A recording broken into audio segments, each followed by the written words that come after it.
Thank you for tuning into the live show. You know what time it is.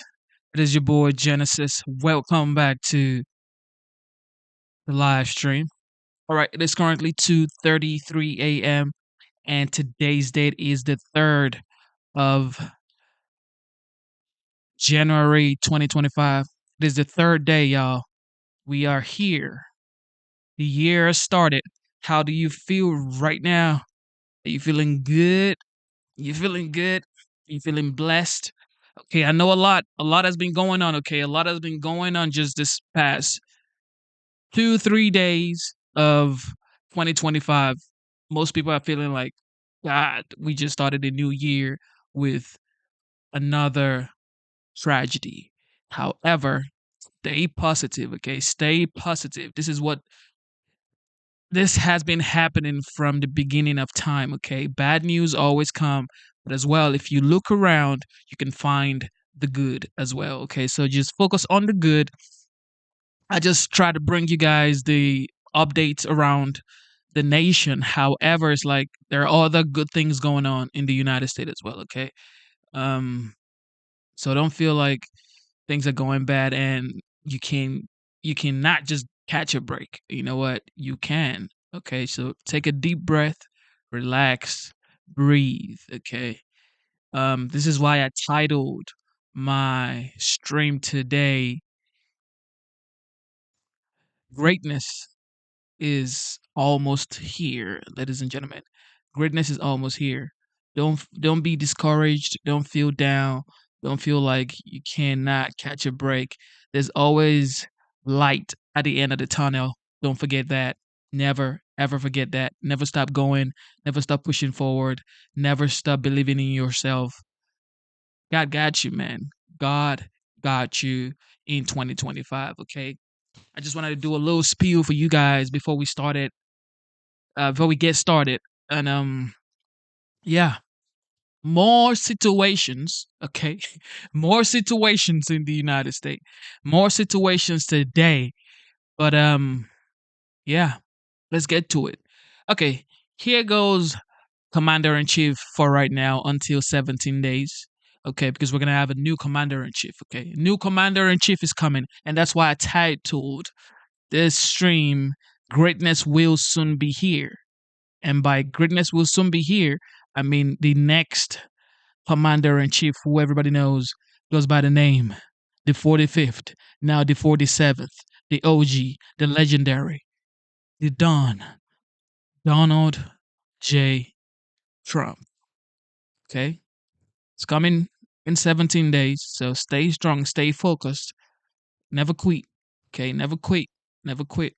Here goes Joe Biden delivering a remark on securing 235 judicial confirmations. I tell you, man. Shaping the everyday lives of Americans, protecting our basic freedoms. You never thought we'd be talking about this. Defending constitutional liberties, respecting the idea precedent matters. Precedent matters. These judges will be independent, they'll be fair, and they'll be impartial. And they'll respect the rule of law. And most importantly, I know it sounds, I never thought I'd be saying this, they'll uphold the Constitution. They'll uphold the Constitution. When I ran for president, I made a promise that I'd have a bench that looks like America, that taps into the full talents of this nation. And I'm proud we've kept our commitment with the help of these two men and many others, bolstering confidence in judicial decision-making and outcomes. We have a record number of judges with backgrounds and experiences that have long been overlooked in the federal judiciary, like advocates for civil rights, workers' rights, immigrant rights, and so much more. The first former public defender to sit in the Seventh Circuit Court of Appeals. We also have continued to put forward men and women who have been prosecutors and plaintiffs' attorneys, which has been a distant past of courts. No matter who they are or where they come from, all these appointees understand the role of a judge and are committed to the rule of law, the institutional safeguards built into our Constitution that upholds the rights and guarantees of the Constitution. I've appointed the most demographically diverse slate of judicial nominees ever in the history of America. What? That represents all of America and the best of America. There's numerous historic firsts. The first black woman in the United States Supreme Court. I made that promise and we kept it. More black women in the courts of appeals than every other previous administration in American history combined. Combined.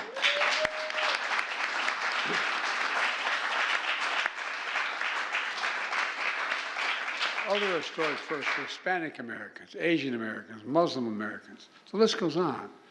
But the point is, for the first time in a long, long time, we have a bench that looks like and represents all of America. All of America.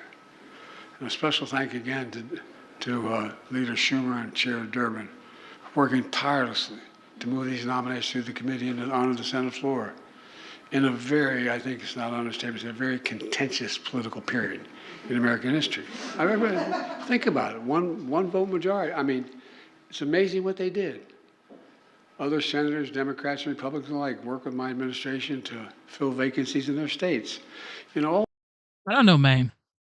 The thing about Joe Biden is when he talks about helping and making sure his administration is diverse,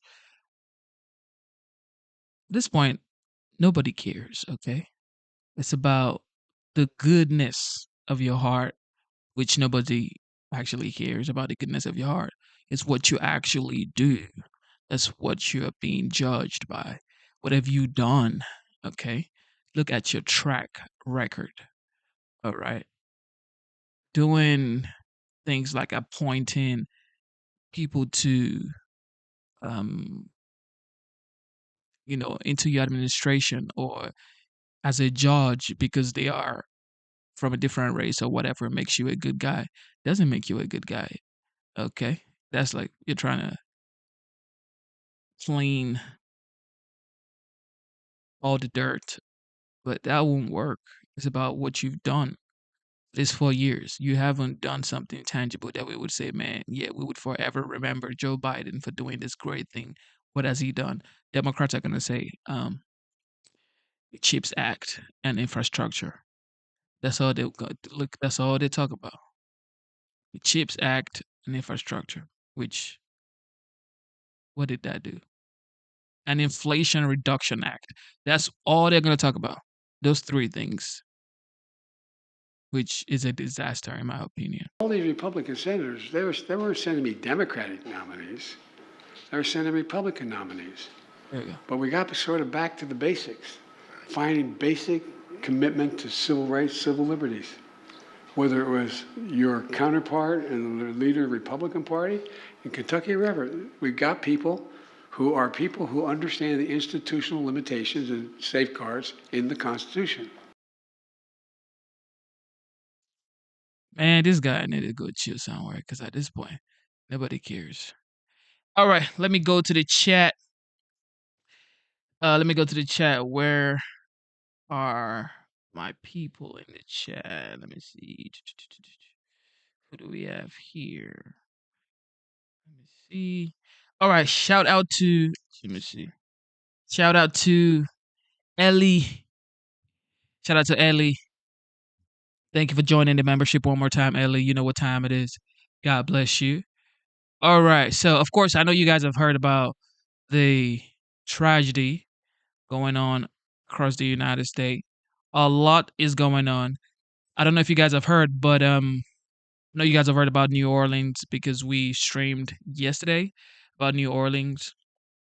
I also want you guys to know that in California there was a plane crash. Okay. Yeah. There was a plane crash in California and I know you guys have heard about the Tesla explosion because we spoke about it yesterday. Good morning. There's just a lot going on at this point. However, stay positive. Don't let all of this get into your head. This is what is going on. I have to bring you the update, but don't let all of this stuff get into your head and think everything going on in the United States is just a bunch of bad news. It's not a bunch of bad news. It's just what is going on right now. Okay. We just finished celebrating Christmas and New Year. So, things are gonna pop up, okay? And this January is gonna be, hell of a work because the 45th, now the 47th president elect is going to get here in 17 days. So, Just calm down. Greatness, okay? Greatness will be here soon. All right, just relax, breathe. But I still got to bring the updates to you, okay? I still have to bring you the updates, all right? Listen to what FBI is talking about concerning the updates on Bourbon Street attack in New Orleans. And don't forget, the Sugar Bowl actually kicked off today, but according to them, they have more security. It's like, why didn't you secure the people before the Sugar Bowl came into play? But look, a lot of people are gonna get fired. That's for sure. I am FBI Deputy Assistant Director Christopher Rea. I'm from our Counterterrorism Division at headquarters. I'm also joined by Assistant Special Agent in Charge Alethea Duncan from our New Orleans office, who you heard from yesterday. I'm here to discuss not only the latest investigative information we have here in New Orleans, but I'll also let you know about other investigative activities outside of the state. I first, and most importantly, want to send our deepest condolences to the victims of this horrific attack and their loved ones. 14 innocent victims were killed in this senseless attack, and at least 35 are injured. We cannot ease the grief people in this community and across the nation are feeling at this time, but rest assured, we stand with you and in support of you. All the resources, and I'm going to go into that a little bit later, all the resources of the FBI are being focused on tracking down every piece of evidence, every lead, every interview, every potential lead we've got. While I won't be able to answer all your questions today, my goal is to be as forthcoming as possible with you on what we've uncovered so far. First and foremost, let me be very clear about this point. This was an act of terrorism. It was premeditated and an evil act. This was obviously a critical incident, and with that, lots of information and tips come pouring in from law enforcement, first responders, and the public. We have been aggressively running down these tips and information. As you all know, that takes time, and we will continue to do so until every lead has been followed through on. This investigation is only a little more than 24 hours old. So I ask you to keep in mind that as I go through some of the specifics later. But at this point, currently, and this is another fact I want to be clear on, we do not assess at this point that anyone else involved in this attack except for Shamsa Din Jabbar, the subject you've already been briefed on. A little bit about what the FBI is doing. So we are surging people and assets to the area from across the region and across the nation. Special agents in multiple field offices across the country have been deployed and are assisting with potential aspects of this investigation and following up on every lead. Additional teams of special agents, professional staff, and victim specialists continue to arrive to provide more investigative power and assistance to the victims and their families. We've also forward deployed a number of our critical incident response group assets, including members of our hostage rescue team, special agent bomb technicians, and crisis management coordinators. In addition, we have deployed more evidence response technicians to continue to process the various scenes that we have. So far, we have received just over 400 tips from the public, and that information is being followed up on both here in New Orleans and across the country. Some of the tips are here in New Orleans, and there are other tips in other states across the country that we are following up on. The FBI team and our law enforcement partners here are also reviewing hundreds of hours of surveillance and other video from both the French Quarter and other locations. As for a timeline, at this point, investigators believe Jabbar picked up the rented F-150 in Houston, Texas on December 30th. He then drove from Houston to New Orleans on the evening of the 31st, and he posted several videos to an online platform proclaiming his support for ISIS. Damn. There were 5 videos posted on Jabbar's Facebook account, which are time-stamped beginning at 1:29 a.m. and the last at 3:02 a.m. In the first video, Jabbar explains he originally planned to harm his family and friends, but was concerned the news headlines would not focus on the, quote, war between the believers and the disbelievers, end quote. Additionally, he stated he had joined ISIS before this summer. He also provided a will and testament.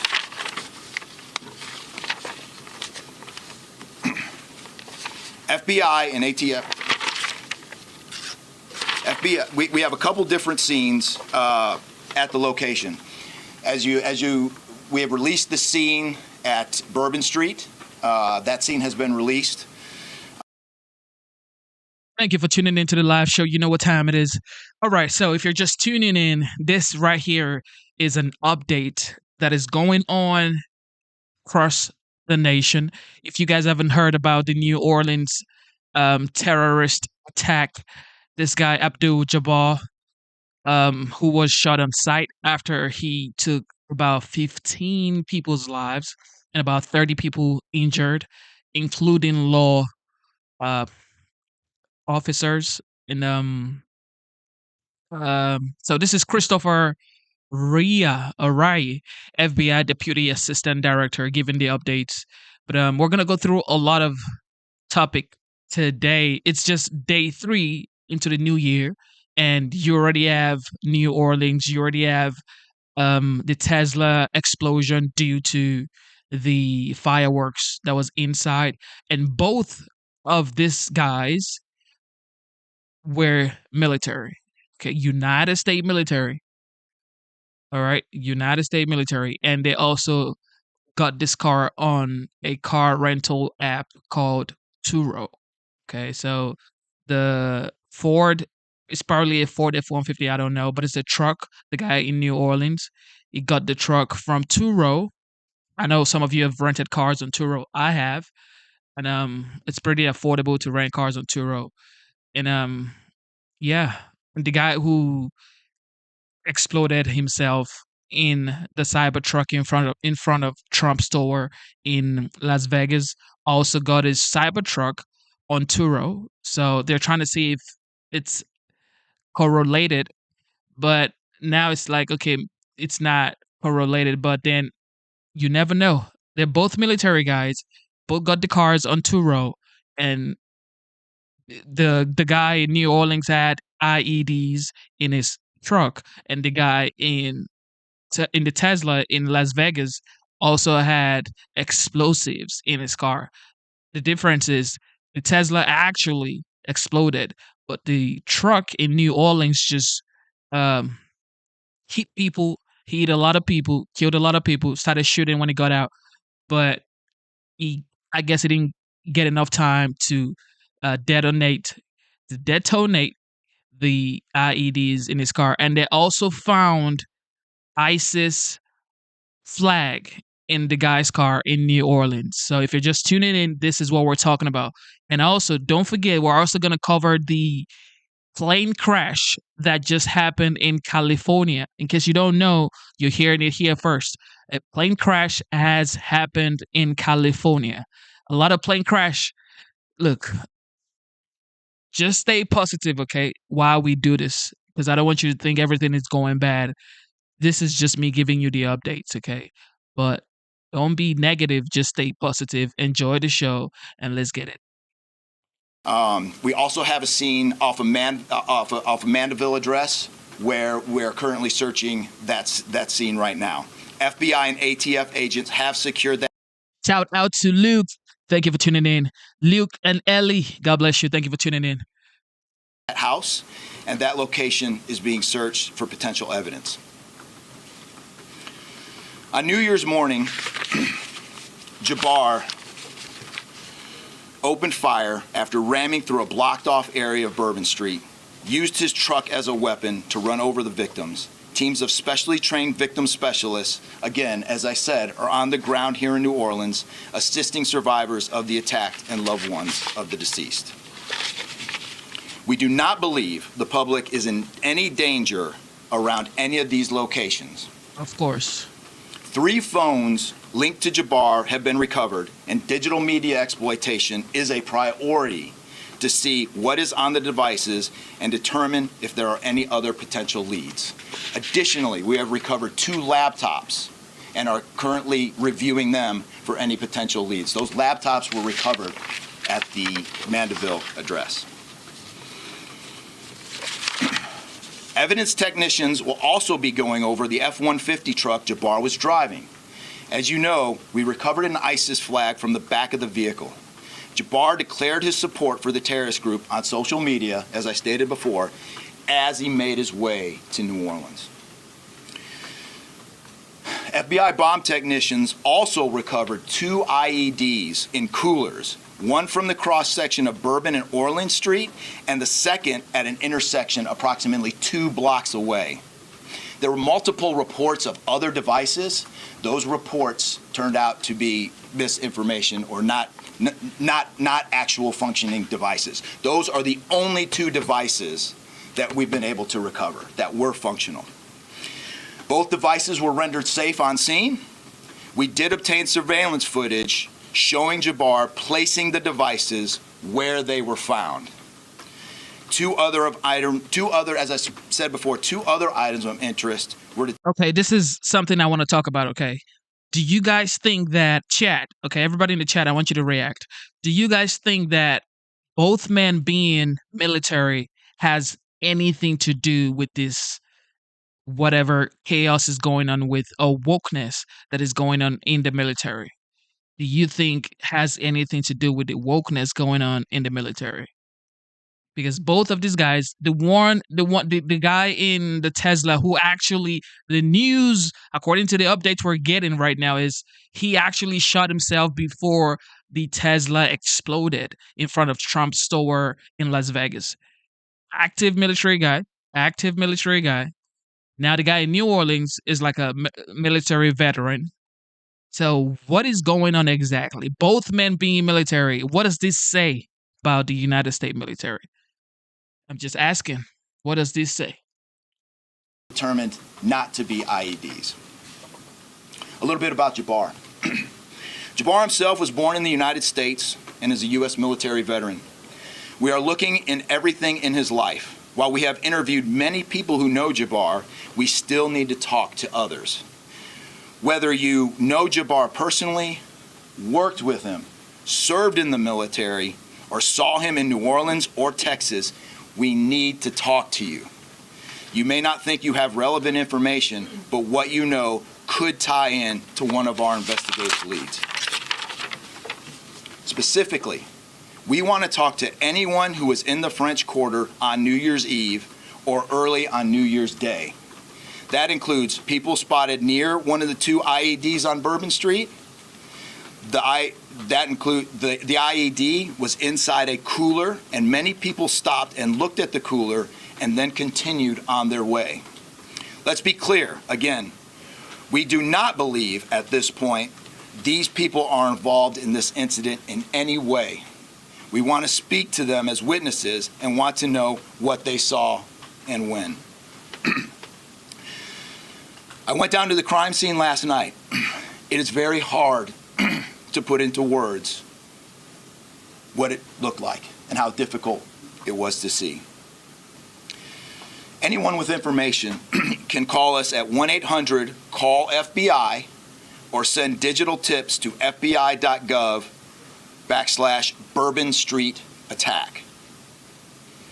Early this morning, evidence response teams finished their work at the crime scene. Bourbon Street has been turned over to the city of New Orleans. As you know, there's also an FBI investigation in Las Vegas. We are following up on all potential leads and not ruling everything out. However, at this point, there is no definitive link between the attack here in New Orleans and the one in Las Vegas. And again, I'll preface everything with what I started with in the beginning, which was this is very early in an investigation like this. Again, our thoughts and prayers are with the victims of this tragedy and everyone impacted across the country. They remain at the heart of our investigation. I also, although I've only been on the ground here a short time, I also want to express a sincere appreciation for our partners here, which include the U.S. Attorney's Office, HSI, ATF, the New Orleans PD, the Louisiana State Police, the Governor's Office, and countless others. Hey everyone, I'm Emily Campagna.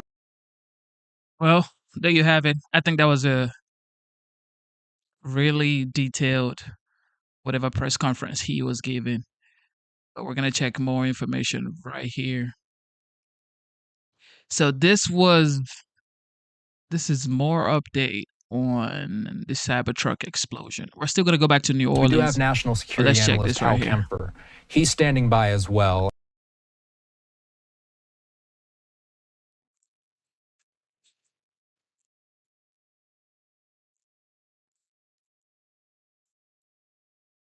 Possible if he was brought in. However, there are some things that are rather inconsistent with that as they go on. You know, the bomb was rather limited considering his background and capabilities. He was a master sergeant in special forces.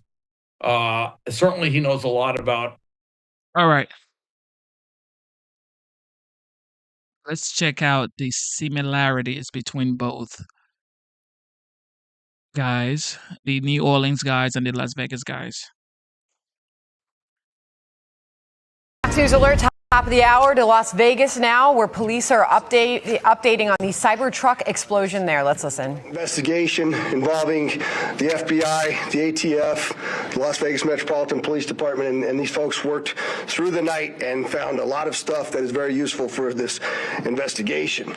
As you look at this Cybertruck here, we had to transport this down to our fleet services so that we could really get through this thing. And I remind you that the subject inside wasn't able to be removed for a very long period of time because he was burnt beyond recognition. And so as we continue to move through this, I'm going to talk a little bit about his identity and what we believe, but I would like to highlight a couple of things that the teams found inside of the Cybertruck that are useful to the investigation. And that, first and foremost, is a military identification. We also found a passport. We found a Desert Eagle 50 caliber semi-automatic pistol. And if you'll notice on a lot of these guns that we're going to talk about here, they're almost just burnt beyond recognition as well.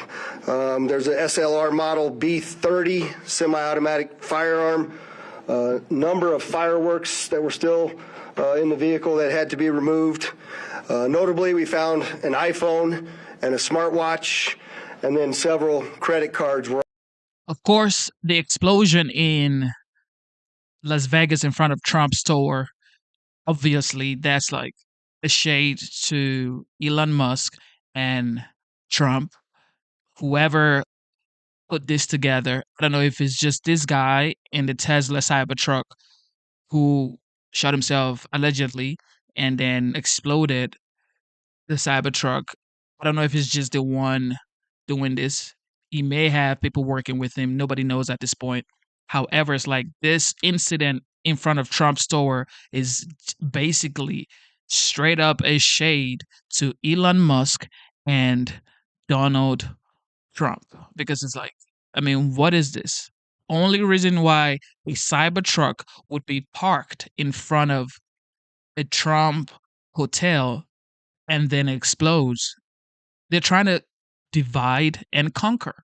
This is my opinion, okay? It's not the gospel truth, but this is what I believe. Why would a Cybertruck, out of all the cars in the world, a Cybertruck was parked in front of the Trump store in the Trump hotel in Las Vegas, and then it explodes? They were hoping to do more damage. It was just thankfully the Cybertruck sort of kind of contained most of the explosions.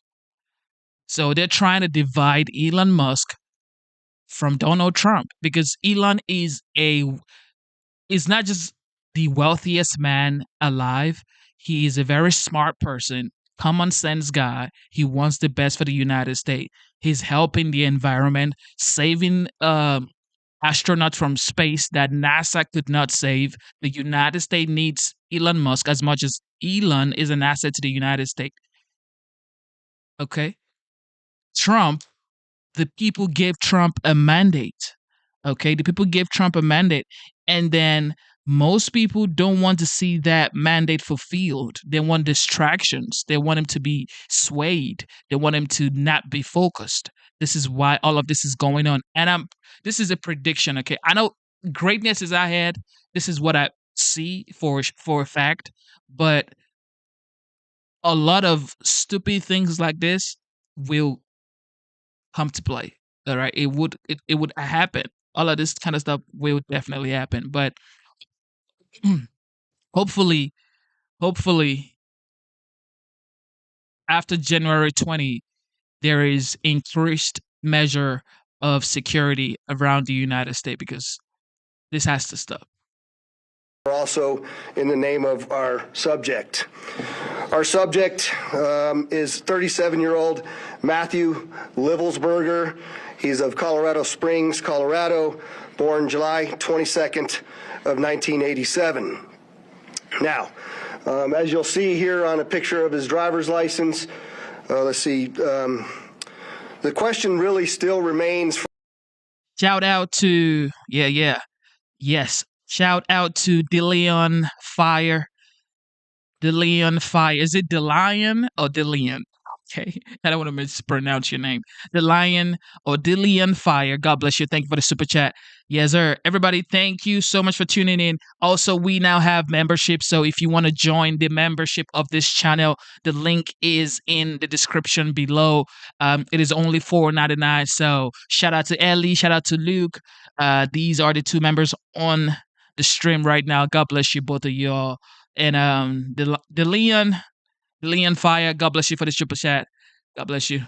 For me, and I know that there's a lot of you folks in the media that are identifying this person as the person in our vehicle. As I mentioned to you already, his body is burnt beyond recognition, and I do still not have confirmation 100% that that is the individual that was inside of our vehicle. And so as I'm calling it now, the subject or person of interest, I will not come back until I have the confirmation through DNA or medical records that this is indeed, in fact, the subject inside of the vehicle. Now, further complicating this identification of this individual, we also discovered through the coroner's office that the individual had sustained a gunshot wound to the head. The Lion. Shout out to the Lion Fire. The Lion Fire. Now, somebody said in the chat that why does this year feel like it's the setup for something bad coming? I don't think so. I think all of this is just crap and distractions to kind of like make you scared of going out and pursuing your dreams. Look, this is what they did to Trump, trying to put this man in jail for years. Okay, that didn't happen. They had like what 2-3 assassination attempt on this man's life. That didn't happen. Now all of this chaos before his inauguration. My only suggestion here is on January 20, on the inauguration day, I want to see the National Guard on site. Okay, I don't want to hear nothing. I don't want to hear nothing. I want to see the National Guard on site because I don't want to hear no goddamn tragedy on the inauguration day. Okay, that man has to do the inauguration, place his hand on the Bible, do the whatever he has to do, and get into the White House and get this executive orders popping.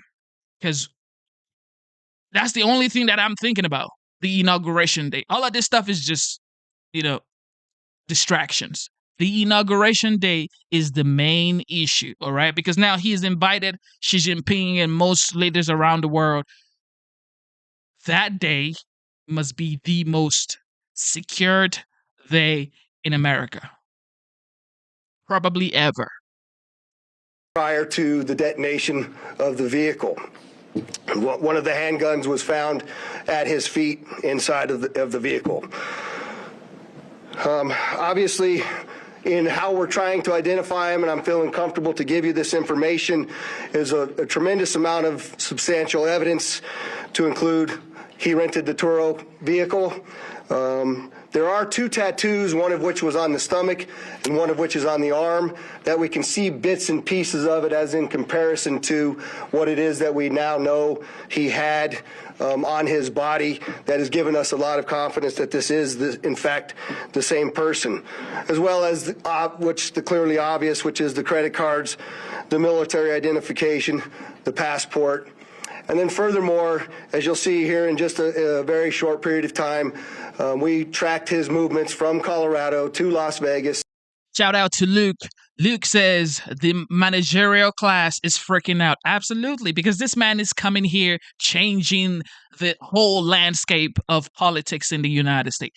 The way Trump's talk, the way Trump talks, the way he communicates to the people, he's talking directly to HVAC technician, plumbers, construction workers, truck drivers, electricians, welders.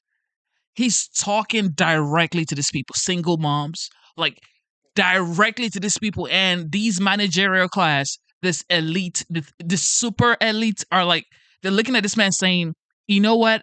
I'm going to make credit card interest rate. I'm going to cap it on 10%, cap it at 10%. It's like, why would you talk like that? You're trying to give these people a hand up. And this is why people don't like Trump. He's telling y'all he wants to cut electricity bill by 50% in the first year. No tax on tips, no tax on overtime. All of these promises he's making, this is what you're going to get, because you're going to get some sort of chaos because they want to distract him from actually doing the things he promised. Because if he doesn't do it, there's no way in 2028, all of this, look, this is politics and this is games, okay?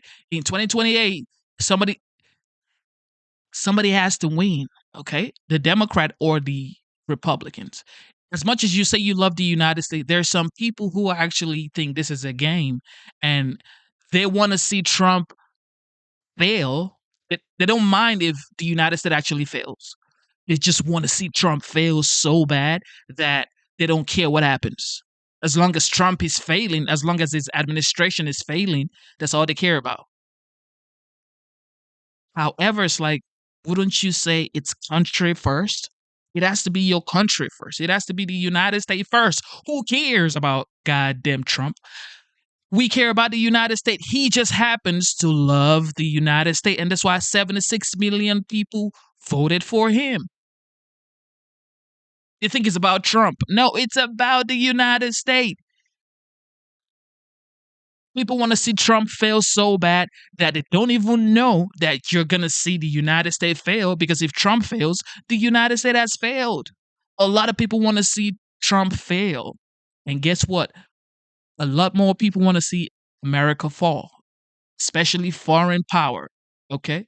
Especially foreign leaders. They want to see America fail. All of these things in the news, I'm sure they're happy. These guys abroad, they are happy. So everybody better rally behind Trump right now. This is a testament that everybody has to get behind Trump, left or right or independent. Get the hell behind Trump and let's get this popping. Okay, let's get this country shining. Let the world know America is back. The time for division has passed. It's long past by now. This isn't the time to be saying, you know what, you are on that side, I am on this side. No, fuck all that. Okay? Excuse my French. All right? No, this is the time to get together and say, we are Americans. Okay? Get together and let the world know. Don't fuck around. If you fuck around, you're going to find out. And in a number of the photographs that we were able to determine, he was the individual that was driving the vehicle. And also, I'd like to iterate this point to you. We still have only ever seen him in this vehicle, and we're not aware of any other subjects involved in this particular case. Now, I would like to acknowledge a couple of things because I know what's going on in the social media world, and there are a number of things in this case that are similar to the attack in New Orleans. We do know that our subject here served in the military. In fact, he's a current member of the military. Both of the subjects served at Fort Bragg, North Carolina. What we do know about that is Both guys served at Fort Bragg. Okay. Both guys served at Fort Bragg. Does that say anything about Fort Bragg? Okay. Both were military. Both rented their cars on Turo. And they're saying there's no correlation. I don't know. It's a very large military base, and we have no record that they served in the same unit or even at the same years at Fort Bragg, something that continues to remain under investigation. I also know that they both served in Afghanistan in 2009. We don't have any evidence that they were in the same province in Afghanistan, the same location, or the same unit. Again, something else that remains under investigation. And we also know, of course, that they both used the rental company Turo to rent their vehicles. As far as his military background, it's been confirmed by DOD that he was indeed in the United States Army. He was also a Green Beret operations sergeant who spent most of his time at Fort Carson, Colorado, and in Germany. He was on approved leave from Germany, where he was serving with the 10th Special Forces Group. He was also previously in the National Guard and the Army Reserve. I'd like to point out to you that through exceptional joint investigative effort, we've gotten to a place where we believe we can show you his route to Las Vegas from Colorado, and Carlos will put up the map there for you. And we know that he rented the Cybertruck in Denver on December 28th. We tracked his movements through the Tesla charging stations to Monument, Colorado on December 30th. On the 31st of December, the truck was charged in Trinidad, Colorado, Las Vegas, New Mexico, and Albuquerque and Gallup, New Mexico. On January 1st, the truck was charged in Holbrook, Flagstaff, and Kingman, Arizona. We last tracked the truck in Kingman at 05:33 yesterday morning. The truck was first spotted in Las Vegas at 7:29 a.m. yesterday. And Carlos will pull up a picture of the truck pulling onto Fashion Show Drive here. And that picture was observed at about 7:34 a.m. We know that he pulled into the Trump Valet, and I believe we have a video of that. You can see the Cybertruck highlighted there.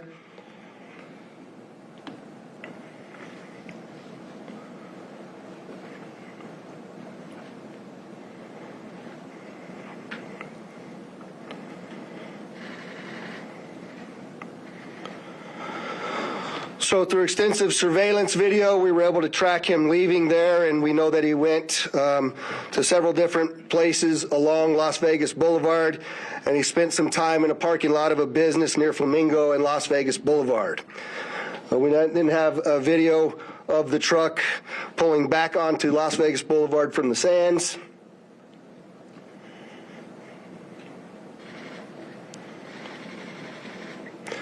You see that there? That's north on the boulevard from Sands at 8:39, where he then immediately heads to the Trump Hotel, pulls into the valet area, and as of course you all know, the explosion occurs within 17 seconds of his arrival at the valet. There's some additional investigative updates that are going to be provided to you by a couple of the other speakers here, the first of which will be our special agent in charge of the FBI local office, Spencer Evans. Spencer? Good morning. My name is Spencer Evans. I'm the special agent in charge of the FBI's Las Vegas division. Another thing I want to talk about is just imagine if this was happening when Joe Biden was announced as the 46th president-elect. Everybody would have blamed Trump for it. Oh, the Republicans, the MAGA. The MAGA.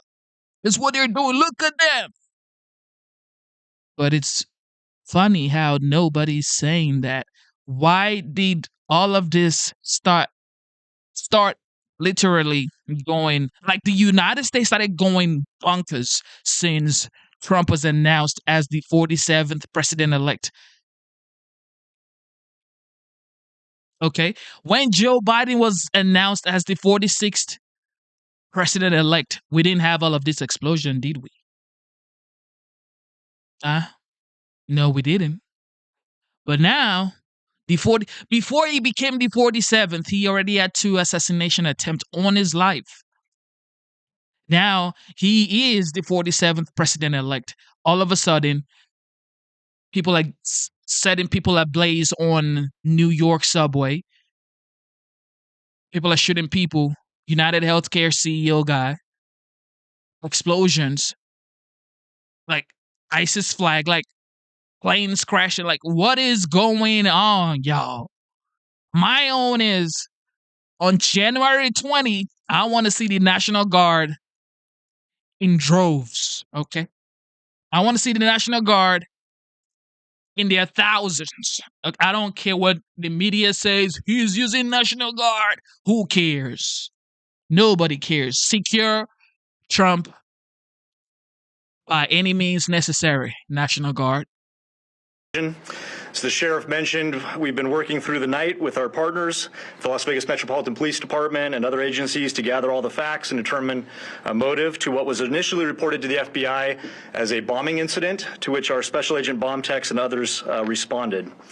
Obviously, we're always concerned in these sorts of events to ascertain what the motive is. We understand that's everybody's at the forefront of everyone's thoughts. And so looking into exactly what the motivation is remains our #1 priority. This is why the FBI's Joint Terrorism Task Force has been brought into play. The Joint Terrorism Task Force, most important part of that acronym is joint. It is done in concert with our partners, which are comprised of more than a dozen investigative agencies here throughout the state of Nevada. We've been working hand in glove, side by side, tirelessly to determine, is there any ongoing threat to the public, to identify the subject, to determine any potential connection to other events going on in the world, most notably in New Orleans, and then obviously to determine if there's anything else that we need to be tracking down. At this time, as the sheriff's pointed out, we feel that the subject has been identified, although not conclusively, waiting for DNA evidence on that front. However, we do feel like we have the subject identified, and at this time there is no information about additional subjects that the FBI is tracking on.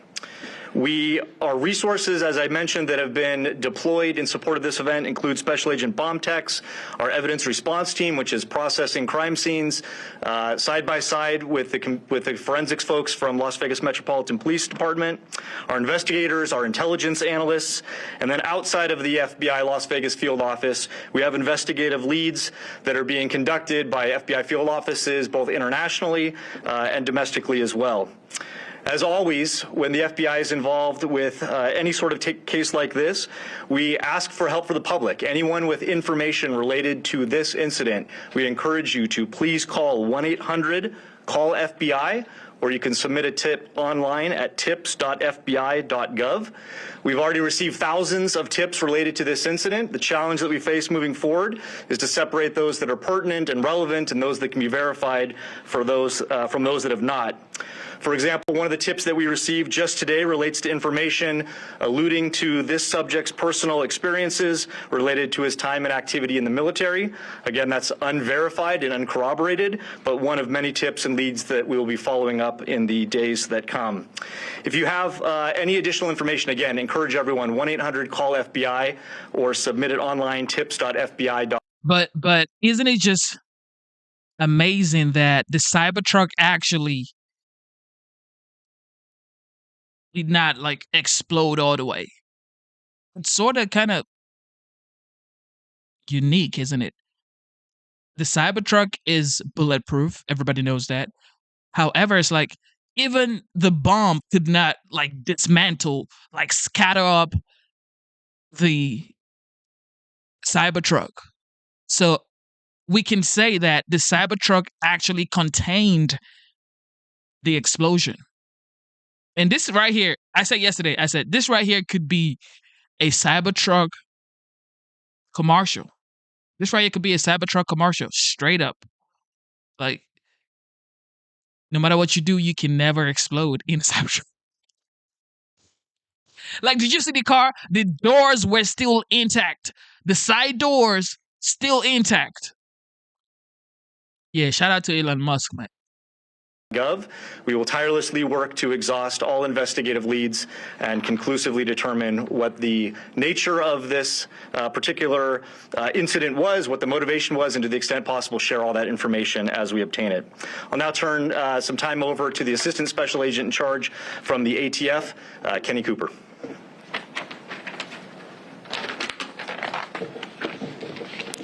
Good morning, everybody. My name is Kenny Cooper. I'm the Assistant Special Agent in charge of ATF San Francisco Field Division.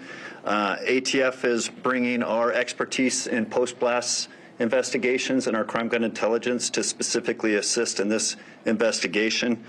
I will tell you that our Special Agent bomb techs are working with FBI and with Las Vegas Metro and sifting through that post-blast debris to find components and investigative leads that will derive from that evidence process. We're too early into that investigation process to give any determination as far as how this device was initiated. I will say that we do know that the components primarily consist of fireworks, mortars, aerial shells, and are all consumer fireworks. Nothing commercial grade has been discovered at this point, and we've identified some fuel enhancers like the Coleman fuel and VP racing fuel and some explosive targets that can be purchased at any sporting goods store. We've also, as the sheriff mentioned, we've identified 2 semi-automatic handguns recovered from the Tesla. We have successfully traced those firearms, and I can tell you that Matthew Livesberg lawfully purchased both of these firearms on December 30th, 2024.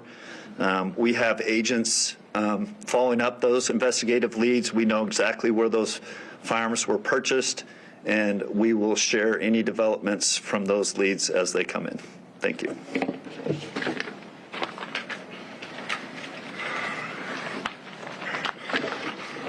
We also have the Clark County Fire Chief here, John Steinbeck, and he didn't have any additional updates, but if there's any questions in regards to what the fire department did during this, he's here to answer those questions as well. With that, I'd just like to say before I take a couple questions from all of you, you'll notice that we're not releasing information that we haven't corroborated and verified.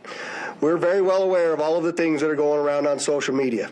But that's just the way we're going to conduct this investigation. We're not putting it out until we can tell you for a fact what information it is that we're putting out. And so we're going to continue to do that, but I'm also confident to tell the Las Vegas community and this great nation that we don't believe there's any further threat from this subject or anybody associated to him here in Las Vegas. With that, Denise, I saw you had your hand up. If you could just identify yourself, please. Channel 3 in Las Vegas. Did this suspect have any other connections to Las Vegas? Had he ever been here before, or any reason to be here? So the question was, did the subject have any ties to Las Vegas, or had he ever been here before? I do believe we had one instance a number of years ago where he stayed at a local hotel, but we're still trying to verify that information as well. Sir? The David Charles, KLAS TV. There was, you have a gentleman in a Cybertruck Trump hotel. There's information that the FBI was in Colorado Springs last night, possibly at this gentleman's home. Any information about why? I think I'll let Spencer answer that question. Yeah, so as I mentioned, the motivation at this point is unknown. We are, as I mentioned earlier, following investigative leads both domestically and internationally as well. And so that includes search warrants and witness interviews, collecting forensic information, and basically trying to compile the facts. And so there's investigative activity taking place literally around the globe, trying to determine what the potential nexus is. But at this time, at this particular moment in time, as the sheriff aptly said, we have to focus on what we know and what we don't know. We know we have a bombing, absolutely. And it's a bombing that certainly has factors that raise concern. It's not lost on us that it's in front of, of the Trump building, that it's a Tesla vehicle, but we don't have information at this point that definitively tells us or suggests it was because of this particular ideology or any of the reasoning behind it. That's the purpose of the investigation that we're conducting, is to get to the bottom of exactly what happened, why and how. Sir? Tim Caputo with KBC in Los Angeles. You mentioned the number of similarities between this case and the one in New Orleans. How far in the investigation process do you guys go to try to rule out that they are connected, knowing that you already have a couple of things that seem to connect them together? So the question is how are we working to rule in or rule out any connections to the New Orleans event? And the answer to that is every tip and lead that comes in, every piece of evidence that comes in, we don't discount it. We work it through. It's an interesting thing during these kinds of investigations that if these turn out to be simply similarities, very strange similarities to have. And so we're not prepared to rule in or rule out anything at this point. There's lots more for us to do in this investigation. We haven't even gotten into the phones or the computers, which are usually very, very instructive and informative to us as we investigate. And we've got a lot more work to do to trace him, to see the stores that he went to rule out anybody else. Lots and lots of investigative work to do. And we're just trying to give you an update on what we know now. That is factual. AP. Was the gunshot wound to his head self-inflicted? We believe the question is, was the gunshot self-inflicted? And we do believe it was, since he was the only person in the vehicle, and it occurred immediately prior to the vehicle. Ladies and gentlemen, thank you for tuning in to the live show. You know what time it is. It is your boy, Genesis. Yes, sir. All right. Once again, I want to say thank you to the Lion Fire. God bless you for the super chat, for the super gift. Thank you so much. Also, you can now join the membership. It is $4.99. God bless you guys. Shout out to Luke, Ellie, and everybody else in the chat. God bless you guys. Thank you so much. Thank you to the moderators. Okay, we're also streaming on Twitch and Kick as well as YouTube. Okay, so let's see how that works. Anyway, this right here is just distractions, okay? This is distractions before the OG, the legendary, comes into the office, okay? He's trying to make Canada the 51st state of the United States. He's trying to make Justin Trudeau become the 51st governor. He's trying to take a hold of Greenland. So, of course, everybody wants to see how far they can push before he becomes the president, and if they can put some sort of fear in his heart. That's all this is, in my opinion, okay? This is distractions, trying to make sure it's like, don't think you're untouchable. Don't think you could just come in here and like do what you did in 2016. Except, in my opinion, 2024 would be much more wild. Because if we think this man did some nasty, crazy shit in 2016, just know for a fact in 2024, he's bringing out all the smoke. Because everybody's acting like they want smoke. Everybody's acting like they want some smoke. So I guess Trump would have to give people the smoke. Trump would have to give people the smoke, because at this point, if you're acting like you want some smoke, then you're going to have to get some smoke. All right? He has to prove to these people why he is the commander-in-chief. Sometimes, you just got to remind people. You just have to remind people sometimes, nothing crazy. Just remind them. Don't fuck around. Welcome to a special edition of Jesse Waters Prime Time. I'm Kaylee McEnany, and for Jesse, we start tonight with a Fox News alert. This is ISIS walking amongst us. Talking about for the last 48 hours. A lot of new developments, though, in both the attack that left 14 dead. Of course, I'm speaking about the attack on New Year's in New Orleans. And then there's the separate Cybertruck explosion in Las Vegas. First, we go to New Orleans, where the FBI is now officially calling it a terrorist attack. And we're learning more about the suspect, 42-year-old Shamsu Denjabar, who says he was inspired by ISIS and expressed a chilling desire to kill. Now, before mowing down innocent New Year's Eve revelers, investigators say he had posted a series of alarming videos on social media. Did you know who he was? Have you seen him at all? Well, I seen him. Obviously, he was my neighbor. What was he like? Like, calm, collect, don't talk much, very private person. Don't interrupt us. We don't interrupt him. Was he acting strange at all, or was it like any other encounter? Very normal. How long was he living here for? He was living here for a year and a half almost. How long had the white truck been here? Only one night. There were 5 videos posted on Jabbar's Facebook account, which are time-stamped beginning at 1:29 a.m. and the last at 3:02 a.m. In the first video, Jabbar explains he originally planned to harm his family and friends, but was concerned the news headlines would not focus on the, quote, war between the believers and the disbelievers, end quote. Additionally, he stated he had joined ISIS before this summer. Some neighbors said he seemed totally normal, and yet he posted these chilling Facebook videos before committing terrorism. The FBI also just released new photos showing Jabbar just an hour before the rampage, dropping off 2 coolers containing explosive devices around Bourbon Street. Police also recovered 3 phones and 2 laptops from the Airbnb house that caught fire early Wednesday morning. This was the house that we reported on yesterday, where Jabbar was seen on Ring camera unloading boxes from the truck he used in the attack. Police are also looking into any other properties that could be linked to him, like his trailer in Houston. New images obtained by Fox News Digital show what appear to be an abandoned trailer with rusted workout equipment. You see it there. So what drove Jabbar to go from a, quote, normal neighbor to driving a pickup truck through a crowd on New Year's? His brother says he was radicalized, telling the New York Times that Jabbar was brought up Christian but converted to Islam at a young age, adding, quote, this is radicalization, not religion. Now, at one point, the FBI feared a possible terror cell in the city of New Orleans, but police are now ruling that out. They say Jabbar acted alone. Let me be very clear about this point. This was an act of terrorism. It was premeditated and an evil act. But at this point, currently, and this is another fact I want to be clear on, we do not assess at this point that anyone else involved in this attack except for Shamsuddin Jabbar, the subject you've already been briefed on. So far, police have also found no definite links between the New Orleans attack and the Cybertruck explosion outside of the Trump Hotel in Las Vegas, aside from their military service and renting their trucks through the app Turo. 2 pretty big coincidences there.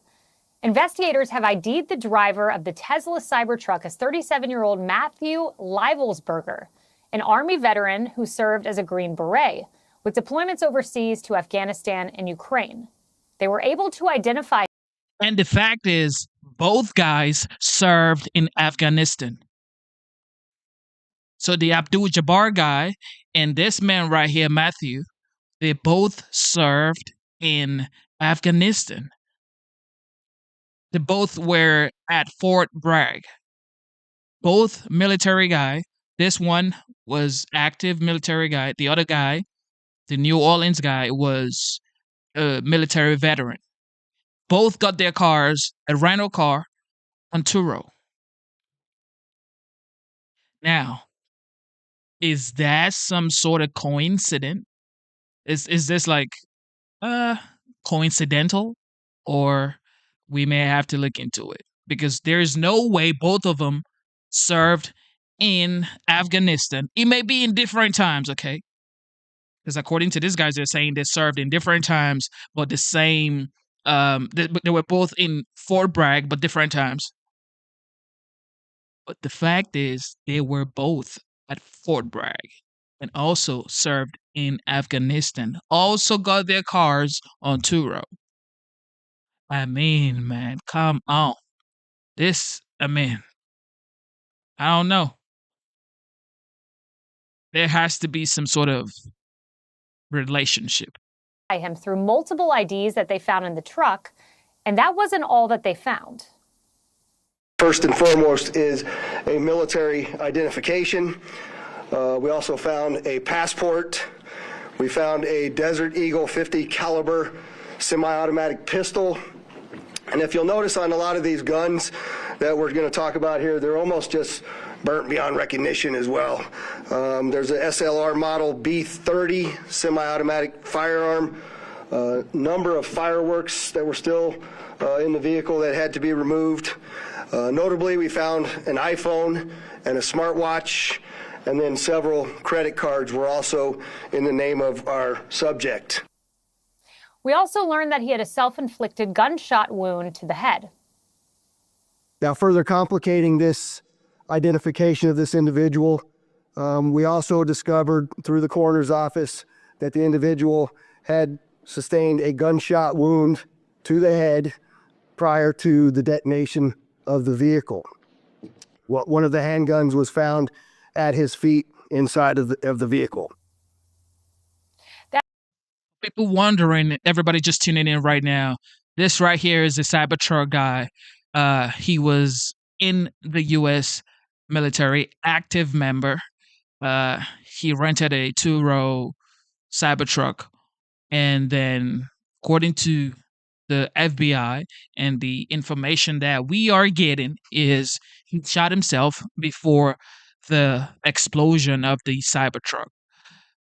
And but the guy in New Orleans, the guy also had IEDs in his rental Ford F-150, but there was no time to detonate that IED or those IEDs. However, he ran over people, and 15 people are now confirmed dead in New Orleans. And it's sad. It's absolutely sad, but that's what's going on, and we have to talk about it. And about 30 people are confirmed injured, as well as including law enforcement officers. And I should also note that they found ISIS flag in the truck, the F-150 truck. They found an ISIS flag in the F-150 truck. So somebody asking in the chat, was this a terrorist attack? Yes. According to the FBI, this is now considered or categorized as a terrorist attack because this guy was a former military guy, is a veteran in the United States military force, as well as he had IEDs and also had ISIS flag. And according to the update, he was people are saying he joined ISIS a couple of months ago or this summer. So it's like, this is a terrorist attack. But now the question is, are there more ISIS attacks going to happen? Or this is it? This better be it. The FBI earlier today was conducting a search at a home in Colorado Springs believed to be tied to Leibelsberger. A law enforcement official told the AP that he may have gotten into a fight with his wife before renting the Cybertruck. Police are still looking for a motive, but officials say he, too, was acting alone. Now, there are plenty of unanswered questions that remain. What kinds of new threats are bubbling just underneath the surface? Is ISIS walking among us? One thing is for certain, this is not how we expected to ring in the new year. Click here to subscribe to the Fox News. That's true for sure, 100%. This isn't how we expect to start the new year. It's just 3 days into the new year. This is what we get. And on our breaking news out of New Orleans now, the FBI says it believes the Army veteran from Texas who intentionally rammed a truck into a crowd on Bourbon Street acted alone. They say 3 phones and 2 laptops linked to the driver have been found, and that FBI bomb technicians recovered 2 improvised explosive devices in the Bourbon Street area. And this is coming as we're getting some new surveillance video of the attack. It shows a harrowing moment here. Just before you see there are people barely getting out of the way of the truck. It's unbelievable, and so thankful that they were able to get out of the way as that truck sped through the French Quarter. CNN anchor Anderson Cooper is live on the scene in New Orleans. Anderson, what more details are you learning at this hour? Yeah, well, we have just, CNN has exclusively obtained actually video of the terror attacker. This, I want to show you, this is taken from a doorbell cam on a street where the attacker, you see there off to the right with the vehicle that he used in the attack. That is him arriving at and entering an Airbnb that he had rented about 2 miles from the Bourbon Street location where he, according to law enforcement, conducted this terror attack. That is the vehicle that we know came. He was rented in Houston. He rented it on December 30th. The FBI said today at a press conference they had several hours ago. He then drove it New Year's Eve, and while driving made about 5 videos in which he spoke to camera, according to the FBI. They recounted a little bit about what he said. He said that he had, they were showing the timeline. He rented the truck, drove it to Houston between 1 and 2 a.m. He's seen now on videos planting explosive devices. 2 explosive devices, according to the FBI, were found about in the area of the French Quarter. That initially they had thought maybe other people had planted. They have confirmed today. They said at this point they believe no one else was involved in the attack here in Bourbon Street on the ground, actually planting those explosive devices. They were both those devices were found and detonated safely. That is a picture of the actual vehicle, and you see it. It's the same vehicle that's in that security camera. This is after the attack. What you're not seeing there is that there's actually a person on the right-hand side, lower right-hand side of the screen, which we're not showing, a person who was injured. And, we are still now learning a lot more about those whose lives were lost, about the people who were wounded. 14 people now confirmed dead, as many as 35 sustained injuries. A number of them are still in the hospital. I want to play some of, let you hear from the FBI agent in charge of this operation, some of what they have found from the phones and laptops that they have obtained. Hundreds of interviews that we've conducted so far, the social media review that we've done of his accounts, by my count now, the 5 devices we have, the 3 cell phones and the 2 laptops, been able to initially triage or go through that, and there is just nothing to indicate through call records, through anything on those devices, through interviews, through anything in our systems that he was aided in this attack by anybody. And again, I have to caveat, like the governor said, this is 24 hours into it, and that could change. So that was the press conference the FBI gave about 2 hours ago or so. They are still eager for any information that anybody has out there about this person. They are trying to build a timeline of the radicalization of this person, the disintegration of this person. According to family members, he had started to be erratic.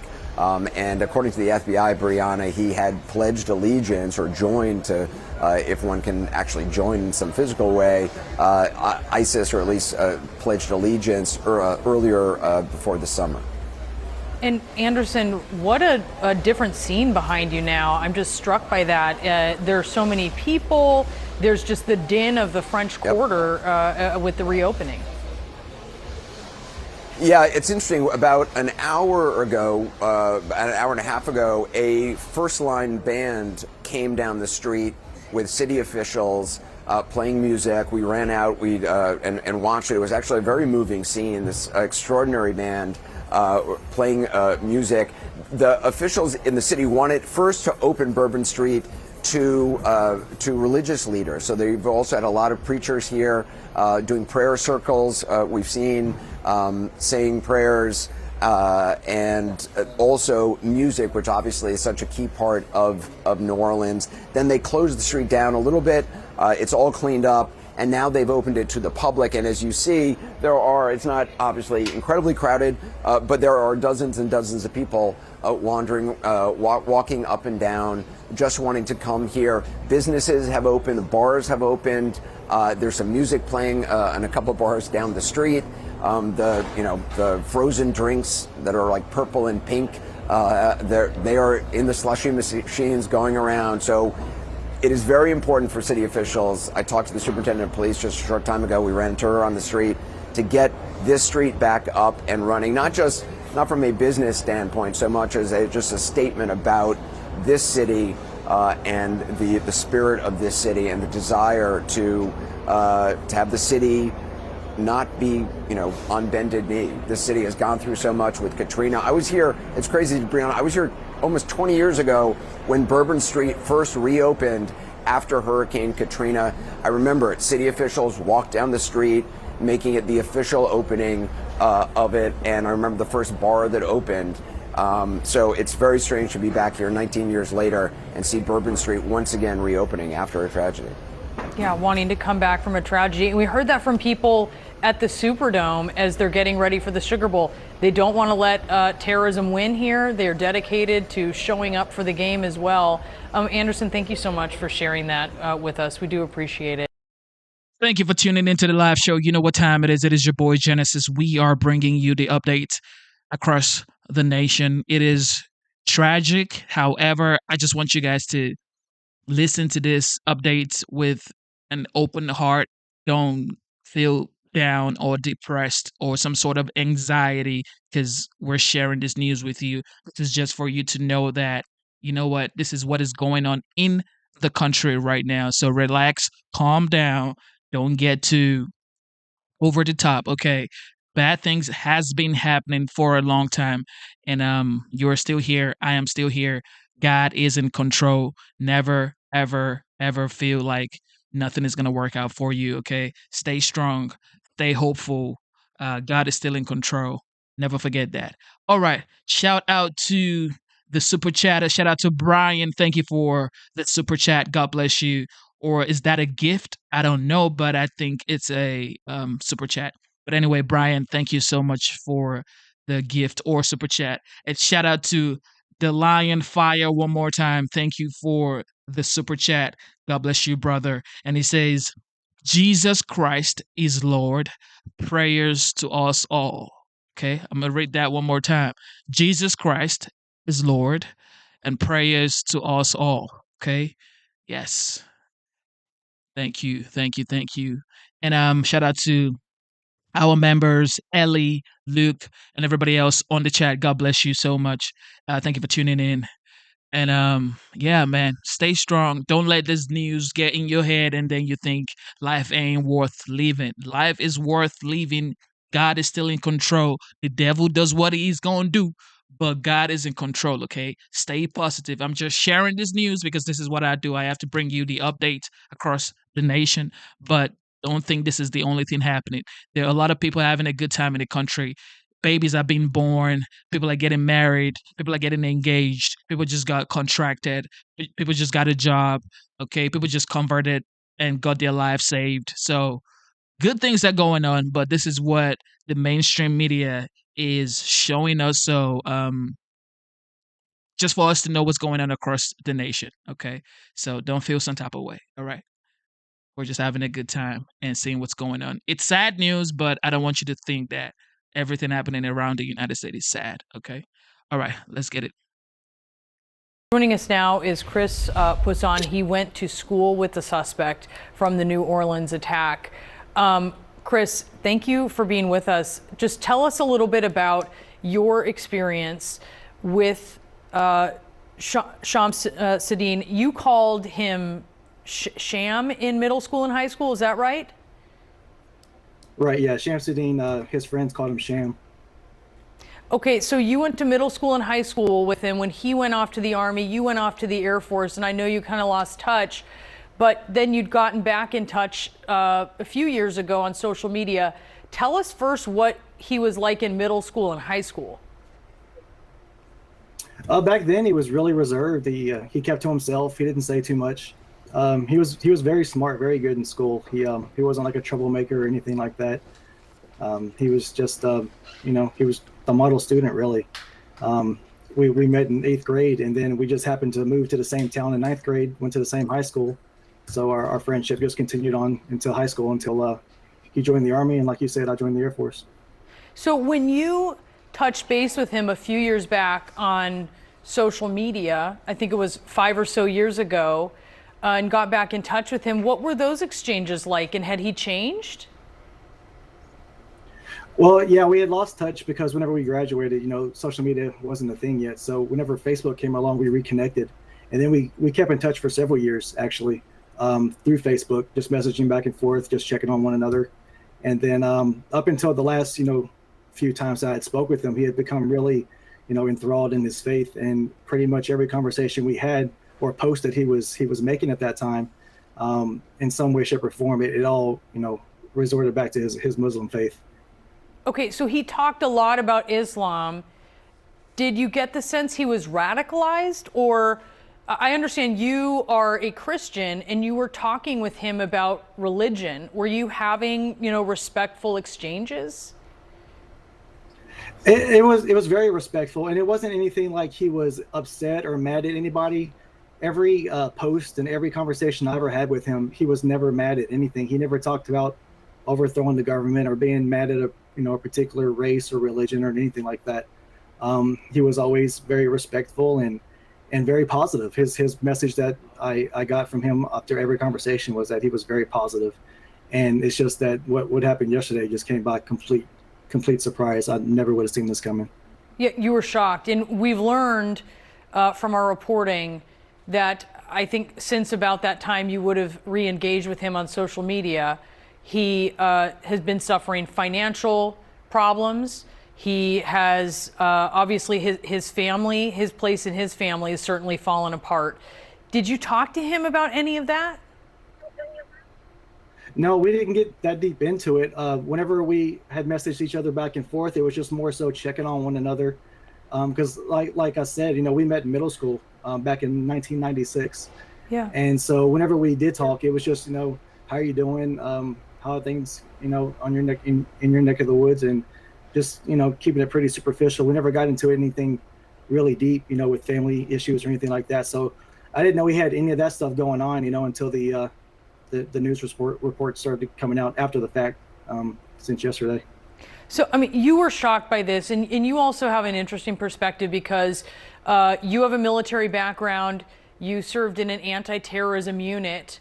He served during this period of time where obviously we see the threats that the U.S. was confronting after 9/11, and then seeing him then say that he is swearing allegiance to ISIS.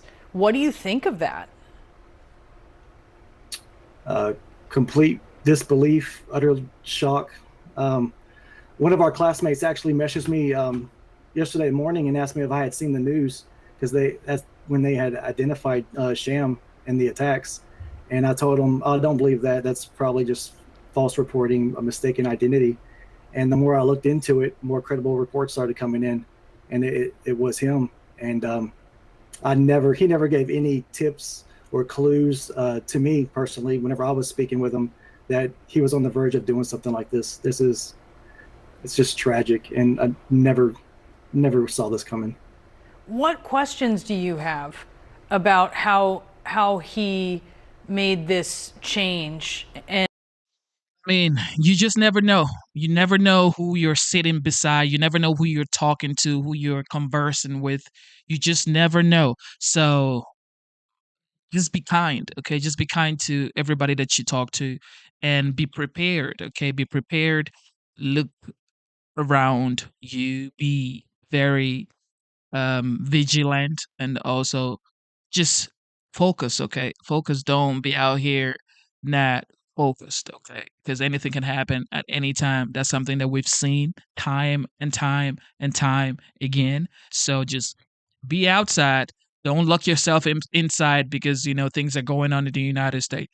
Go outside, have a good time, but be very attentive, be very vigilant to your surrounding, and see what's going on. Okay.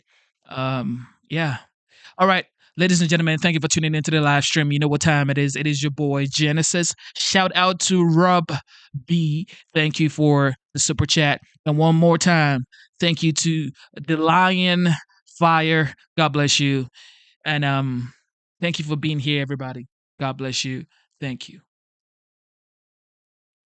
And went from the person that you knew to the person who committed this horrible act? Well, the questions that I have really is just more so from the reports that, you guys have been putting out there since the attacks. I've learned, which while I was on hold, that he's acted alone. I didn't know that was a thing until just recently. And I learned that he had bomb making materials or bombs inside of his vehicle. And the thing that I don't understand is if he went through if he went through all the trouble to have the bombs made, put them in his vehicle, load them up, and drive to New Orleans, why would he use his vehicle as a weapon and not even attempt to place the bombs or set them off or whatever? It's almost as if he didn't want to use them. I don't know. I'm not in his head, so I can't speak for him. A lot of it just doesn't make sense to me. It's hard to wrap my head around it. Yeah, as we understand it at this point, it may have been that police confronted him before he carried out the totality of the attack that he had planned. But again, Chris, there's so much we don't know. You have questions, we have questions. The police are tracking those down. FBI is tracking those down. Chris, thanks for being with us. I can't imagine what it's like to be in your position, but we appreciate you speaking with us. Yes, y'all. And also, I don't know if you guys know about this. So on January 2nd, which was yesterday, and January 2nd, 2025, 3:31 a.m., this is according to ABC News, 10 injured in shooting outside Queens music venue. Suspect is at large, NYPD says. This is yesterday. 10 injured in shooting outside Queens music venue. This is New York. So all this is going on. New Orleans, Las Vegas with the Tesla situation. California just had a plane fall from the sky. New York also is New York has been going through a lot of BS, from the illegal immigration to the illegal immigrant setting a homeless woman ablaze on the subway and watch her. He literally set her ablaze and watches her burn. Like, you can never make this up. This is like in real life. You could never make this up, y'all. Never. Promise you that. You can never make this up. This is literally going on.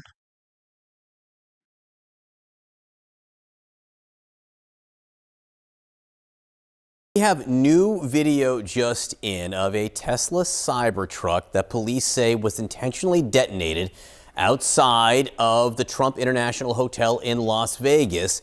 This is, as of this morning, being investigated as a possible act of terrorism. As of right now, our number one goal is to ensure that we have the proper identification of the subject involved in this incident. Following that, our second objective is to determine whether this was an act of terrorism or not. I know everybody's interested in that word and trying to see if we can say, hey, this is a terrorist attack. That is our goal, and that's what we're trying to do. All right, CNN Chief Law Enforcement and Intelligence Analyst John Miller is with us. CNN Law Enforcement Analyst and former Secret Service Agent Jonathan Wackrow is with us. We're going to dig into a lot of different things right now. John, first, just what's the latest on the Las Vegas investigation? Well, the Las Vegas investigation is taking an interesting turn as they get deeper into the profile of the individual who rented the vehicle. Now, let's go full stop here for a second. They believe they know who rented the vehicle, but they are not 100% certain that that is the person who's in the vehicle, because that body, because it's badly burned, has not been identified. But the renter, like the New Orleans suspect, is military background, but not former military. He's active duty military with 19 years plus of service, and he's part of Special Forces Command. He is highly trained in communications, electronic measures for bomb detections, intelligence operations. He would be one of the most sophisticated, in terms of training, people in the Green Beret. Okay, just so we're talking about these two different things, the similarities are both rental electric vehicles from this tour. All right, so it's looking like this guy is fully trained. Okay, so did he actually shoot himself in the Cybertruck, or was the body that was recovered from that Cybertruck. It was burnt badly, that they're saying that they actually found that this is the guy through his tattoos. But if you've seen the movie Craven the Hunter, I don't know if you guys have seen that. Craven the Hunter, he killed somebody this is the movie, right? So shout out to YouTube. He killed somebody in the prison, and then he had a tattoo on his neck and he escaped, but he had a body in the ice, and the tattoo was on the neck of the person that was buried in the ice. So is it the same thing going on right here? Because the only way they could identify the body in the Tesla Cybertruck was through the tattoos. Are you guys pondering what I'm pondering? I don't know now, because this guy is highly trained. You think he left himself in the Cybertruck, shot himself, and then allow the Cybertruck explode while still in there? I don't know. All right, shout out to D-Lion Fire one more time. He says, time to strap up, okay? If you haven't, now you know. If you don't know, now you know, y'all. Place, both military backgrounds, explosives in both trucks, both attacks happened on New Year's in tourist locations. That's right. And that is why they say we can't eliminate the possibility that they're connected. And yet, if you look at New Orleans, where he does 5 recordings apparently in the dark as he's driving, towards Louisiana from Texas, he's talking about family problems, financial problems, his life coming apart at the seams, and that he's joined ISIS, and that's why he's doing this.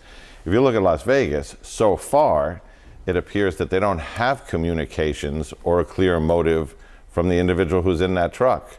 All right, so Jonathan Wacker, right now we have warrants being executed in New Orleans at Airbnbs, in Houston at the home of the New Orleans attacker, I guess in Colorado at the home of the person tied to the rental vehicle in the Las Vegas attack. We're 24 hours in. What's taking so long here in this search process? Well, the search process needs to operate in different phases. One, you have to actually go to the court to get those warrants themselves. You have to swear out in front of a magistrate and make sure that the legal process and the legal justification for going into these locations is validated. From there, it's not like what you see on television where the police just rush in and look for items of evidentiary value. What they actually have to do is, because we have explosives that are involved here, you have to first make sure and focus on officer safety and scene safety. So what's going on is explosive technicians are going into these sites first, not looking for items of evidentiary value, but ensuring that there's no primary explosives, that there are no booby traps, that it is safe for the investigators to go in and then conduct a very methodical search for everything that's on that warrant and anything that's within plain sight that is of evidentiary value that can be used to then piece together, to really find a motive and the intent for these different attacks. And again, one of the things John Miller pointed out right there, in New Orleans, you do have this trail of radicalization. Mm-hmm. In Las Vegas, we don't even have a name yet, so we don't have anything like that just yet. Yeah, we don't have a name, and we also, like, the targeting locations of both are different, right? Because one, you had a known event, you had, it is a target of opportunity, it's a soft target, where you knew from a targeting standpoint that if I launch an attack there, the likelihood of high casualties was going to be there. The secondary at Las Vegas is a different construct. 9:40 on, or 8:40-ish on New Year's morning in Las Vegas. That's a good point. Not a lot of people there, so you're not really launching an attack. While it is an iconic site, it is a site because it is the former it's a Trump Hotel. Trump Hotel. That there is significance there, but in terms of causing damage. And then the second part of that, and John and I were talking beforehand, is what we know potentially of the driver of the Cybertruck with the military background, using low-order explosives, basically gasoline and black powder pyrotechnics, is not going to give you the blast radius that you need in the overpressurization to cause damage to the building or damage to others nearby. Also, something about the behavior of the truck beforehand, John, you were talking about? Well, he gets into town, and there's a combination of things. License plate readers that track him through Las Vegas from the moment he enters town. but also from Tesla, every place he stopped driving from where he started in Colorado Springs to charge that vehicle till he gets to Las Vegas. So they've got a good timeline. He spends about an hour driving around the Strip. He stops at a motel along the way for a period of time. But an hour before the explosion, he enters that driveway with his vehicle and does a slow pass around past the valet people and everything. And you have to ask yourself, what's he doing? To Jonathan's point, is he saying, it's 7-something in the morning and there's not a lot of people here. I'm going to come back in an hour and see if there's a bigger crowd. Or is he just doing his reconnaissance as a military operator would, which is, who stops you where am I going to place this so it's going to be, so the Elon Musk vehicle is going to be right under the Trump sign. We don't know what the symbolism that they were going for in this attack was. But I mean, they're looking at all of that. The idea that he drove through an hour beforehand is suggestive. So we were 24 hours into this. I mean, almost literally in the Las Vegas thing, a little bit more in New Orleans. What do you think the next big piece of information will be, or what's reasonable to expect that we could learn soon?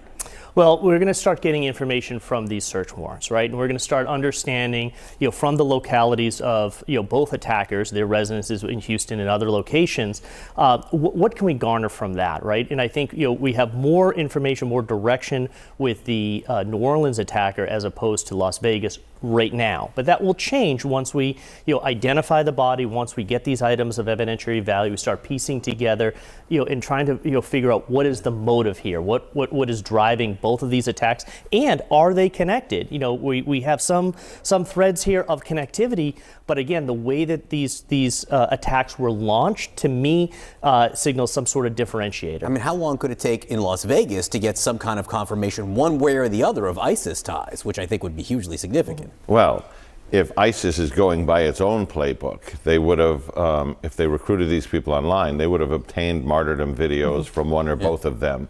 We've got clues from the self-made videos from the New Orleans attacker, which tells us a lot, but nothing yet from the Las Vegas piece. But ISIS could come out with their own communique if they're connected that way, or we could see something completely different. I mean, as Jonathan points out, there's two critical factors here, which is, who are they working for, if anybody?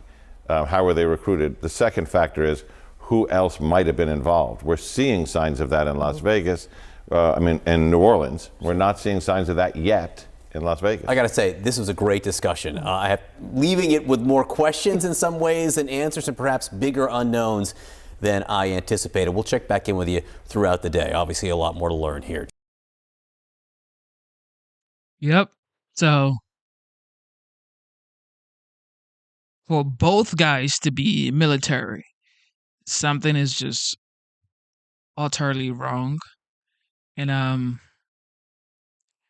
this New Orleans guy saying it is ISIS. I mean, if ISIS comes out and takes responsibility for it, I guess Trump would have to sink whatever country the broadcast came from. I mean, it's just facts. All right, check out some victim in the hospital. So some victims were in the hospital. I mean, over 30 victims are in the hospital from the New Orleans situation. Anderson Cooper actually had a conversation with them. We're at the University Medical Center here in New Orleans. It's a Trauma 1 hospital very close to here. He specializes in emergency medicine.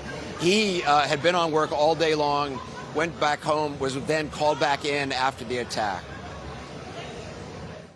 Were most of the injuries from the vehicle itself, or were there gunshots as well? Yeah, so it was interesting because when you talk about injuries, you think of a blunt mechanism like a car crash, or penetrating trauma like a knife wound or a gunshot wound, and really here we had both.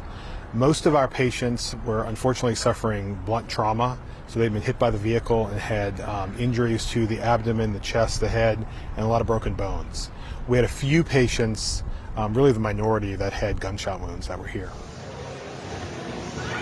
This hospital is about 10 years old. It's really beautiful. Dr. Elder was also saying that this was the largest number of sick critical trauma patients that they've ever seen in such a short period of time. I met earlier today at that hospital with Pittsburgh area native Jeremy Sensky. Jeremy uses a specialized wheelchair. He was in New Orleans on vacation. He uses the wheelchair because he was in a car accident in 1999. He's paralyzed. I spoke to him. He was on Bourbon Street. He was struck directly by the truck in his legs in the wheelchair. He survived miraculously. I spoke to him earlier. I think I got hit and my body was just thrown onto the ground, and I just, for like a second, I don't remember that moment, but as soon as I hit the ground, I think I came right back awake. The first thing I remember when I hit the ground were the gunshots, and as soon as I heard the gunshots, I was thinking in my head that I would hope I was clear from the gunshots, and I thought that's kind of why I was on the ground. In my head, I thought, well, maybe I'm on the ground because of the people are shooting, and I was on the ground to get away from it. So did you heard shots? Did you see anything around you? No, I didn't see anything. Like, while I was hearing the shots, I was still like disoriented, and the whole time I was like pretty messed up. I really didn't know what was going on, and I was just glad that I didn't get shot. Like, I'm thinking the gunshots, I'm laying on the ground, I should be safe, and then my leg was messed up. I kept messing with my leg. I'm like trying to figure out what's wrong with my leg, and I saw this stuff around me, which was parts of my wheelchair. So I started scraping and trying to find my phone. I really couldn't tell what was what, so I tried to get my phone. I wanted to use the phone. I was going to call my wife and tell her I was alive. Your leg, you were you were bleeding. I think that I was bleeding, but it was my leg was just broke, like into a bunch of different pieces. There's a photograph taken from overhead where the truck is, and you're on the ground. Yeah, the truck was to my right. So did you heard shots? Did you see anything around you? No, I didn't see anything. Like, and I was screaming, help, help, help, help. And finally a guy came over and said, listen, you're lucky to be alive. He said, many people aren't as lucky as you. I heard that somebody put a mark on your forehead indicating you were alive. Somebody came over and they put the number, a yellow X. And I asked, what does that mean? And they didn't tell me.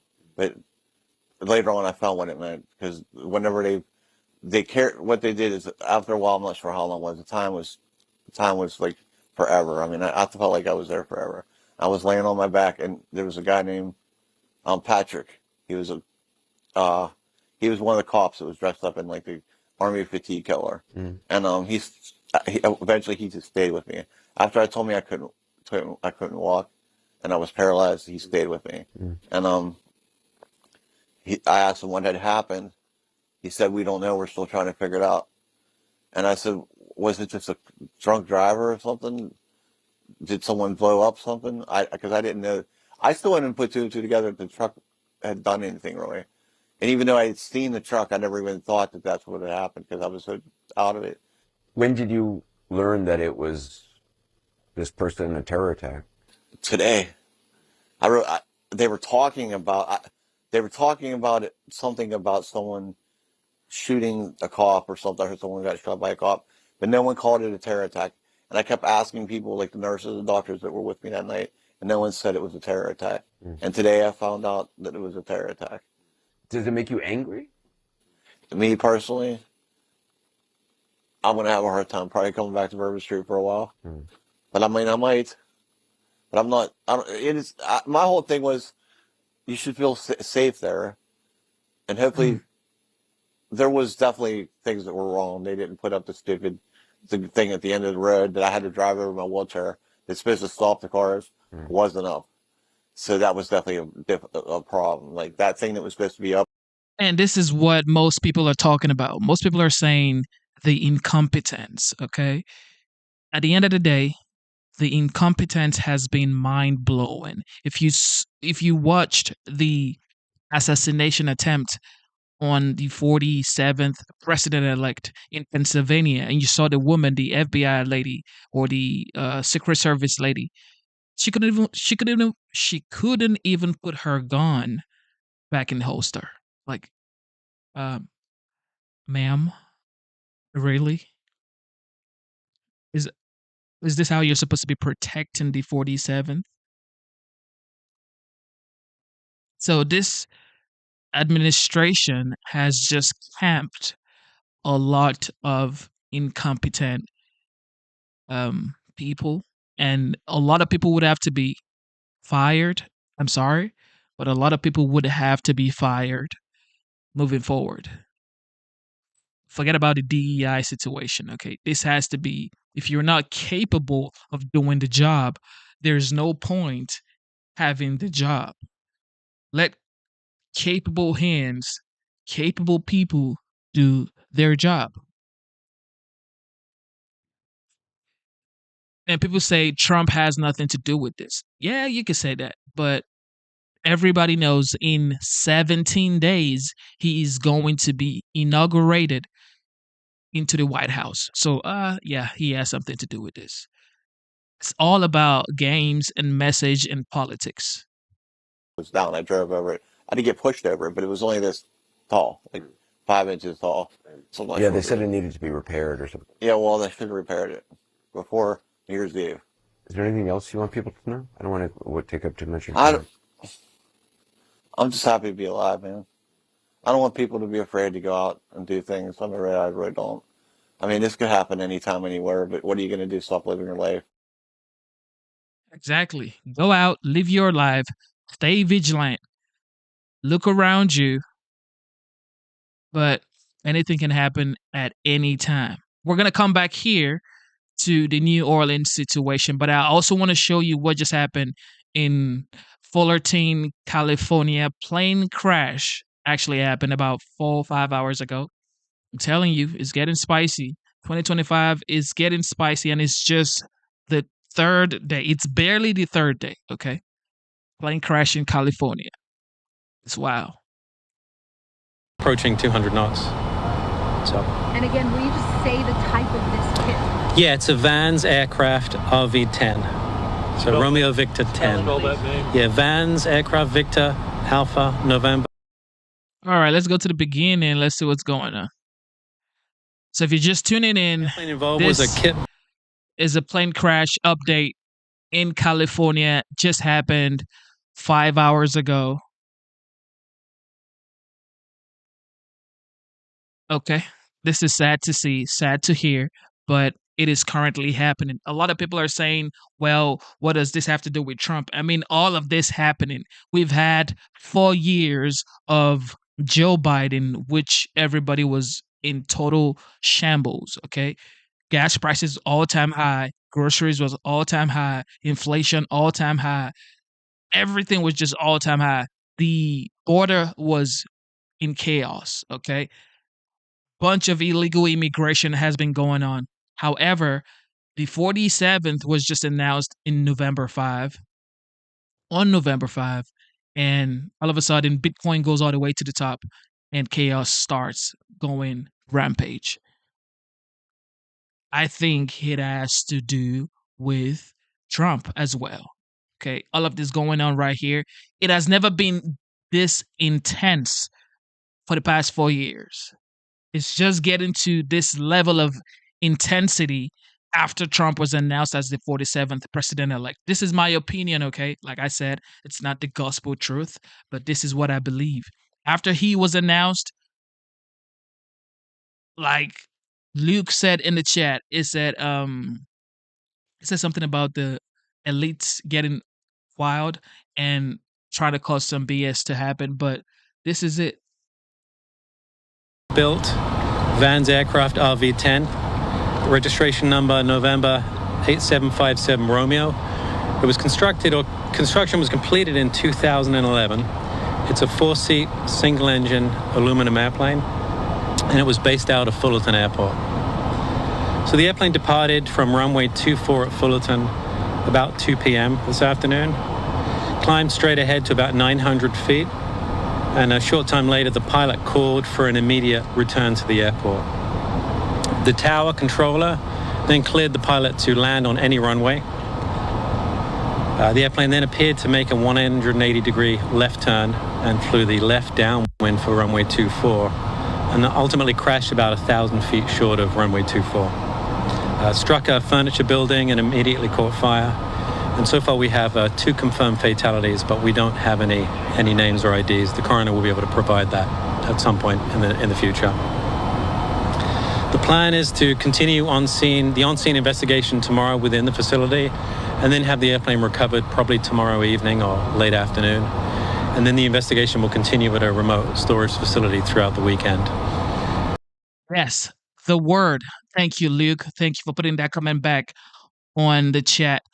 Luke says, yeah, the managerial class is freaking out.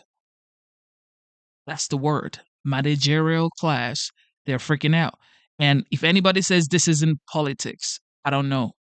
I just don't know how this isn't politics. This is politics, in my opinion. A preliminary report should be on our website. That's ntsb.gov in about 14 days. And then the final factual report will take about 12 to 18 months to complete. So with that, any questions? Did the pilot actually Over a state year? the reason for the emergency or what he believed the emergency was? No, a pilot just said ask for an immediate return to the airport. And he was clear, there was nothing standing in his way at all. He just had a clear line of sight to the airport, but he just didn't. And you guys don't forget, there has been 2 plane crash outside the United States. There was one on Christmas Day, and there was one on the 28th of December.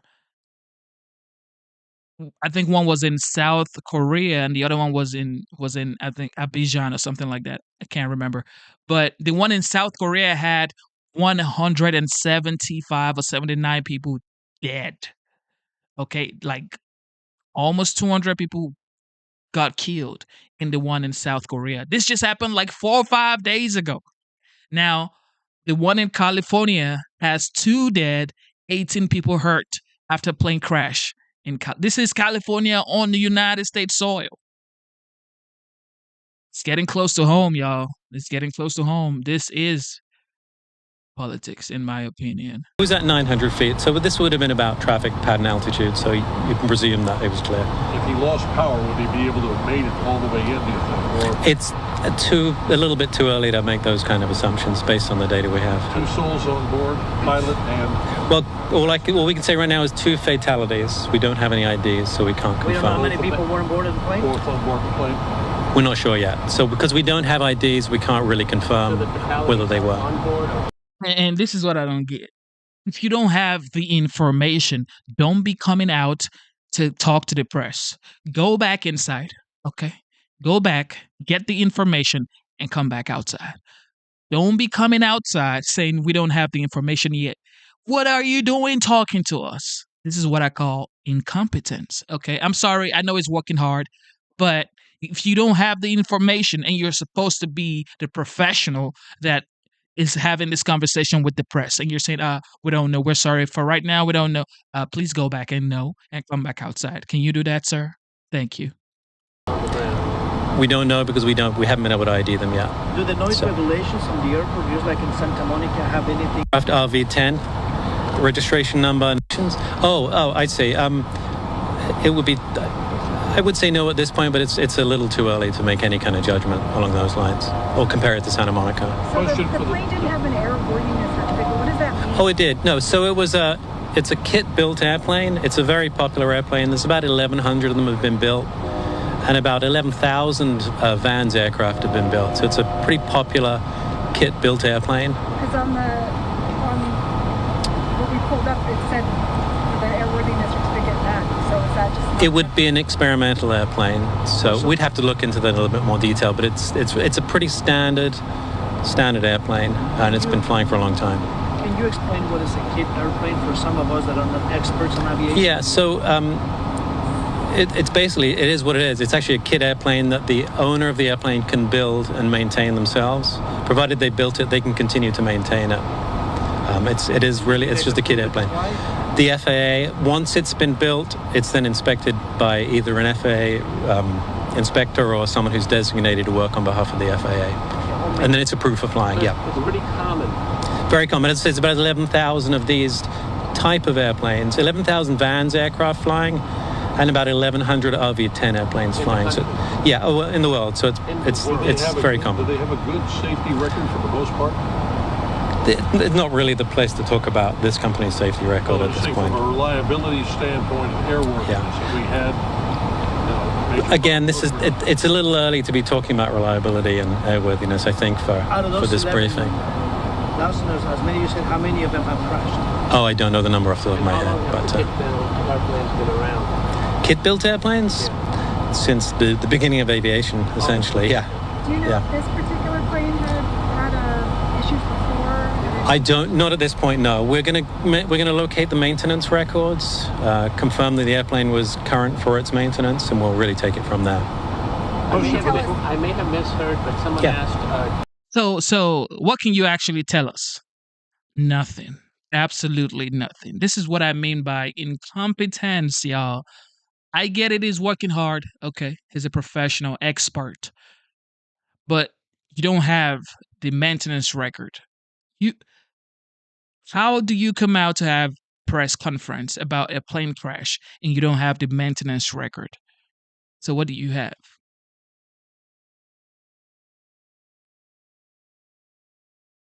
Did the plane lose power?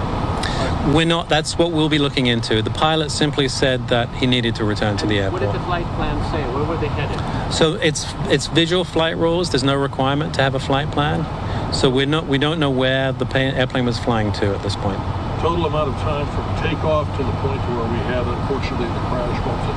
Less than 10 minutes? Oh, less than 10 minutes. Yeah, I don't have the exact number. It was less than 10 minutes. I was listening on the radio on that station, by the way, the recording of the tower. That's where we're getting our primary timing from, the recording of the tower. What you heard? Not really. No, it's. Given the weather conditions at the time, there's no indication that it played in. No, it was great weather. No, it doesn't appear the weather played a part at this point. It was 80 degrees, nice day, clear skies. Question for the fire department, if they could come forward for a second. Is there any problems with the building itself from a safety, structural integrity standpoint at this point? Has it been inspected? Can people go back in there and work tomorrow, or is it going to be closed for a while? Can you identify yourself, please? Sure. My name is Mike Meacham. I'm the Deputy Chief of Fire Operations for the City of Fullerton. Regarding the integrity of the building. So the integrity of the building. So the building has been red tagged by the building department. There was significant damage to the roof system, and for those reasons, and the fire protection system, for those reasons, we won't be allowing anybody in the building to do any work other than the investigators and the building department to do those inspections. Are we talking perhaps 3 or 4 days or more before it could be reoccupied, or the cleanup crews could go in? That'll be up to the building owner. The building will be turned back over to the property owner as soon as the NTSB is done with their investigation on the inside. They'll be turning it back over to them, and it'll be up to the property owner at how fast they occupy the building again. How much damage was there done both by fire and, of course, impact damage to the roof and to the area that we're able to take a look at all? Yeah, it would be hard to quantify how much damage, but there's significant damage to a portion of the building, both from the impact and from fire. The warehouse said that all of his people were accounted for and they were all unharmed, or they possibly minor injuries taken to the hospital. Talk to me about how rare that might be with a fiery crash that we saw going into that building full of people. I'm not sure how many people he has confirmed. The Fullerton Fire Department and the surrounding agencies, Orange County Fire, Anaheim, Huntington Beach, Fountain Valley, some other area resources, they treated and transported 20 people. Not all people were transported. Some people did sign out AMA, but we did transport several people to the hospital with varying degrees of injuries. You're saying 20 now.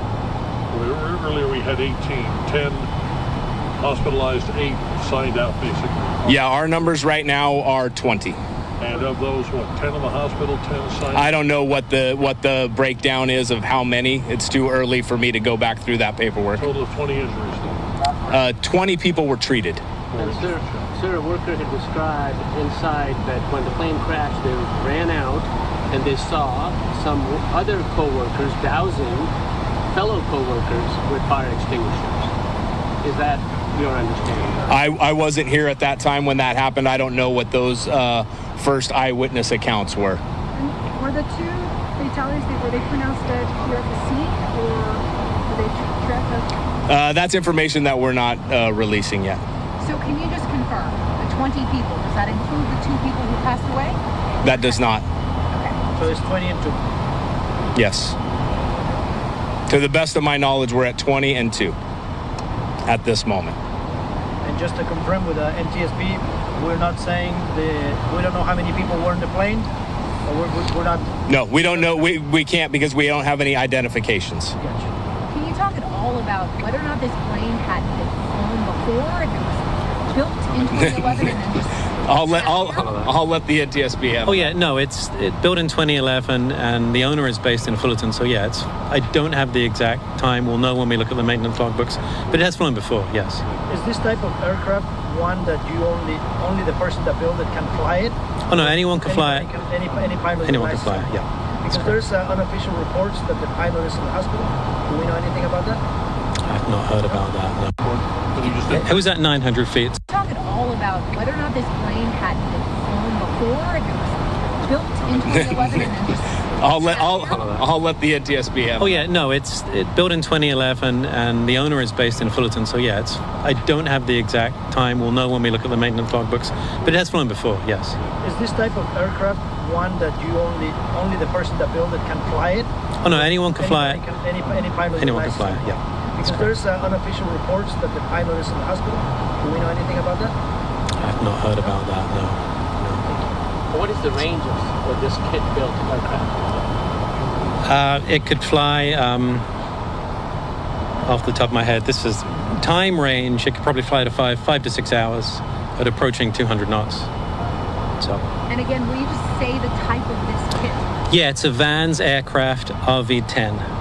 So Romeo Victor 10. Spell that name. Yeah, Vans Aircraft Victor Alpha November Sierra aircraft, and it's Romeo Victor 10. Romeo what? Victor 10.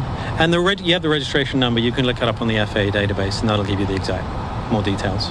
This type of aircraft doesn't have a black box, does it? No, it doesn't. It's not required to. But it has a fair amount of electronics on board that we can often extract data from pertaining to the flight. To recap all this, so the next step for you is to keep investigating. What are you going to base your next your findings on? The recordings of the combination of everything. So we'll obviously be looking at the wreckage tomorrow on scene within the factory, documenting as much as we possibly can. We'll be walking around trying to get video camera footage, talking to witnesses.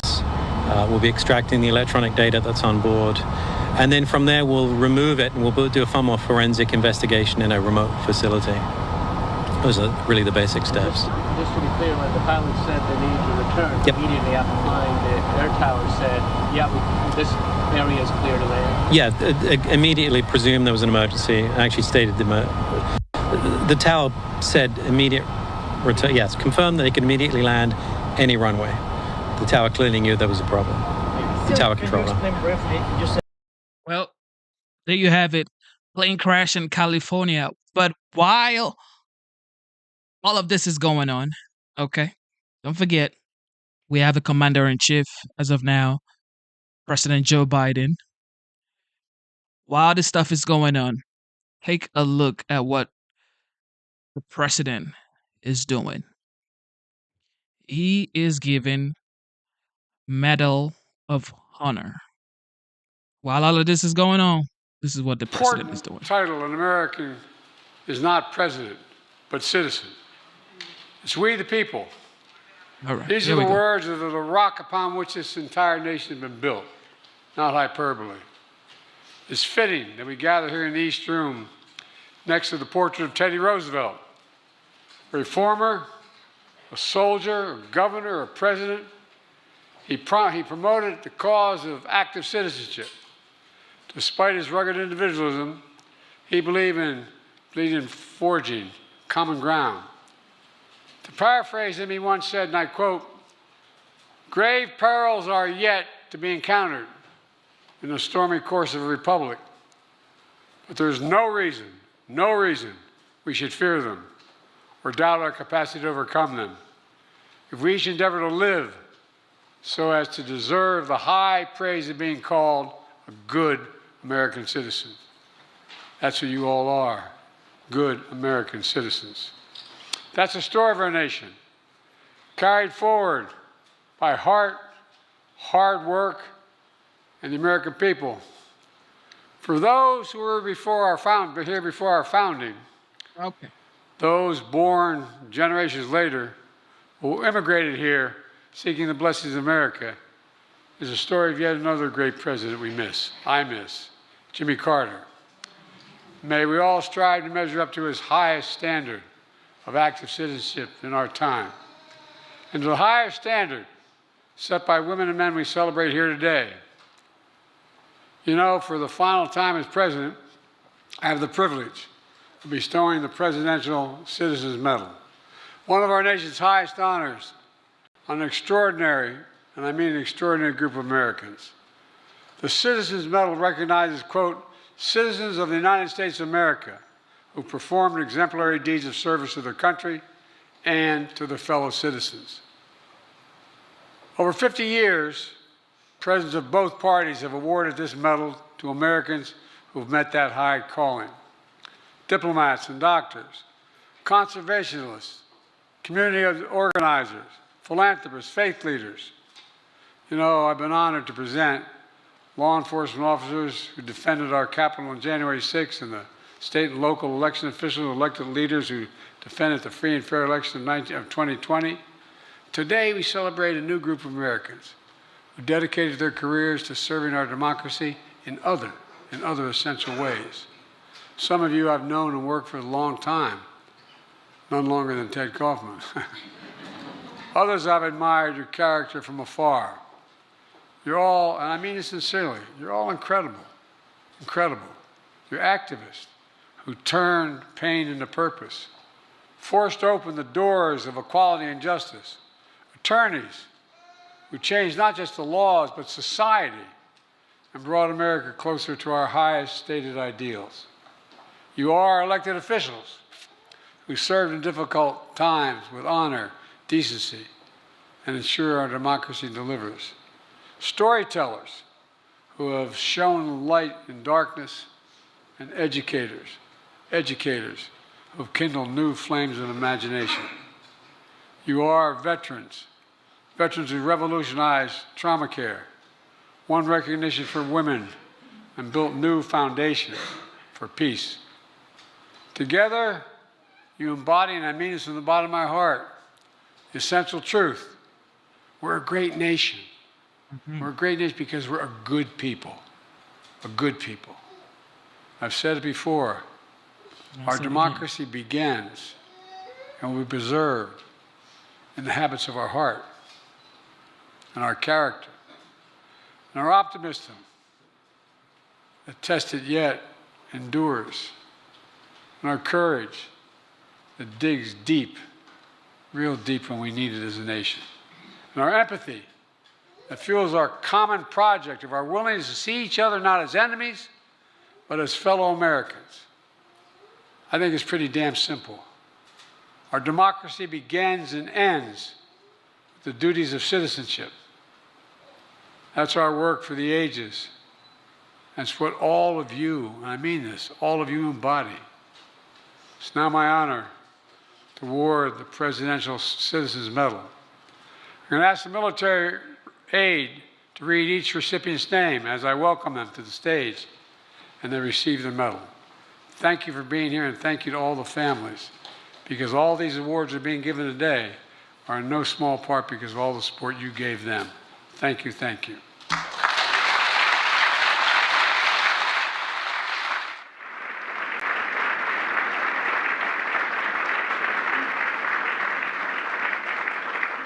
The Presidential Citizens Medal recipients: Mary L. Bonato, for securing the right of every American to marry whom they love.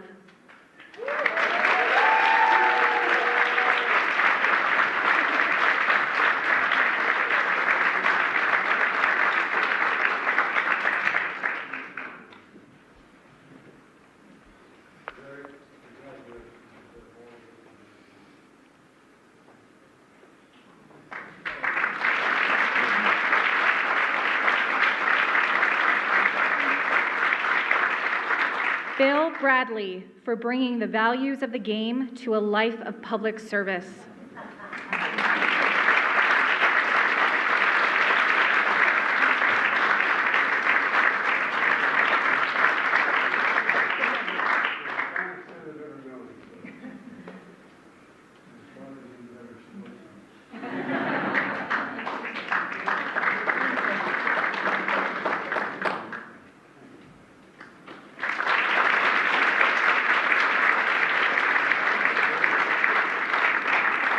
K. Butler Jr. for transforming battlefield trauma care for the U.S. military and saving countless lives around the world.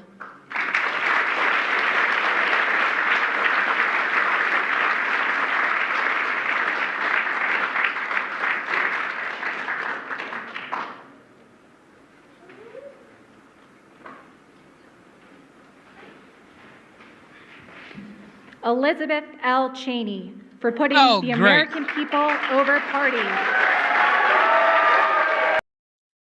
Oh my God. Liz Cheney got the Citizens Medal Award. Liz Cheney got a Presidential Citizens Medal Award for putting party over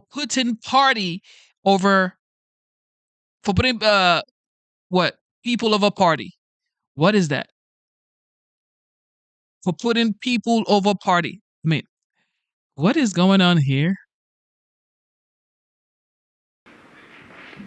Elizabeth L. Cheney for putting the American people over party.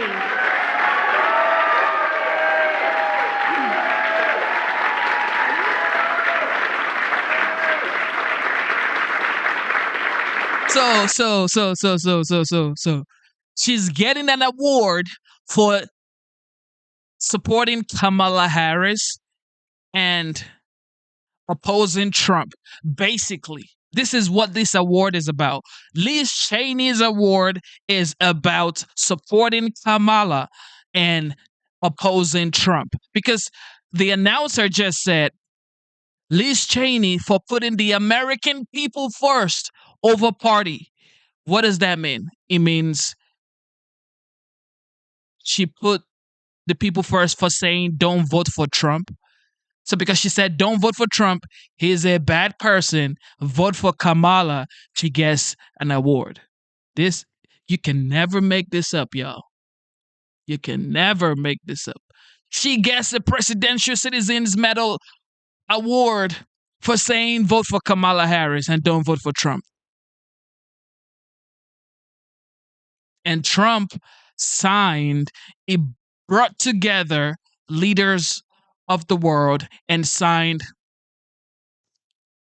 a peace deal, okay? The Abraham Accord, and he never got the Nobel Peace Prize. This is the same thing they did to Obama. They gave Obama the Nobel Peace Prize for just being the president of the United States. And Trump did all of those things in 2016, 2017, 2018, 2019, 2020. Guess what? No Nobel Peace Prize. But here goes Liz Cheney winning the Presidential Citizens Medal for saying, don't vote for Trump, vote for Kamala.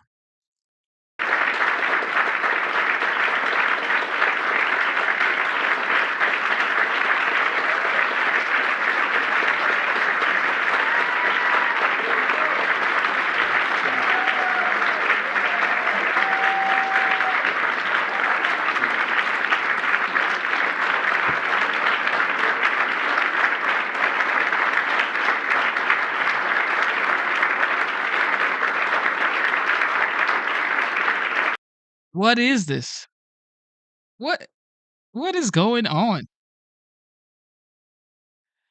Oh my God, bro. This is the worst. What was it telling her right here? Like,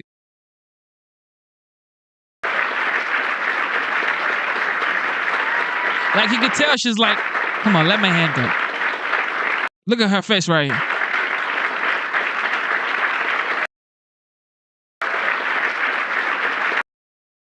Look at her. She's like, let my hand go, Joe.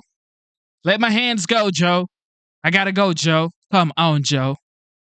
Because you know, as soon as the OG gets in here and Kash Patel gets in the FBI, I'm getting the lawsuits. So let my hands go. This ain't gonna save me. I wanted a presidential pardon. A Presidential Citizen Medal is not gonna save me, Joe. Give me a blanket pardon. Look at her face.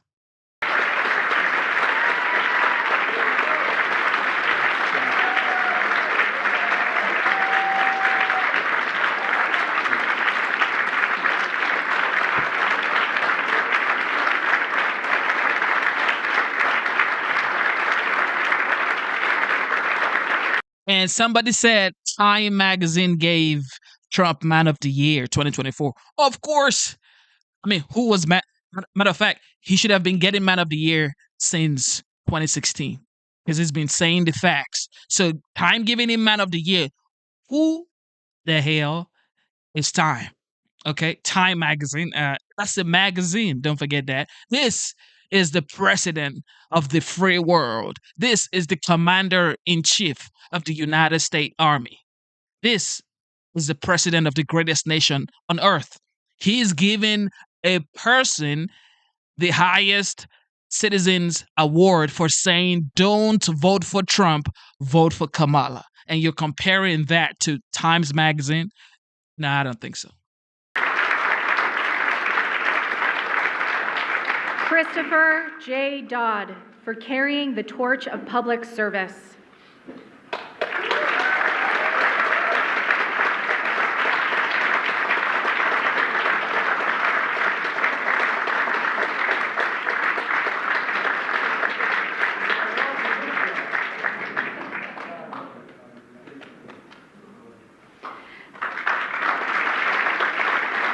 Denise Rohan, accepting on behalf of Diane Carlson Evans.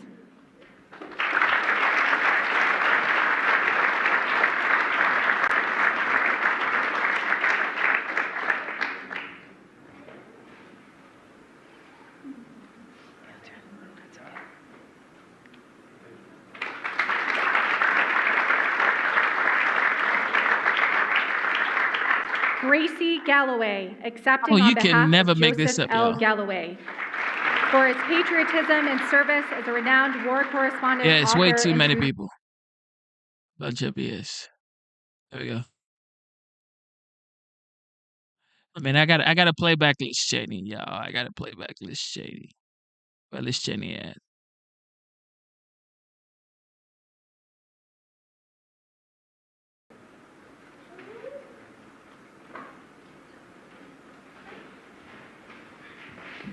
Elizabeth L. Cheney, for putting the American people over party.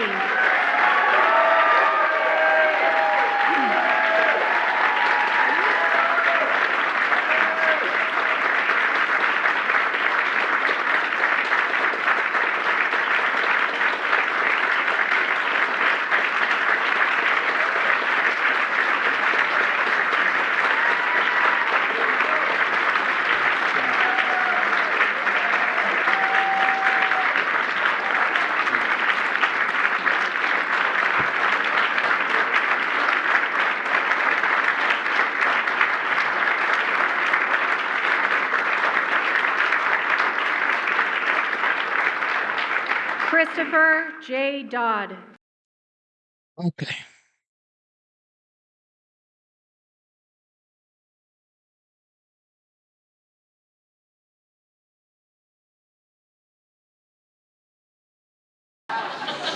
We got a lot of very important senators in this room and friends of mine, including that guy right there. Stand up.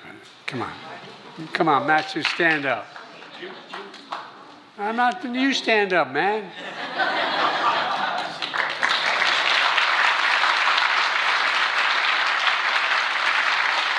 And you want to know who to blame because I'm president?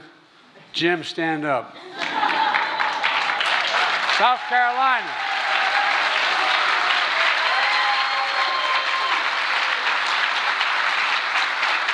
All the members of the House and Senate, stand up.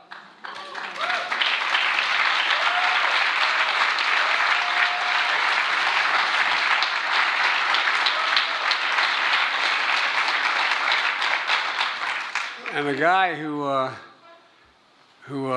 should be standing here, should have been standing here, who is not only as a brave heart, but physically one of the bravest people I've ever known in my life, John Kerry. John Kerry.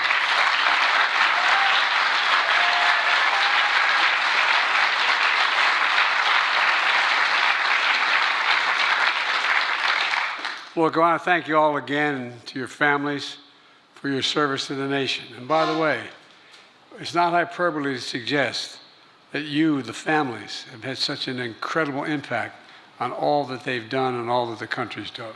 We know it's not one single person that does it. No woman or man can go out and do the things they do without the support of their family. So thank you, thank you, thank you. And congratulations. Let's remember, our work continues. We've got a lot more work to do. Keep this going. We have to, every time I walk out of my Grandpa Finnegan's house, Tommy's heard me say this 100 times. Okay, here we go. Joey, keep the faith. My grandmother, no, Joey, spread it. Let's go spread the faith, okay? God bless you all, and may God protect our troops.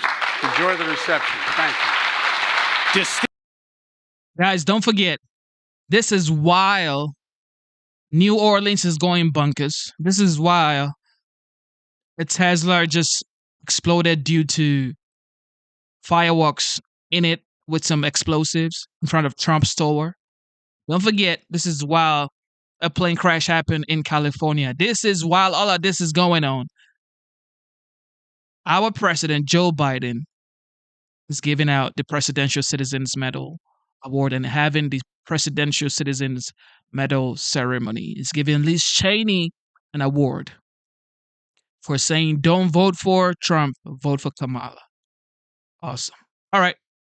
There you have it. All right, Mike Johnson. What does Mike Johnson have to say, the Speaker of the House? Now, more importantly, joining me now is the Speaker of the House, Mike Johnson of Louisiana. Mr. Speaker, welcome. Thank you for your time, sir. I know it's very hectic. Hey, Larry, great to be with you. And I appreciate your endorsement and certainly humbled and honored to have yours and President Trump's and former Speaker Gingrich and all of our friends. All the leaders across the conservative movement are all saying the same thing, as you just said. We have to stay unified. Larry, we can fulfill all those campaign promises that the American people have given us a mandate to do if we stay unified. And that's the key here. And I think it all begins tomorrow, and I'm confident we can do that. Speaker, let me just begin quickly. I know a lot's been said and reported and so forth and so on, but here we are in the later afternoon. Your thoughts on the terror in New Orleans. You, of course, are from Louisiana, up in Shreveport and so forth. People are criticizing the FBI. The intel agencies didn't know this was coming. They seem to have missed it. You probably know a ton more than I'll ever know about this. Is there anything you've got to add to the conversation so far? What are you thinking here, sir? I wish I had more to add. I participated in the classified level briefing earlier this afternoon by the intelligence agencies and the FBI. Of course, I've talked to my governor down there, Jeff Landry, who's a very close friend of mine, our Attorney General, Liz Murrill. They're doing a great job on the ground. The state officials are. The local officials are doing all that they can, but we need our federal partners to do their job. And there is some frustration, as was articulated at the top of the program, that I think is very well placed. You know, for 4 years now, the Biden administration has taken its eye off the ball. I mean, they did not prioritize, in our view, the right things. And the FBI was off doing all these various and sundry things, putting their emphasis in their investigations and their eye on, you know, conservative Catholics and concerned parents at school board meetings and all these other things. They tried to convince us that the greatest threat to the homeland was racially motivated extremism, when we all looked at the wide open border and thought logically that that might lead to terrorist attacks in the future. You know, we need a dramatic change. And this emphasizes once again why this election was so important to the country. And we cannot get President Trump here soon enough. 18 days away from his inauguration and his cabinet coming in. And we need all of these people that he's chosen, who are law and order types, who will get control of these agencies, including the FBI and the DOJ, to get to work immediately. It can't happen soon enough. You know, when these tragedies happen, it always occurs to me, I believe, correct me if I'm wrong, Speaker, 2 cops were hit, they were wounded, but they're okay. Is that true? That's the latest information. That's right. I think there's now 15 confirmed dead, 14 or 15, and it's just a tragedy. A lot of young people, you know, innocent people out just enjoying the new year. And this vicious attack was pure evil. And you know, the problem that we have right now, the thing that has frustrated us is that this seems to be very reactionary. When we have known for many months that an attack like this was possible and perhaps imminent. I mean, FBI Director Christopher Wray testified to Congress here many months ago, back in the spring, that all the red lights were flashing and that this was a serious situation. So we knew that large-scale events, when people are on big, you know, pedestrian areas in the street, like the French Quarter in New Orleans, my home state, that they would be vulnerable for something like this. And the idea that somehow we miss this guy being radicalized is a real concern. Well, our hearts and condolences go out to everybody. I always think of the cops first, but to all the families. I hope that those who are wounded can get through. Let's talk about tomorrow's vote on the speakership. How do you look, sir?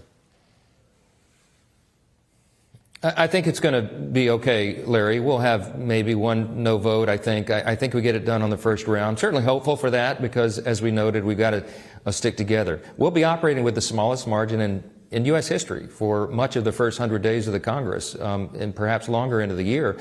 So it necessitates that every single Republican, as diverse as our caucus is, can put aside their personal preferences every day and work together for the team. And I think everybody understands clearly the mandate that we have, the importance of the moment, and I think they're going to come and get. That's the facts. The Republican Party has to stick together, just like the Democrat Party does. They stick together. If Republican wants to make wave and allow the president-elect, Donald J. Trump, fulfill his mandate that was given to him by over 76 million people, they have to stick together. Enough of the BS. Forget about your differences or whatever. Stick together, rally together, and get the job done. Because everybody's already against the Republican Party at this point, especially the OG Trump. So they want to see him fail. Like, they don't even care if him failing means the United States fails. They don't care. Okay? People they just hate Trump to that level. Like, we just want him to fail. But do you understand that he is going to be the president of the United States? You want him to fail? Don't you think that's going to affect the United States? If you're Democrat, a Republican, Independent, Green Party, whatever party you support, you should actually support Trump at this point because he is the president of the United States for the next 4 years at least. Just support him. Just support him and pray for him and hope he makes the right decisions. Just hope, okay?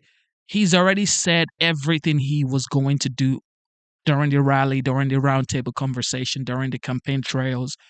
That's why people voted for him. Just hope all of these distractions don't intensify.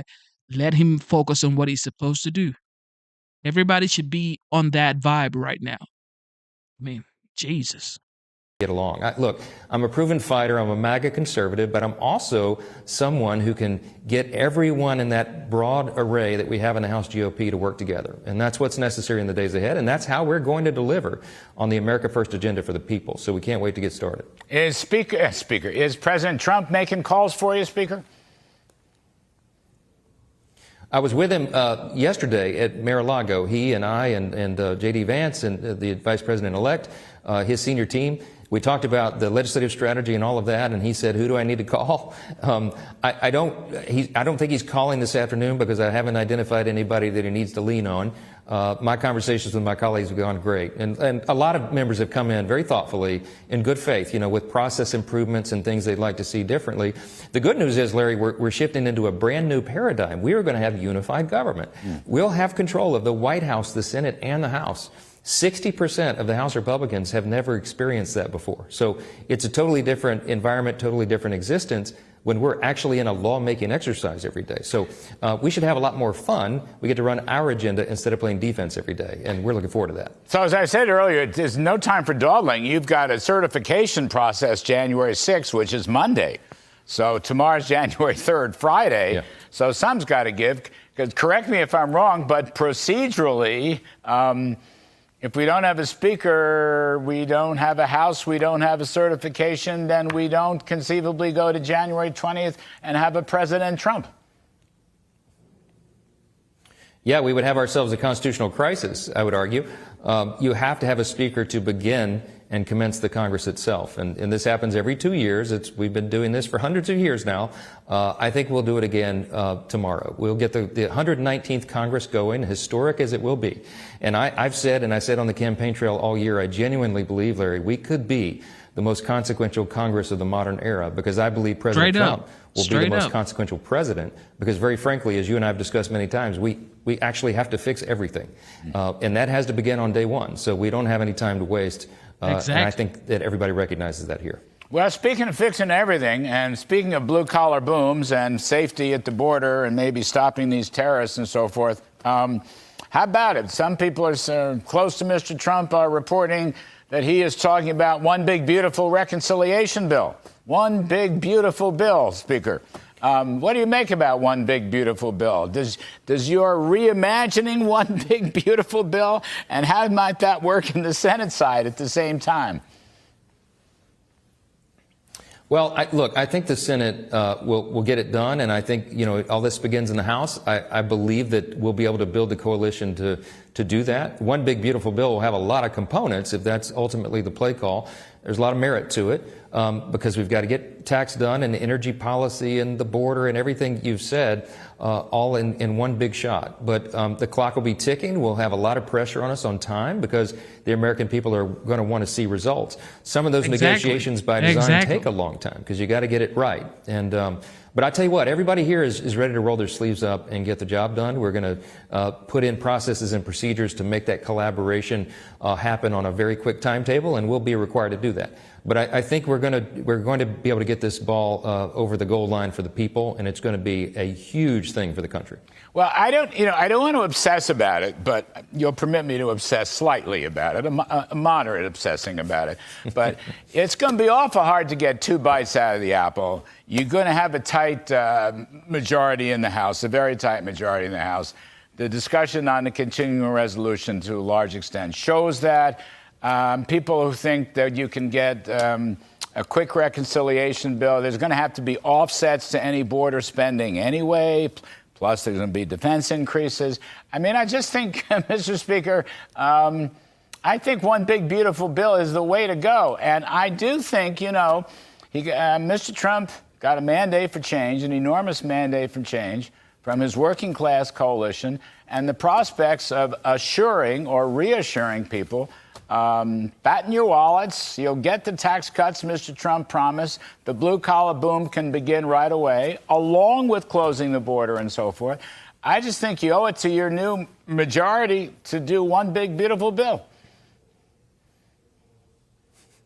Yes, you have made your case well, Professor, and they're all listening. And we cite Kudlow here on the Hill when we're in the discussion room. Well, Larry Kudlow says it. No, and there are others as well. There's a lot of smart people who are advising on this and sharing their opinions, and it's very valuable because this is going to be a big, complicated thing, but it's something that we are going to do.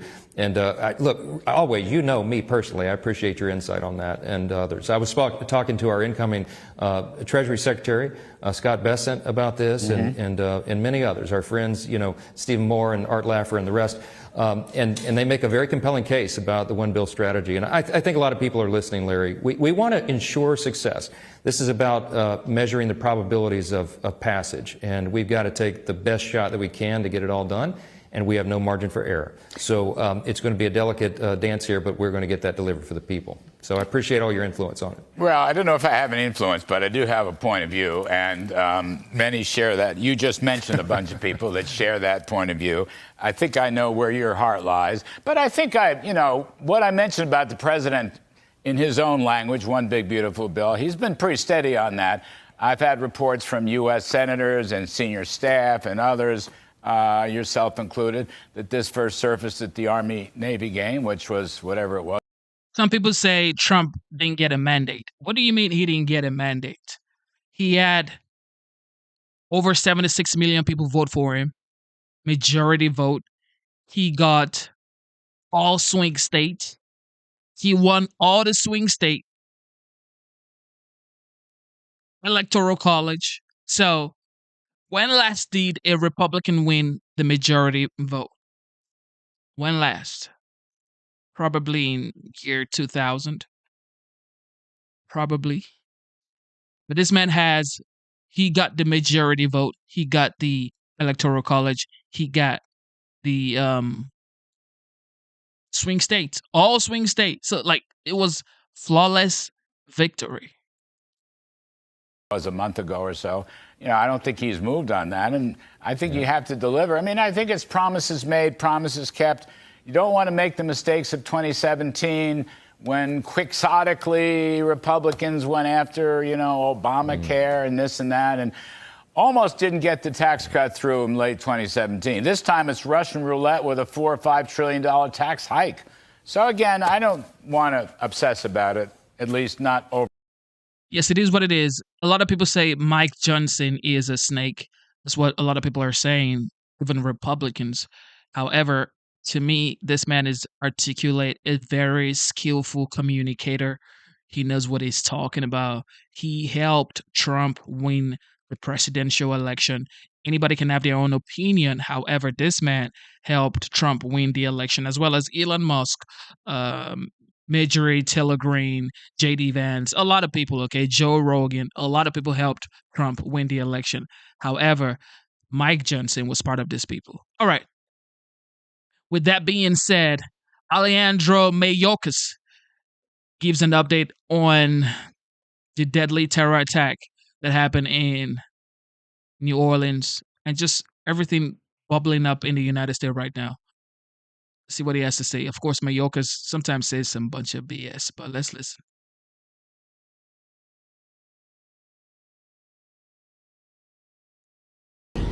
President Joe Biden getting a briefing from his Homeland Security team in the wake of the Las Vegas explosion and New Orleans terror attack.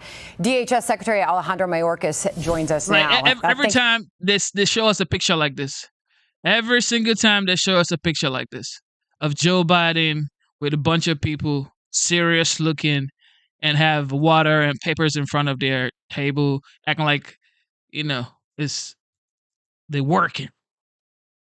Every single time, this is what we get. Joe Biden is in the situation room right now, working hard, says Kamala Harris. I don't think so. Team in the wake of the Las Vegas explosion and New Orleans terror attack. DHS Secretary Alejandro Mayorkas joins us now.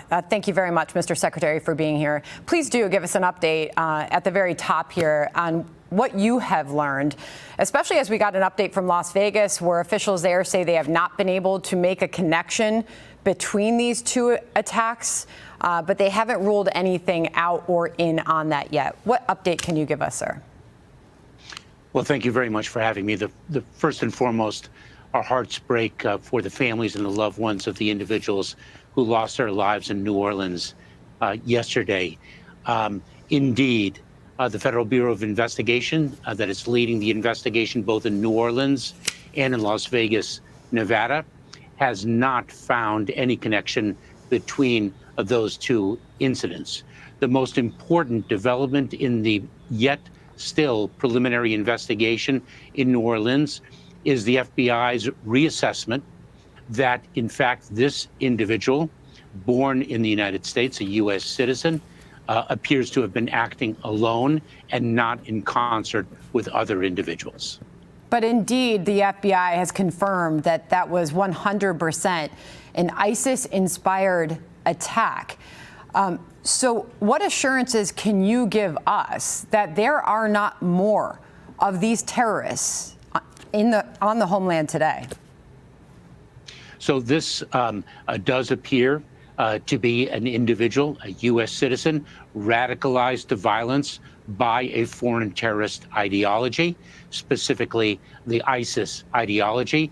This is a phenomenon of homegrown violent extremists that we have seen develop and emerge over the past 10 years. The ISIS goal is to have Americans live in fear, and we cannot allow them to succeed in that regard. Our democracy, our way of life must prevail. We will continue to enjoy and flourish in our democratic way of life and not allow an atmosphere of fear to prevail and therefore have ISIS's goal succeed. We will not allow that to occur. Got it. And just a moment ago, President Biden was speaking, Mr. Secretary. He said ISIS will find no safe harbor here. I just want to put up some numbers on the screen. These are numbers our audience are familiar with. We look at them every day because they do change. And this is the number of encounters, encounters of those coming over the border that are on the terror watch list. 16 since October alone. In all of 2024, 155 coming over the border into the United States. You look at the number in the year 2021, 703 encounters of those coming over the border on the terror watch list. How can we be sure that ISIS won't find a safe harbor here? Oh, it is our highest responsibility to ensure the safety and security of the American people. And in the service of that responsibility, we screen and vet individuals, and individuals who pose a threat to public safety or national security are prioritized for immigration detention and removal from the United States. And looking at the matter before us, the tragedy in New Orleans yesterday, we are dealing with a United States citizen born in the state of Texas who was radicalized to violence by a foreign terrorist ideology. But let me be clear, whatever the nature of the threat, those who pose a threat to the American people are our highest priority for law enforcement action, as our laws provide, and we enforce and execute those laws every single day. And so many people in our department do so at risk to their own well-being. There are and going safety. to be many who are going to hear you say that and wonder why more hasn't been done to stop people from illegally coming into the country. Mr. Secretary, I looked back at March 12th, and I was reminded when Christopher Wray, heading up the FBI, said that the terror level in this country has reached a whole new level. Worried about those who are here who will inspire acts like, by the way, the one that just happened in New Orleans. He said the terror level threat is higher than before October 7th. So one might wonder why there hasn't been a change in policy that has led to that. Well, there has been a change in policy. Quite frankly, the number of individuals encountered at our southern border on a daily basis now is lower than it was in 2019, the last year before the pandemic, number one. Number two, Director Wray was speaking of the fact that we have a diverse set of challenges that our country is facing, and I've spoken publicly about this as well. We have the persistent threat of foreign terrorism that really gave rise to the Department of Homeland Security in the first instance after the tragic events of 9/11. We have the individuals already resident in the United States radicalized to violence by a foreign terrorist ideology, or over the last 8 years, what we've seen, anti-government sentiment, false narratives spread online, personal grievances. And the third major threat vector is adverse nation states, such as the People's Republic of China, Russia, and Iran, that we counter every single day. I'm pushing through a lot here because we're going to run out of time soon.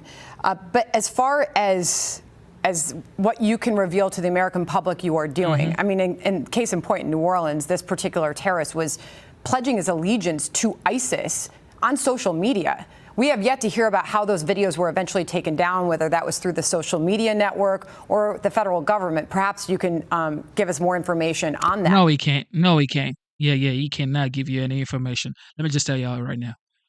When you have elected officials and they come on TV and the media news and all they could tell you is calm you down. We're doing our best. We are currently doing our best, okay? Well, your best is not enough because you have, think about this, guys. These people have all the resources, like any resources that you think in your mind that the government has, they do. Okay? The government has all the resources it needs to find anybody, solve any situation. But then what they do is they come on TV and tell you, we're working hard. We're doing our best. No, you ain't. No, you're not doing your best. No, no, no. No, you're not. You're going to have to do your best, like for real. But why was this person out there pledging allegiance to ISIS and not known by the government? Well, there was no public expressions of his allegiance to ISIS except shortly before the tragic events of yesterday. Let me be clear. We work very closely with state and local officers, enforcement officials, to identify individuals who are exhibiting signs of radicalization to violence. Someone says, well, how do you know? Are you in the government? Let me just tell you something. NASA has contracted a man called Elon Musk, and they shoot rocket into space. Okay? They have satellite in space. We have technologies that even your heart cannot comprehend. And then they come on TV and tell you, we're working on this, we're working on that. It's like as simple as homelessness in California. They've spent billions of dollars on homelessness in California. Yet, California still has one of the highest level of homelessness. So when you say, how do you know they can solve anything? Yes, they can, if they truly want to. Because this right here ain't it. We work very closely with residents in communities. We have expressed since the tenure of Secretary Janet Napolitano in the first Obama-Biden administration, see something, say something. If somebody sees something of concern, they need to report it to officials. Yeah. The responsibility of Homeland Security is a shared responsibility, and we're proud to partner with people across the country. Real quickly, Mr. Secretary, and again, we do appreciate your time.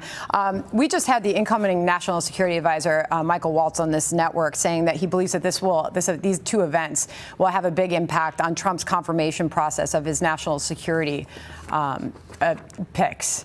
What is your reaction to that? It is always a priority to ensure that qualified nominees, especially in the national security space, are confirmed. Whether or not these individual nominees will be confirmed is a prerogative of the United States Senate under our advice and consent structure, and I defer to the United States Senate for those determinations. Mr. Secretary. Thank you, Mayorkas. Thank you. All right, Tom Homan. Here we go. And Tom Homan now, the incoming Trump administration border czar. Tom, great to have you here. And I want to get to New Orleans again in just a second, but we just got this fresh information out of Las Vegas, and the police chief there giving us a lot of new details. I want to get your reaction to. He characterized what they're learning on the ground there in Las Vegas as a suicide with a bombing that occurred immediately thereafter. They're not aware of any other subjects involved in that case. While they are aware of the similarities to the person who carried out the attack in New Orleans, they are not able to directly tie these two events together. They have no evidence that they are tied together, but they do not believe any further threat from that particular incident is out there at this time. What was your reaction to what you heard? Well, look, I think the further the investigation goes, I think they are going to find a connection between the two incidents. But look, they're both suicide events. The man in New Orleans certainly had no plans of going home for getting out and trading gunfire with law enforcement. So I think both these men realized they weren't going home after this event. But the threats aren't over. I've been on this network for 4 years talking about the threats coming across our southern border. And, we got a record number of known gotaways. Over 2 million people enter this country. We don't know who they are or where they came from or what their purpose to come to this country. They weren't vetted. They weren't screened. They weren't fingerprinted. We don't know who they are. And since the Border Patrol and CBP arrested well over 300 people on terrorist watch list, how many of that 2.2 million who escaped apprehension, who escaped vetting, who escaped fingerprinting, came from a country sponsoring terror. Even Christopher Wray, the director of FBI, said numerous times under testimony in front of Congress that this is the biggest national security vulnerability he's seen. I agree with him. So we're not out of the woods. This country is in grave danger. We need to secure that border. And despite what's happened the last 2 days in Las Vegas and in New Orleans, this administration is not stopping. They're still releasing thousands of people every week through the CBP-1 app, the CHMV program, and Border Patrol continues to release people in this country without proper vetting. This is not a good thing, and I can't wait for the new administration to take power and secure this border and protect our national security. Well, the police chief was asked about the incident in Las Vegas, if they had seen any motivation and inspiration from any terror group. They had not identified anything there yet, I should say, at least. They said they're very heavily still in the middle of that investigation.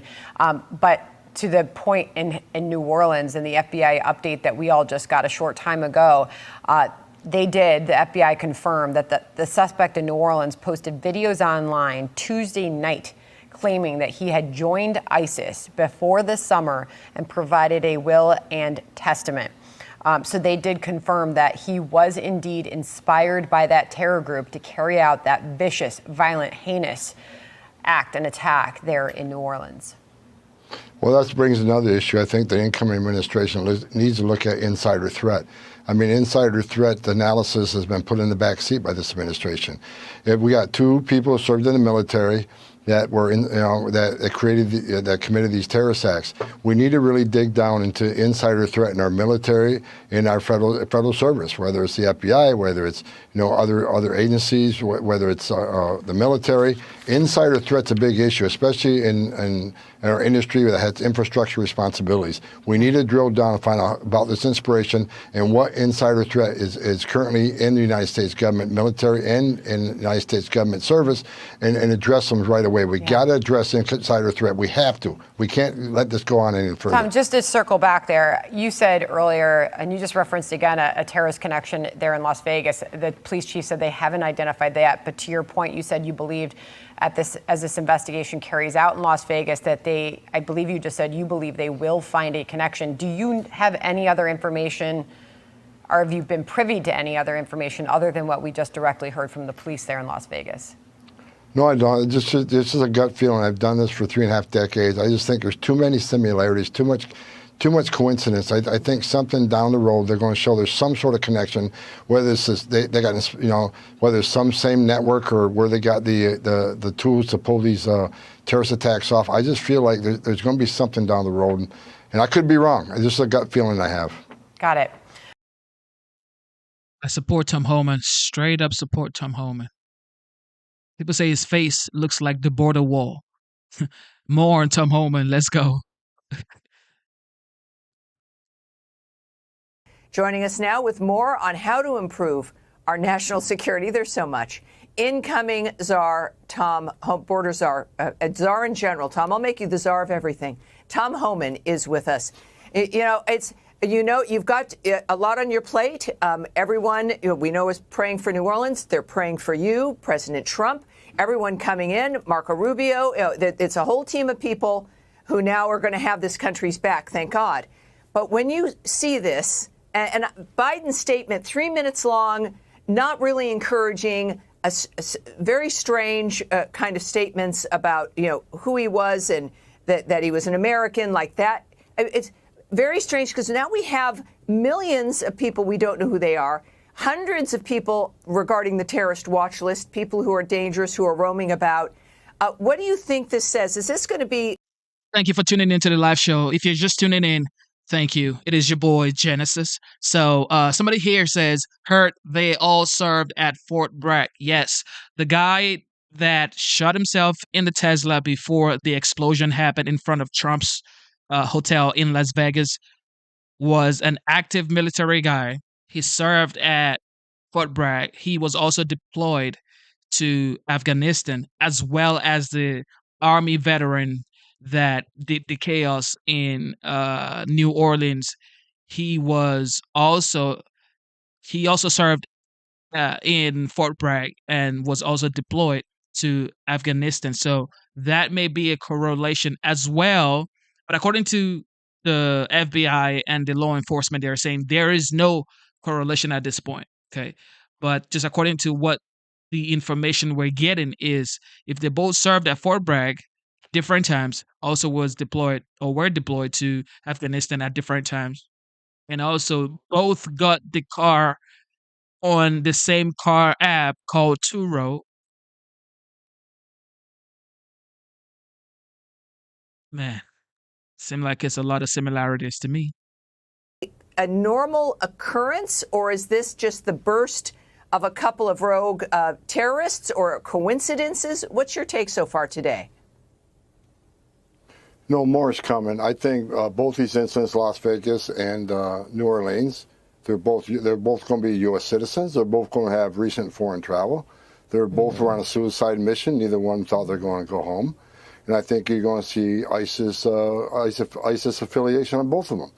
But, the president bragged today, this is U.S. citizen American. He shouldn't hang his hat on that, because let's remember, just a couple months ago, we arrested 8 people from Tajikistan in New York City, Philadelphia, and L.A. that were planning a terrorist-type event, a Russian-type terrorist event here in the United States. Luckily, the intel community called them before they did it. And let's remember, we got over 2 million gotaways, known gotaways on our southern border. Border Patrol's arrested people from 180 countries. Many of these countries sponsor terror. They've arrested over 300 people on the terrorist watch list. Under Trump, we had 14. So I wouldn't hang his hat on these attacks being done by U.S. citizens. It's coming. Even Christopher Wray, who I have very little respect in, it says the southern border is the biggest national security vulnerability he's ever seen. Also just the fact, the inspiration of it, right? I think that was the Al-Qaeda magazine name, right? Is that it's an inspiration for people. And when just the fact that there seems to be no one at home, no matter who you are or where you're coming in from, it inspires the bad actors. It's like, if you want to get something done now, this is the time to do it, because no one's at home. And Trump is coming in 19 days. And that seems to be something that people, the bad guys, are concerned about, as they should be. Well, look, they've been emboldened. Look what this administration done. First of all, they relaxed the sanctions against Iran, gave them billions of more dollars so they can fund terrorism. Right? You see marches down New York City, the streets of New York City, on the college campuses of people carrying ISIS flags and asking for the death of America. And we allow this stuff to happen. This administration took a weak stance on this stuff. And the southern border, I'll mention it again, tomorrow, I guarantee you, this week they're going to continue to release thousands of people from the southern border, either through the CBP-1 app, or they're going to fly them in from Cuba, Nicaragua, Venezuela, and Haiti through the CHMV program to our airports. Then Border Patrol is going to release thousands of more. Nothing's going to change tomorrow. This administration is not taking action against the criminal cartels, the terrorist organizations, or trying to secure our southern border. You can't have national security if you don't have border security. I don't know.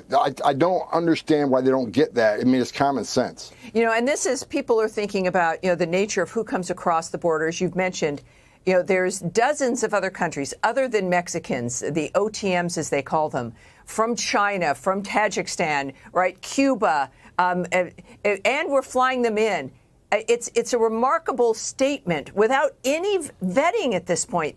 It's almost like a deliberate, unforced error. Like you want this dynamic in here, and it's frightening. What will be some of the first day? We always wonder what the President Trump will do on his first day. For you, what is your first day agenda? What are the first things you need to get rid of and do, like the app and dealing with some of the elements with the border? What's on your first day agenda? First week, first day? Well, I think day one, President Trump's going to secure the border. I think at the same time he secured the border, and we're going to do that by ending these ridiculous programs. You need to end CHMV. You need to end the CBP-1 app the way it's being used now, and catch and release. If you cross the border illegally, you're going to be detained, either that or removed. The law is clear. If you enter this country without proper documentation, You shall be detained. That's what the statute says. You shall be detained. Not maybe, not thinking about it, let's release you. You shall be detained, and that's what the Trump administration would do. President Trump is committed to that. We're going to start the biggest deportation operation ever seen. Right out of the gate, we're going to concentrate on public safety threats and national security threats. That's why I get angry when I see governors and mayors saying they're going to try to prevent this from happening. Especially after today. What governor and mayor wants to stand in the way of removing public safety threats from the community? Yeah, I mean, that's it. It is their own constituents using them like pawns in an environment that ruins everyone's lives. You know, this kind of crime, nobody knew who's all these people injured and the 15 murdered. You know, we don't care about their political party. We don't care about whether they're black or white or gay or straight. They're Americans, or perhaps they're visitors. They're people having a good time. It transcends all of that. And that's, I know, what you're focused on, what President Trump is focused on as well. The 20th, sir, can't come soon enough. Thanks for joining me tonight. Hey, Sean Hannity. Facts. Straight up facts. Can't wait for the 20th. And they better keep him secured. Let's bring in Louisiana Attorney General Liz Murrill. Madam Attorney General, thank you for joining us. What is your latest thinking on the security? I know you have said that perhaps another delay is in order. What can you tell us this morning?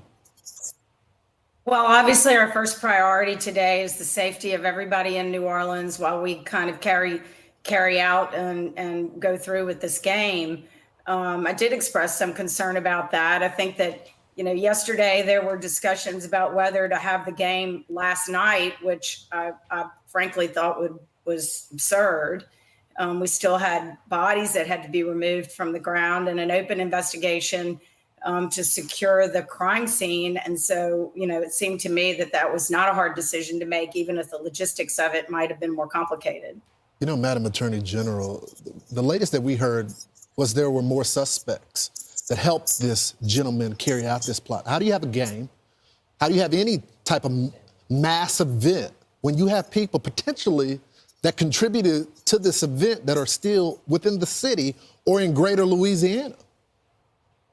That's a very good question. I think that we have a lot of law enforcement presence in New Orleans. When I left there last night, all I could see were blue lights all over downtown New Orleans and the French Quarter. I know that the police have conducted a grid search of the entire area down in downtown and in the French Quarter and around the Superdome. So the governor has added 100 National Guard to that area to ensure that it is secure. But, you know, there's a lot going on. It's an active investigation of a crime scene after a terrorist event. And I don't think it's not possible to take this too seriously. Attorney General, I just wonder, are officials on the same page here? I sense that you're not ready for this game to happen today. Well, you know, they didn't ask my opinion about whether it should or it shouldn't, although I do have one. I think that, you know, we certainly want to reassure people that we feel like they are safe in New Orleans. I think this is a very serious event. I would like to talk to the FBI this morning and to reach out. My priority this morning is to reach out to the Department of Justice and the FBI and make sure that they are giving top priority to this investigation. The special agent in charge in New Orleans is out of the country. You know, that's the individual who has the most experience and knowledge about the city and experience with public officials in the city and in the state. So I want to make sure that they're taking this seriously and that they have put all of their best resources toward this investigation and that they are tracking these people down. So, Madam Attorney General, if it was up to you, if they were asking your opinion and you were making the decision, would you postpone this game today, and for how long? I would probably at least have postponed it till Friday. But, you know, I think that they have secured the city and, you know, it's okay, I guess, if they're going forward with it. But I would probably have at least delayed it. It feels like you don't feel comfortable about this. Well, they already went ahead to start the sugar bowl. So, yeah, this is not even current. Well, you know, I was there while, you know, I was down out at the scene. There's a lot of law enforcement presence in the entire downtown area. I do feel like the city is secure, but we have 16 people who are dead. Their families are grieving. We have at least 10 more that are clinging to life in the hospital. And, I think that there's a certain degree of respect that we owe to the dead and to their families and the victims, and to acknowledge and recognize that this is an open investigation into a terrorist event. So, Madam Attorney General, I want to get back to the investigation. Do we have any shots of the people that were potentially involved in this? Do y'all have any video of that? And what about the people that were questioned by law enforcement that you guys decided to release? What do we know about their status right now? Well, to be clear, the FBI is in charge of this investigation. And so, the information that we have received is coming through the FBI. I have not received a lot of information from them. Yesterday, the priority was securing the scene and responding to the immediate area, making sure that it was secure. You guys have recognized already there are thousands of people right now in New Orleans. The hotels were full, and it's a complicated situation to manage. So I think it is. The one upside, I think, of going ahead and having the game is that those folks are going to go ahead and leave after the game is over, and that's going to make this easier. Madam Attorney General, I'm sorry to interrupt you, but I just want to get a clear answer. The FBI has not updated you on the people that they released from custody that they interviewed yesterday to tell you if this is credible? No. That's unbelievable. Right. You're the Attorney General of the state, and they haven't given you any information on people that could have been involved with this? Are they stonewalling you? What's happening there? I think that, again, it was a fluid situation yesterday. A lot of public officials all kind of wrapping their arms around the situation as it happened early in the morning. So I'm not ready to say that I'm being stonewalled, but my first priority this morning is to reach out to them and make sure that they are communicating with me and that they are updating me on the current status as it's happening. And I want reassurance that we have the top people in charge on the ground in New Orleans. Could more have been done in advance of this attack to have prevented it, do you believe? I don't think there's ever an event like this where we don't look back on it and say, could we have done more, and potentially identify ways that we could have done more. My first question, I know the governor's first question as we went into New Orleans yesterday morning after waking up to this was to ask what kind of bollards, what kind of positioning and was placed at the front of Bourbon Street. So I think everybody is rightfully asking those questions. But I can also tell you that there are thousands of people in New Orleans, probably from January through March. And the streets are always full. There are parades almost every single day. So, could they have secured that area better? Probably so. Were there other soft targets in areas where this individual could have hit multiple people? Yes. The answer to that would be yes. Madam Attorney General, if I heard you correctly, I believe you just said that there were 16 dead. We have been given the official number at 15. Do you want to clarify that? Well, I know that they confirmed yesterday that we're 15. I have heard the number 16 as well. So, I'll stick with 15 until we hear otherwise. But yesterday, the number was a little bit fluid. The coroners have not confirmed some of the numbers. The numbers that I was seeing coming out of the hospital suggest that it might be 16. Madam Attorney General, I want to get you. But man. People just went out to celebrate the new year, and this is what they get. Just having a good time with your family, okay? Saying, whoo, Merry Christmas and Happy New Year. Next thing, this happens. Okay? This happens. Sad. Absolutely sad. You start the new year with a tragedy. Terrorism experts are warning ISIS still poses a very dangerous global threat. The attack in New Orleans, a grim reminder of the group's reach years after U.S. and coalition forces dismantled its caliphate in the Middle East. CNN's Nick Robertson has a closer look. 2024 saw ISIS attack Spike. This massive concert hall attack in Moscow, killing more than 100 people in March. Their deadliest, claimed by their most active franchise, ISIS-K or ISKP, in Afghanistan. A month later, this bloody attack inside a Russian jail. 4 guards killed. A stabbing attack followed in Germany. They attacked in Afghanistan and Iran. Another of their estimated 10 franchises or provinces fought Nigerian troops. We've seen a huge increase in tempo over the last year or two.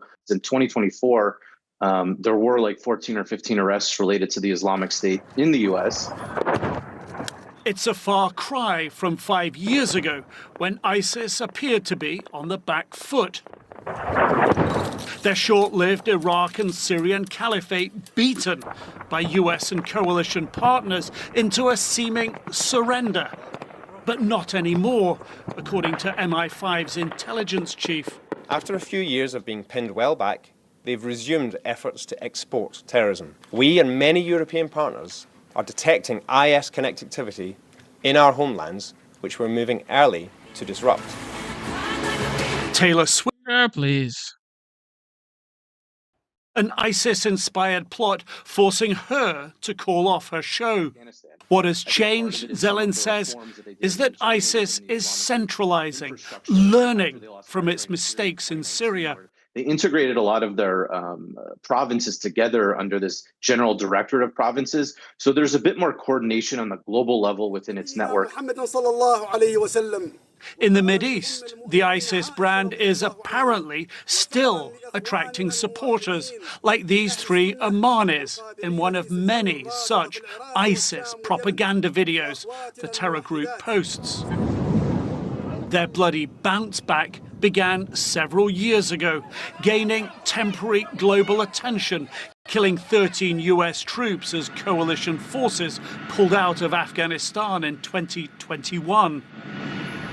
But since then, most of ISIS's recovery has not sparked massive global attention. That changes.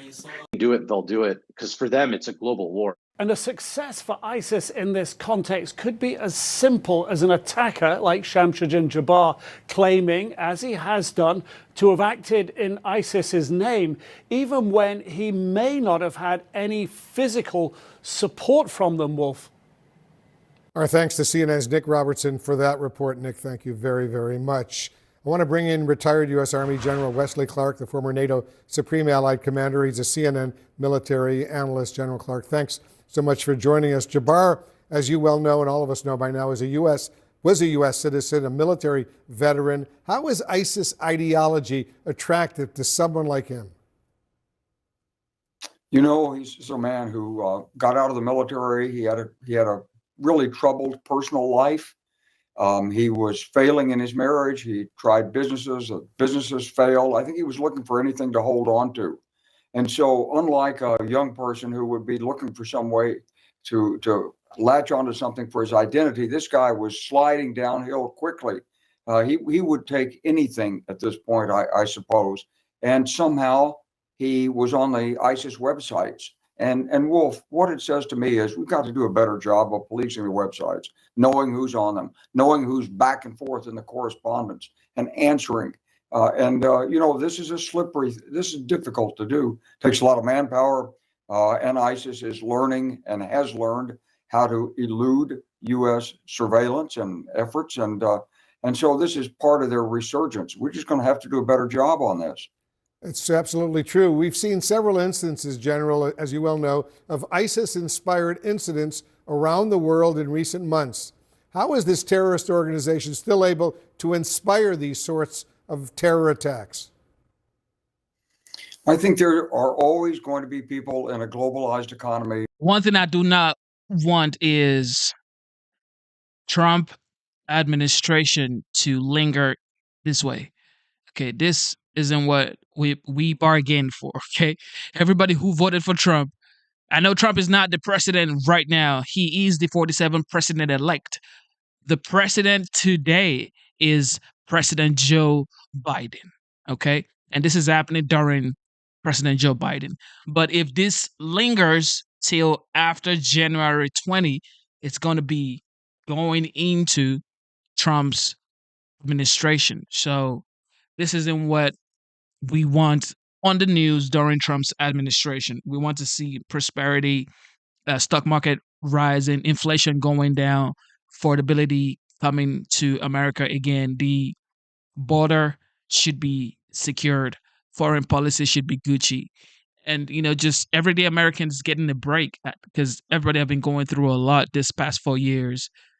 This isn't what we want to see after January 20. We want to see all of this subside because, from now to the next 5-10 days, this may be what's going on the news.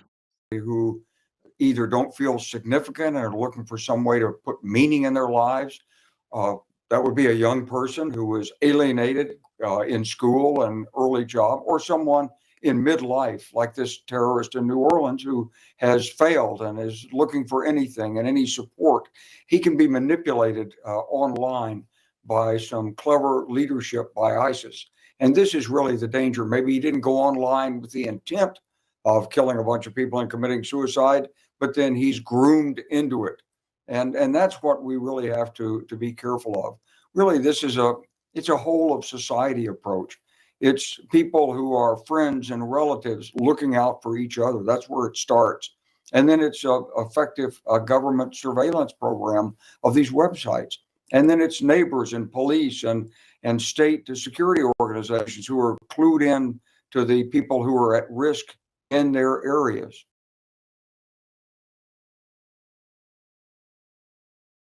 More updates.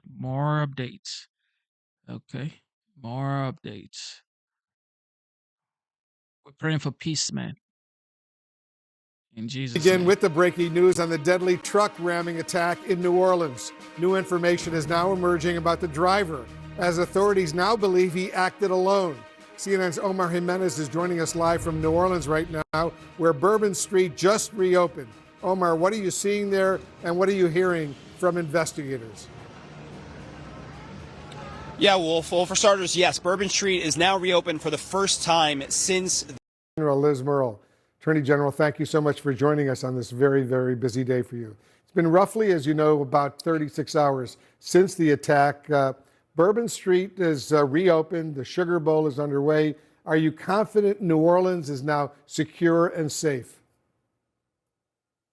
Oh, yeah, absolutely. I mean, I just returned from New Orleans, and there is an enormous police presence in New Orleans. I feel very confident that the city is incredibly secure. And, it's just been a tough 36 hours. Very tough indeed. No way to start a new year. CNN Attorney General has obtained some exclusive video from a doorbell camera showing the suspect outside of his rental home just a few hours before the attack. How important will bystander video and photos, for that matter, be for this overall investigation? It's been very important, and I know that the FBI is still asking for all kinds of tips and footage and any information on any interaction that anybody had with this individual so that it can help them create a more complete picture of all of his movements. And, even before that, long before that, they want to put a better picture together of who this person was and how he came to be so radicalized and so hate-filled that he mowed down 40 people on Bourbon Street yesterday morning. Horrible situation. CNN Attorney General has obtained memos from the Department of Homeland Security and the FBI warning law enforcement just last month about potential lone actors using vehicles as weapons. What more do you think could have been done to prevent an attack like this one? This is a known risk. I mean, I think that everybody has been preparing this. We knew, I think all law enforcement has known that lone actors, lone kind of wolf actors could be a threat. but long before a month ago. So that's not breaking news, I think, to law enforcement. Certainly, we've expected potential for things like that to happen in New Orleans because there are parades all of the time during Mardi Gras. And, so you're all constantly dealing with traffic, not necessarily people who are angry and want to kill other people, but you always have the risk of drunk drivers and things like that. So I think there's just always been some effort to protect against that in New Orleans. And there was a vehicle placed at the front of Bourbon Street. It did not cover the entirety of the area, so the sidewalk was still open. And that was so horrible indeed. Did you or anyone in your office receive any sort of credible threat information about some kind of attack around the New Year's holiday? No one has reported receiving any kind of threat that would have led anybody to believe that there was anything other than the kind of trying to prepare and avoid the possibility of some kind of act, but nobody had any information of any kind of threat. We know dozens were injured in this brutal attack, and you said yesterday, Attorney General, that some were now still fighting for their lives. What can you tell us about how they are doing right now? Well, I know that there are over 20 people still in the hospital. I think 23 is the count that I saw last. 10 of those people are still in critical condition. And we've lost a significant number of lives. I think this morning they confirmed 14, 15 counting the truck driver, but 14 people because of his actions. And we've got 10 people still in critical condition. So, I mean, it was a terrible, terrible loss. Terrible. One final question, Attorney General, before I let you go. The Super Bowl is scheduled to be in New Orleans early next month. Are you guys ready for it? Are the fans, the 80,000 or whatever number of fans who are planning on attending, are they going to be safe? They are going to be safe. I'm confident that they're going to be safe and that we're going to have a great game and a great time in the city of New Orleans for the Super Bowl. I know that everyone, including me, are doubling down our efforts to reevaluate every possible weak point in our city. The Super Bowl committee will be part of that. The federal government will be part of that, and state and local officials will be part of that. So I'm confident that we are going to look at this again with fresh eyes after this incident, and we will have a safe Super Bowl.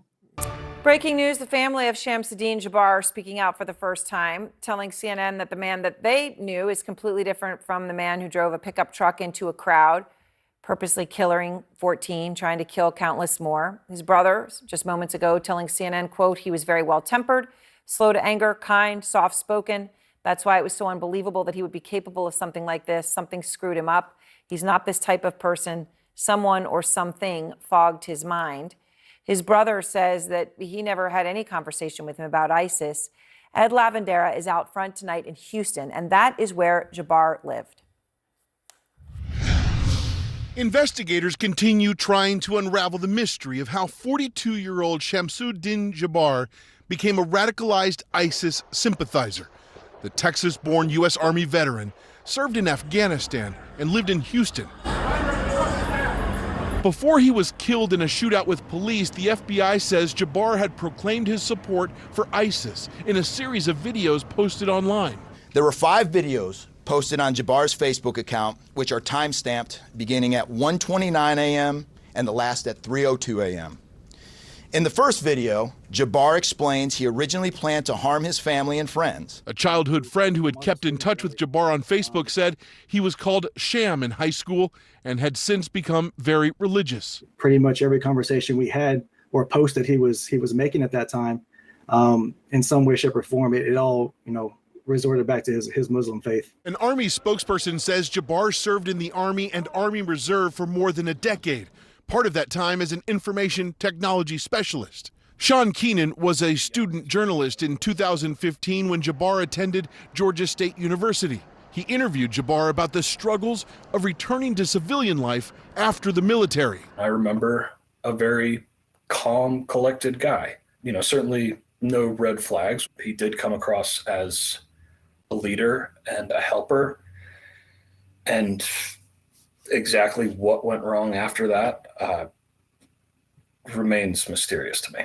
This is the home in North Houston where Shamsuddin Jabbar lived. A neighbor tells us that he was here for just about a year and a half. The aftermath of how investigators knocked down the door and fence to access Jabbar's house was visible from the neighbor's yard. A neighbor tells us that he last saw Jabbar on New Year's Eve morning. He was out front loading up a white truck. Jabbar told him that he had found a new job in Louisiana and he was moving there. The morning he was moving. I asked him if he need hands for moving, help him out as a neighbor.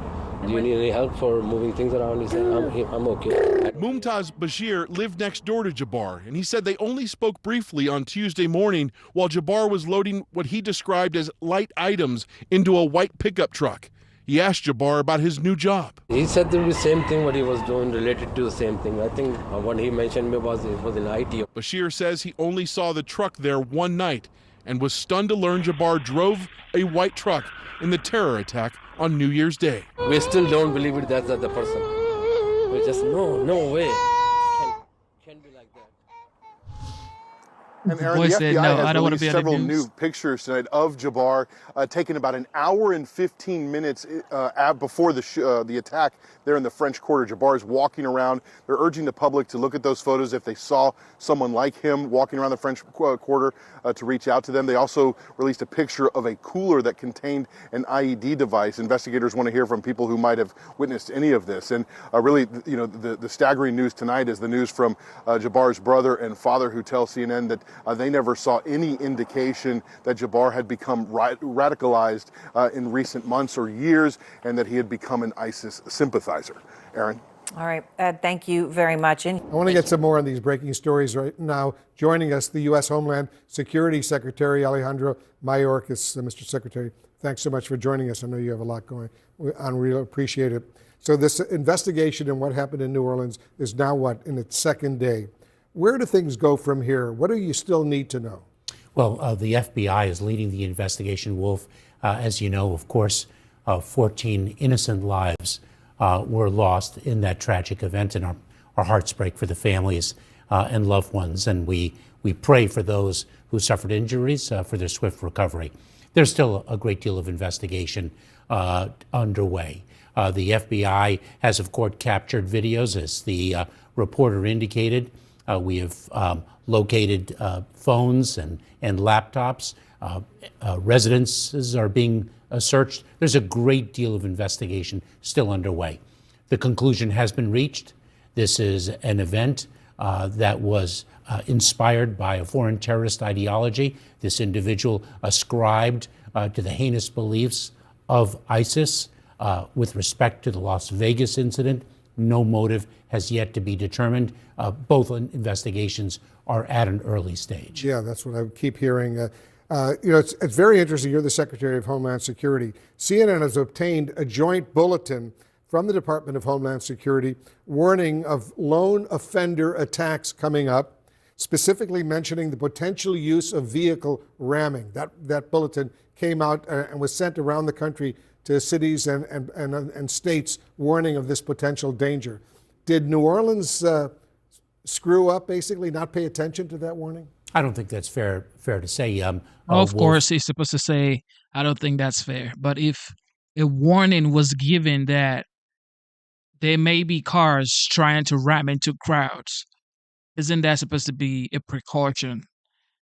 There's supposed to be some sort of precaution taken when you have a lot of people, especially during the New Year's Eve. Because the people are not privy to information like that. People are just living their lives, paying bills, having a good time with their family. They're not privy to, there may be a car ramming into a crowd. No, but the law enforcement and the elected officials have those informations. So for them to not put up heavy barricades and block up the whole street to make sure that if anything should happen, they could minimize the damage. Well, I think that's another incompetence. They're trying their best, obviously, but this is what I call incompetence. That wouldn't be a fair conclusion to draw. That was not our first bulletin with respect to the threat of the lone offender. The perpetrator of the terrorist attack yesterday in New Orleans was an Army veteran, a U.S.-born citizen. We have spoken now for about 10 years about the phenomenon of an individual resident in the United States radicalized to violence by a foreign terrorist ideology or other ideologies. We're speaking of a veteran here.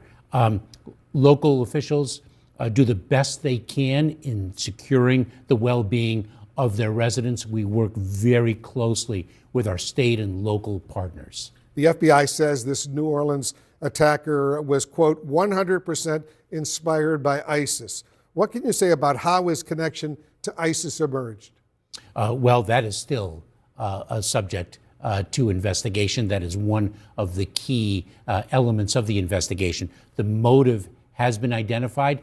Why precisely this individual radicalized an Army veteran, a United States citizen, why he radicalized to a foreign terrorist ideology is still the subject of review. Why there was encouragement by the FBI special agent to individuals who know Jabbar to communicate with the FBI whatever information they might have about that path to radicalization. Very disturbing indeed. In Las Vegas, as you all know, Mr. Secretary, a decorated active duty Army Special Forces sergeant is believed to have caused that Cybertruck to explode just in front of the Trump Hotel there. Are you confident this person acted alone? And what can you say about his motive? Again, Wolf, we're at a preliminary stage of the investigation. A motive has not been identified. There is no evidence of any other individuals working in concert with the individual in the Cybertruck, but we cannot rule that out. But there is no evidence of other conspirators. As you know, you've suggested there's no evidence of linkage between Las Vegas and New Orleans, these two attacks. But there have been several very, very significant similarities that occurred during these two attacks, right? Well, both individuals rented their respective vehicles from an app. Both individuals were U.S. citizens who have served in the military. But that doesn't necessarily draw a connection between the two events other than similarities of characteristics. Are you 100% convinced that the individual in Las Vegas had no affiliation with a terrorist organization? I don't think we know enough to draw any conclusion just yet. We're at a preliminary stage. So all these similarities that you mentioned, and there are other similarities there are others as well, purely coincidental? Wolf, we're going to refrain from drawing assessments and conclusions until we learn more evidence. We owe that. That's a responsibility of a careful and thorough investigation, and quite frankly, a responsibility we owe the public, not to be premature in our conclusions. I don't know if you know this, but President-elect Trump is falsely linking the New Orleans attack to migrants following an erroneous Fox News report. How dangerous is this spread? Is it to spread this kind of Now they're saying President Trump is falsely linking. Now is the problem. Now Trump is the problem, not anybody else. I see. Information around the country by the President-elect of the United States? Wolf, it is not a time now to stoke fear. It is a time to calm fear.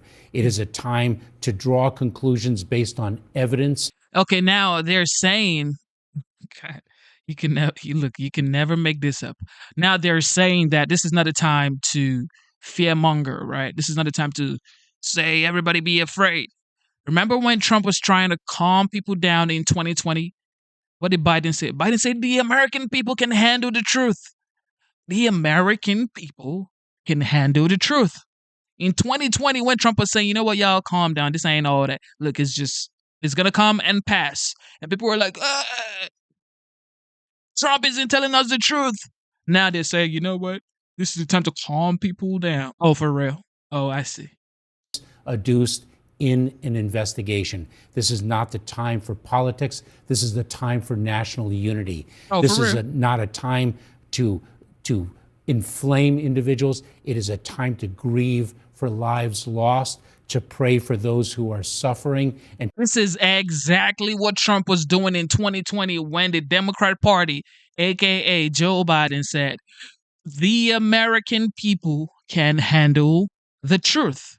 So Trump is just saying the truth. He's been saying the truth all his life, basically. Okay, he spoke about China years ago, like 30 years ago, 40 years ago. Now we're still here saying the same story. He's spoken about the border for years now. And this man is doing exactly what Trump was doing in 2020 when all Democrats were like, he's lying to the American people. He's not telling the American people the truth. And the fact is, American people can handle the truth. Americans can handle the truth. So tell us the truth. Secretary Mayorkas. To come together as a country. We're grateful to you for coming in and sharing some thoughts with us. Very important stories indeed. Appreciate it, Mr. Secretary. Thank you, Wolf. Alejandro Mayorkas, the Secretary of Homeland Security. Tonight, blaming the southern border for the New Orleans attack, President-elect Trump posting a series of inaccurate posts on social media, blasting America's, quote, open borders for the attack in which 14 people were killed. Just to emphasize, of course, the perpetrator was a U.S.-born citizen, served in the U.S. military. Trump first made the claims, though, 8 minutes after a Fox News report came out that was inaccurate. It stated that the perpetrator's truck crossed the southern border into Texas earlier this week. Fox has walked back that report. Trump, though, has not. And his incoming national security advisor today emphasized that the border has made America more vulnerable to attack. Of course. Where we've had over 300 people on the terrorist watch list traverse our border in the last years, number one. Number two, I'll remind everyone, just in the last year, we had 8 ISIS operatives rolled up, surveilling sites to hit in 3 different cities. A number of them from that cell are still unaccounted for, based out of Tajikistan. And out front now, a very familiar face to so many of our viewers, Fran Townsend, former counterterrorism and U.S. Homeland Security advisor to President George W. Bush. Circumstances are unfortunate, but I am so glad to have you back, Fran. I know we all are. So obviously, the report in this case about any link to the border was inaccurate. But Mike Waltz is making a specific point separate from that. He's saying the southern border has made the U.S. more vulnerable to terrorism. How serious is that threat right now? It's a very serious threat. And Aaron, it goes back to right after 9/11.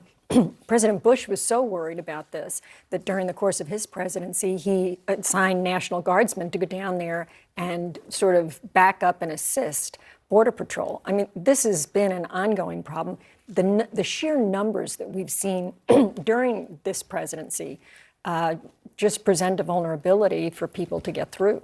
Right. And of course, you know, he mentions the Tajikistan issue. All of those things are true. Again, not in this particular case, but it's raised the question. Trump's incoming border czar, Tom Homan, has predicted law enforcement will ultimately find a connection. I had raised this at the beginning of the hour with Jim Himes between the Las Vegas attacker and the New Orleans attacker, because they both were at Fort Bragg. They both were in Afghanistan at the same time. They both were decorated military vets. Then small things like they both used a car. They both rented it from the same car rental company. All of these things. So far, except no, the other guy in Las Vegas is not a military vet. He is an active duty guy. Okay, ma'am. There's been no known link, though, no indication of a link. But here's what Tom Homan said. This is a gut feeling. I've done this for 3.5 decades. I just think there's too many similarities, too much coincidence. I think something down the road they're going to show there's some sort of connection, whether it's this, they got this, you know, whether it's some same network or where they got the tools to pull these terrorist attacks off. Do you think he's right?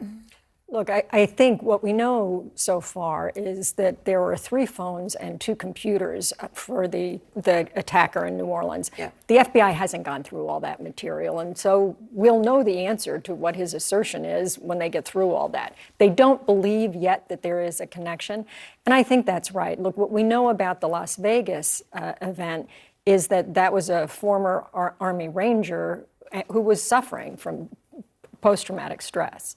Yeah. Okay. So let me ask you about that. He was, you know, Special Forces decorated, multiple, awards, medals. That's in the Las Vegas case. In New Orleans, we hear about a man that everyone's uniformly saying, well, he had had a great job up until recently. He had become more religious, but was calm and kind. And you're hearing all these things that obviously are not what actually happened. So you're talking about post-traumatic stress disorder. You think that could be something that actually does connect the two? I think that these are parallel. If they're connected, we're going to find out from the electronic devices. But at the moment, what we know is both served. The guy in New Orleans complained about Veterans Affairs and getting sort of support through the VA.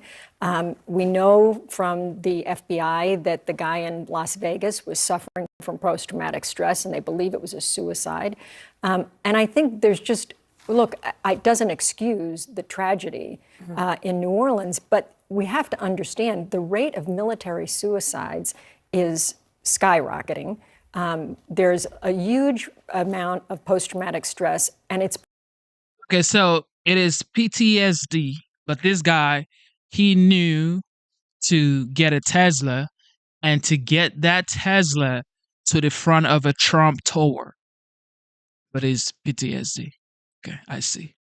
The guy in New Orleans, it's PTSD as well, but he knew to ram his truck and take various people's innocent life who were just celebrating the new year, but it's PTSD. And he had IEDs and I had ISIS flag in his truck. The New Orleans guy, but these people right here are saying it is PTSD. Awesome. I see. Great. Absolutely awesome. Particularly hard in the special units, the special forces units, to ask for help. I do think that we have to pay more attention to that. It's not the cause, but it's an underlying cause. And I think that if we'd spend more time and attention serving our veterans, we might be able to prevent some of this. It does this all. Of course, the United States should treat the veterans with more love, support, care. 100%, because you have homeless veterans. That's not even allowed. Okay, that should be an abomination. Okay, there should be a law saying any homeless veteran, there should be housed, protected, and cared for. There should be no homeless veteran on American soil. This is what it should be. So I support that fact. However, blaming this on PTSD, I do not support.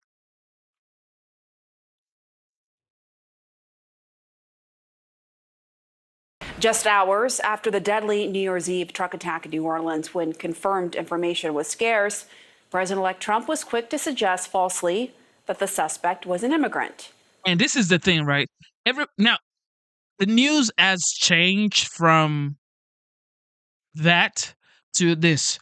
Trump is the bad guy. Always. Every time, Trump is always the bad guy. It's never like, you know what? Trump isn't even a conversation right now. Let's go and talk about what is going on. No, they want to focus on Trump and say Trump has lied again. Trump, he's done it again. He's the problem, everybody. Focus on Trump. Bunch of shit. As some early reporting on the attack said, the driver crossed the border from Mexico. Trump wrote on Truth Social, "When I said that the criminals coming in are far worse than the criminals we have in our country, that statement was constantly refuted by Democrats and the fake news media, but it turned out to be true." Well, law enforcement officials have since identified the driver as a U.S.-born citizen and Army veteran from Texas. My source on this and more is Maggie Haberman, CNN political analyst and senior political correspondent for the New York Times. Hi, Maggie. Good to see you. So, look, despite the confirmation that the suspect was born in the U.S., Trump is doubling down on his message, saying that Biden's open border policy has led to a violent erosion of safety, national security, and democracy. Now, of course, there are national security concerns about the border, but that doesn't have anything to do with this case in New Orleans. What's behind this? Well, what's behind it, Pam, is that Trump has a pretty firm anti-immigrant box in which he fits most things, and this is no exception. They're tripling down. His communications director, Stephen Chung, sent me a statement tying what this incident to, loosely tying this incident to examples where immigrants have crossed the border who had ISIS ties. They were relatively small in number compared to the number of border crossings there are daily. But you're going to, I suspect, see President-elect Trump continue to push this because he has said, and he said it in a speech in Arizona a couple of weeks ago, that on day one he is going to seal the border. And I think you are going to see him use this as a reason why, even though, you don't need to be in touch with people who have come across the border to become radicalized. And there's so much we don't know about why this suspect in the New Orleans incident developed these views. People can develop these online, as we know. And so, again, I'm not surprised that Donald Trump is doing this, but this is what he's doing. Right, it is what he's doing, and you just have to wonder what he would have said had it happened on his watch, right? As he is very close to taking office for a second term. In the wake of this attack, Republicans are pushing for quick confirmation of Trump's national security nominees, sort of using this to push for that. Where do things stand on that front, Maggie?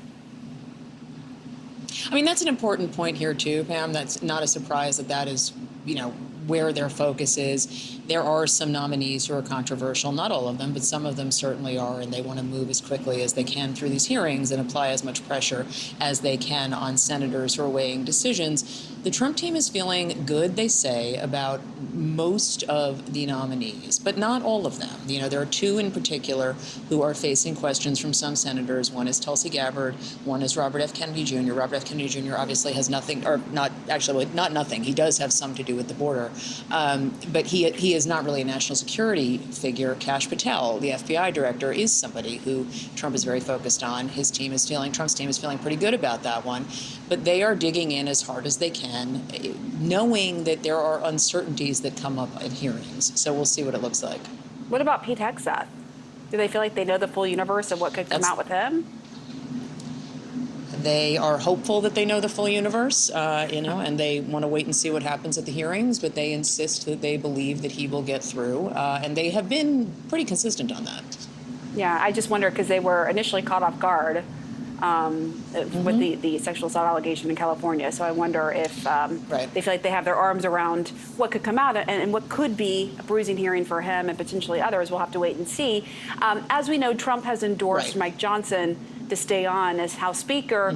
Any feeling in Trump world about how this is going to go? I know Trump's been making some calls to some of the holdouts.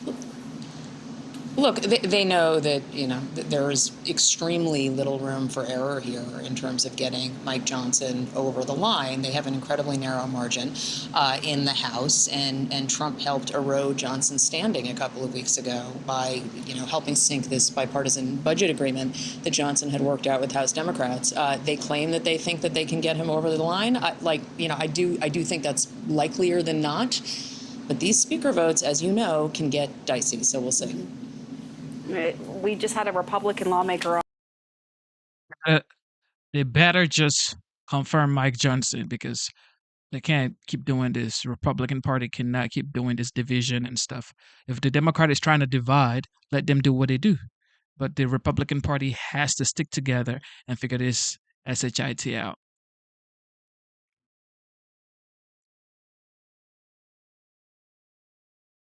All right, more information on the Las Vegas situation. Officials in Vegas talking now about the Cybertruck attack there at the Trump Hotel. Let's listen in. As many of you went to sleep last night, and I just want to give you an update on a lot of what it is that we found through the processing of the Cybertruck. This is a joint investigation involving the FBI, the ATF, the Las Vegas Metropolitan Police Department, and these folks worked through the night and found a lot of stuff that is very useful for this investigation. As you look at this Cybertruck here, we had to transport this down to our fleet services so that we could really get through this thing. And I remind you that the subject inside wasn't able to be removed for a very long period of time because he was burnt beyond recognition.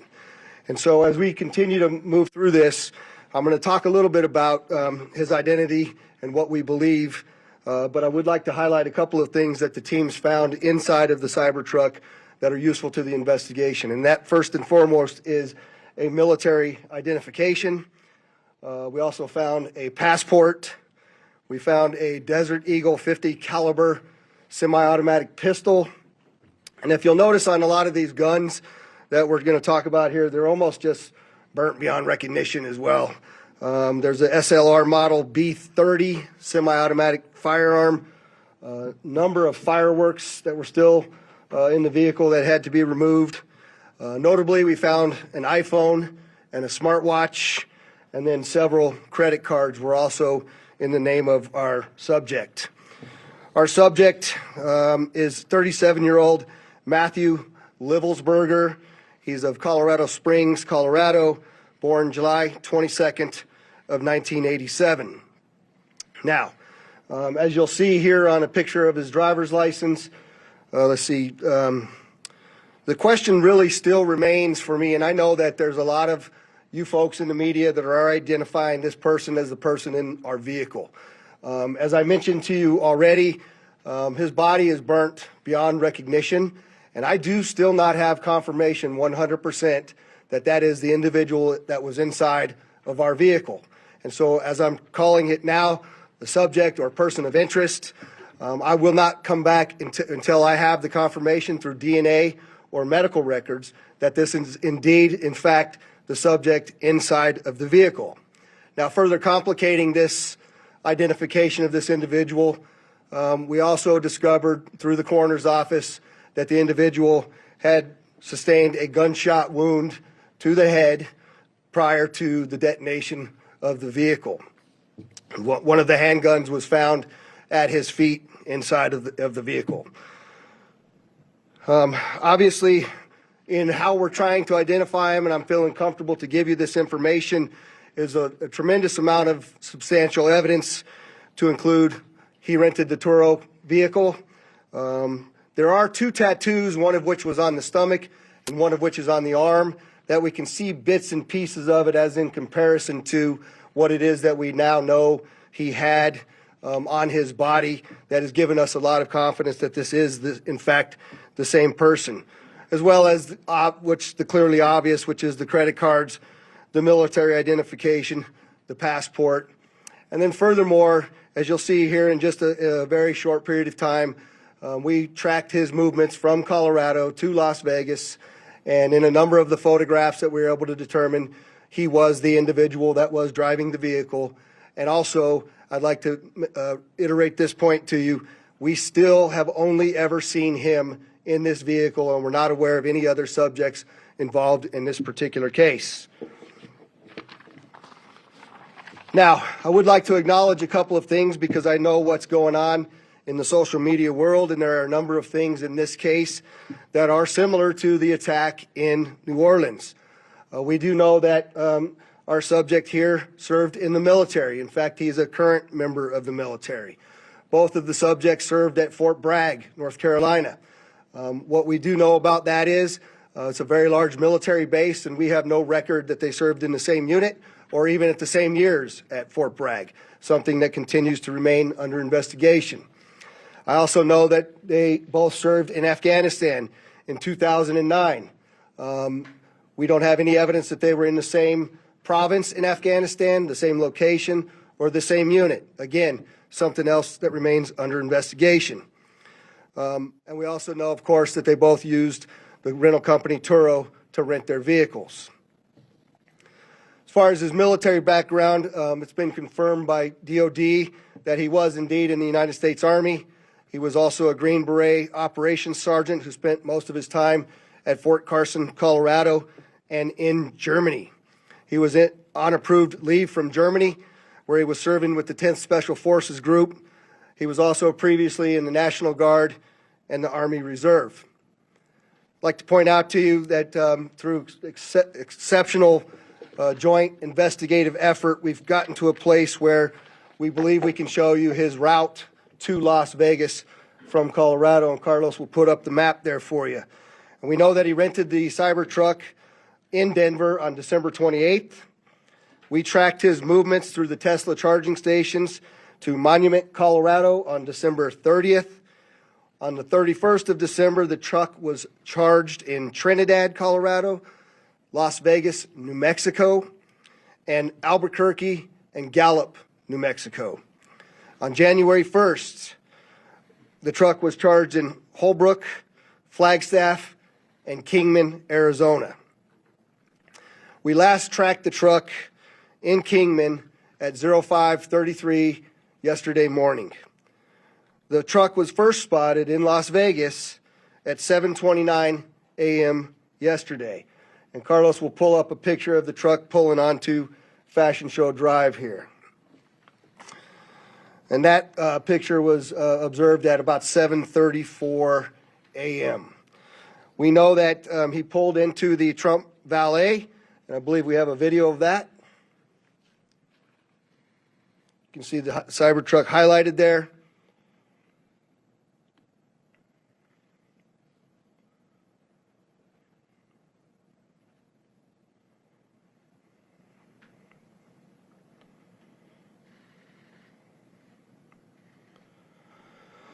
So through extensive surveillance video, we were able to track him leaving there, and we know that he went to several different places along Las Vegas Boulevard, and he spent some time in a parking lot of a business near Flamingo and Las Vegas Boulevard. We didn't have a video of the truck pulling back onto Las Vegas Boulevard from the Sands.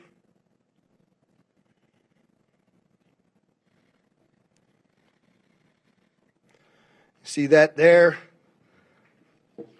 That's north on the boulevard from Sands at 8:39, where he then immediately heads to the Trump Hotel, pulls into the valet area, and as of course you all know, the explosion occurs within 17 seconds of his arrival at the valet. There's some additional investigative updates that are going to be provided to you by a couple of the other speakers here, the first of which will be our special agent in charge of the FBI local office, Spencer Evans. Spencer? Good morning. My name is Spencer Evans. I'm the special agent in charge of the FBI's Las Vegas division. As the sheriff mentioned, we've been working through the night with our partners, the Las Vegas Metropolitan Police Department and other agencies, to gather all the facts and determine a motive to what was initially reported to the FBI as a bombing incident, to which our special agent bomb techs and others responded. Obviously, we're always concerned in these sorts of events to ascertain what the motive is. We understand that's everybody's at the forefront of everyone's thoughts.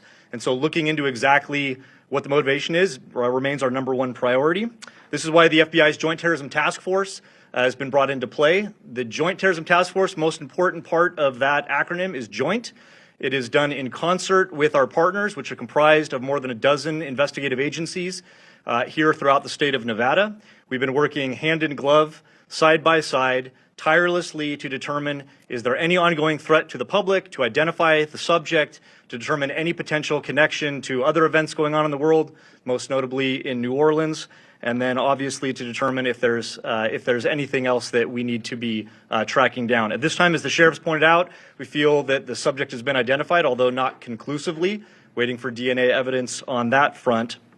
However, we do feel like we have the subject identified, and at this time there is no information about additional subjects that the FBI is tracking on.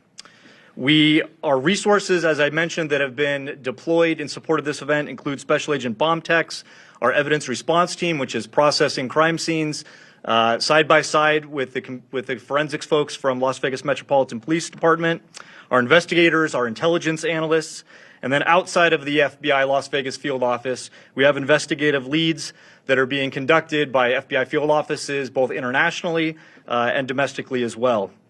As always, when the FBI is involved with any sort of case like this, we ask for help for the public. Anyone with information related to this incident, we encourage you to please call 1-800-CALL-FBI, or you can submit a tip online at tips.fbi.gov. We've already received thousands of tips related to this incident. The challenge that we face moving forward is to separate those that are pertinent and relevant and those that can be verified from those that have not. For example, one of the tips that we received just today relates to information alluding to this subject's personal experiences related to his time and activity in the military. Again, that's unverified and uncorroborated, but one of many tips and leads that we will be following up in the days that come. Well, there you have it. There you have it. More information on the Tesla explosion. But this is like The tower clearly knew there was a problem. okay. Well, Cell phone video shows the aftermath. A plume of smoke fills the sky, and firefighters race. this was the plane crash. Said plane slams into furniture factory in California. We already saw this. To put out flames. Let's go. Police scramble to clear out buildings, and paramedics treat the injured, while those who evacuated wonder about their friends. When the plane crashed, it was like right below him. Like all the fuel came down. Also troubling, these workers have seen plane crashes here before. Just this past November, a small plane was forced to land across the street, hitting a hydrant and a tree, leaving many here asking how it could happen again. So we'll obviously be looking at the wreckage tomorrow on scene within the factory, documenting as much as we possibly can. We'll be walking around trying to get video camera footage, talking to witnesses. Well, of course, it's not just New Orleans. It's not just Cybertruck in Las Vegas. It's plane ramming into a warehouse in California as well. But Mike Johnson needs to get the Speaker of the House seat today. Check this out. This kind of snuck up on us with everything going on. Tomorrow, there could be a speaker fight. And despite what he is saying there, by our count, there are about 14 lawmakers who want commitments from him or undecided. The magic number for him is 2. That's how much he can lose. And one of those 2, one of those 14, I should say, is a hell no. Okay, so this is not looking great at the moment. Well, and anyone who's worked with Congressman Thomas Massie knows that when he makes up his mind about something, it doesn't change. It never does. So, like, he is a hard no. That's, facts here. But there really is, I believe, a path forward for Speaker Johnson. He's relatively young when it comes to being a speaker. He's learned a lot. I think he's probably learned a great deal after that last spending fight. And the real person I have my eye on right now is Chip Roy. Congressman Chip Roy from Texas, he understands Washington very well. Before he was in Congress, he was actually Senator Ted Cruz's chief of staff. And he's kind of the key here. So if I'm Speaker Johnson, I'm sitting down with him. I'm like, I want you on my team. How do we make this work? Because I think he's going to bring a lot of those other guys in. The rumor is that some of the hardliners want Chip Roy, maybe Rules Committee chair, something like that. Sure, but then you have the rest of the Republican conference to deal with. Do you think that Mike Johnson is being optimistic here? I mean, it might be the case that inevitably it is Mike Johnson, but it could be painful getting there. I think it's going to be incredibly painful. And I think it's just the beginning of a very painful 2 years for whoever is going to be Speaker on the Republican side. This is just going to be the first vote in which their margin is tiny. And every single member of Congress, every single member of that Republican caucus is going to be able to play whatever leverage they want. They're going to be able to ruin Mike Johnson's day any day they want. So even if he ends up being Speaker, which is not a job I would wish on my worst enemy in this particular Congress, it's not going to be a good time. I agree with these that. guys. Yeah, I know these guys. The next 2 years are going to be chaotic. But Abby, I'll be the contrarian. I don't think there's going to be a story tomorrow. I think Johnson, I think it goes like this, there's no drama, there's no fight. Mike Johnson's best friend is the calendar. The House cannot conduct any business without a speaker. January 6th, Donald Trump's election has to be... That's like 3 days, though. Yeah. You remember the last time around, they did it for 4. So there's a lot of time for Got to be shenanigans. certified. Trump doesn't want any chaos this month. Can I just ask you, Congressman, if I can, if you know, how involved will Trump be in something like this? Will he be working the phones behind the scene to make sure? He said that he will. And by all indications, he's hugely involved.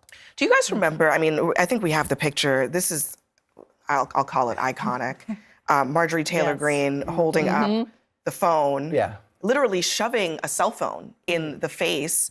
It says DT, that stands for Donald Trump. And even still, with Trump on literally on the phone, it didn't stop a rebellion from happening. I'm not trying to say that there will certainly be one, but this has just been an unpredictable group. And there are some people here who want to make a point. They want to make a point. Yeah, it's interesting that you don't think that there is going to be an issue. I am assuming that a lot of people at this table, not that we all agree that there will be. You're saying that even though he even has Donald Trump's endorsement, it doesn't seem like it's going to be an easy walk for him. I'm curious as to why you think time is on his side, as you said earlier. Because Donald Trump wants his victory certified on January 6th, and he doesn't want anything to get in the way of that. And the House can't certify an election if they don't have a speaker. They can't do anything. I understand that, but they have people who are definitely against Speaker Johnson. So how do you assume that you think that Trump has enough influence to make sure that we get it done? I think there's a lot of posturing. I think Massey will vote against Johnson, maybe one others. Well, it can't be one other. Yeah. Right? I mean, if there are two, he loses, and there will be another ballot. Then it'll just be Massey. Just now, the great Manu Raju on Capitol Hill is reporting that Mike Johnson is trying to push back on the idea that there will be all these side deals. A source in the leadership office says he is not inclined to negotiate or make backroom side deals, which, again, I have to take people back to the McCarthy fight. Literally days spent trying to make backroom deals, most of which failed. And some of which, honestly, were doomed to fail from the beginning, but some people just wanted to turn the screws. I just don't think that that's believable, that there's not going to be side deals. If you take it all the way back to like the New York City Council, which I'm much more familiar with, when they have a speaker fight there. That's the way things work. Right? They have a speaker fight there. It's like, okay, you vote for me and I'll make you the head of the budget committee. You vote for me, I'll make you head of public safety. And, you know, I know you guys need that big park in there, and so we'll make sure that comes in the budget. That'll all kinds of stuff. I mean, that's just the nature of the beast. But if I'm Speaker Johnson, I look at this, I go, okay, do I want the folks in the House Freedom Caucus on the outside pushing him, or do I want to bring them in? And there has been some precedent for that. Like McCarthy worked with Jim Jordan, whereas previous speakers had just kind of tried to sideline him. I see a world where Speaker Johnson and Congressman Roy get together, they get in the room like, all right, we're going to figure this out. Look, they don't have another option. Yeah, that's it. That's basically. They don't have anywhere to go. But again, are they going to do it in time? I mean, it's noon tomorrow. I think that's what I don't. I think you're right. They don't have another option, but whether they get it done tomorrow is the whole. Well, they're probably doing it right now. Like literally, they're making a call. That's the facts. The Republican Party got to get together, okay? Because, or else you're just gonna have this Democrats laughing at you that you have the majority, yet you cannot come together and make a deal happen. Okay, this has to stop if they want Trump to actually be effective or be as effective as he can be. And just moving forward, man, they have to do a better job. They're making all the calls right now. There are some members, Joe, who are talking about a third way. What could they possibly be referring to? I mean, it's either Mike Johnson or chaos is how I see it. Or it's a speaker who's not a member of the House. Do you think that's what they're referring to when they talk about something like that? I think that's what they're referring to. So Elon Musk, is that what we're talking about? Vivek Ramaswamy. I mean, here we go. It's something like that, but that's not going to happen. Yeah, I mean, they do love flirting with those ideas. Yes. It's so unrealistic. Just to terrorize us, I think, and then just decide they change their minds at the last It's minute. fun for Twitter. It gives us something to talk about. They just want to put it out here to hasn't scare us to death and to say never mind.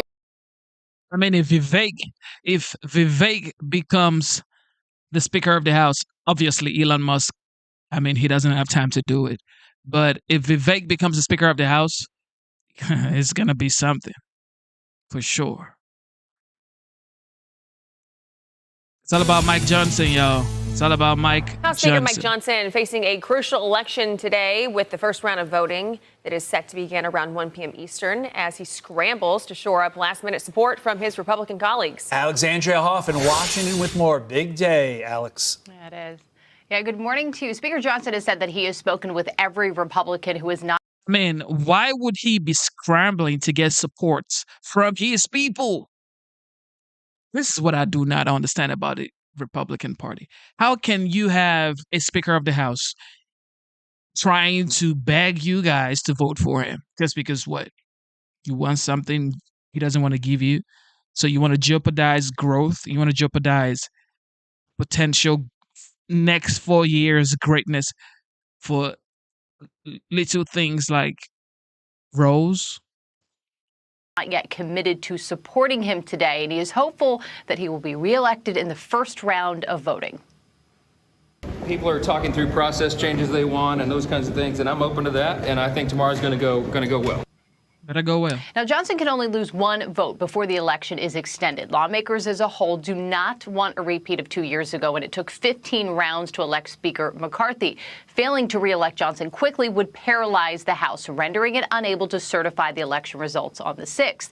Now, there is no question that President-elect Trump won, but now the question is how far his influence and his endorsement of Johnson will go for the handful of hardline Republicans who feel Johnson was weakened in the budget battle last month. What we want to see happen as we begin the 119th Congress is not what happened in the last 2 years of the 118th. He's got to make the case, and hopefully Mike will. I will make a decision tomorrow, but we had a good meeting with the Speaker, discussed some things. I think in a lot of things we agree. I'm absolutely positively voting for Speaker Mike Johnson. He's done a good job under the circumstances. I'm voting for Mike Johnson. I agree with Ronnie Jackson. Look, I think this thing's going to be wrapped up pretty quickly.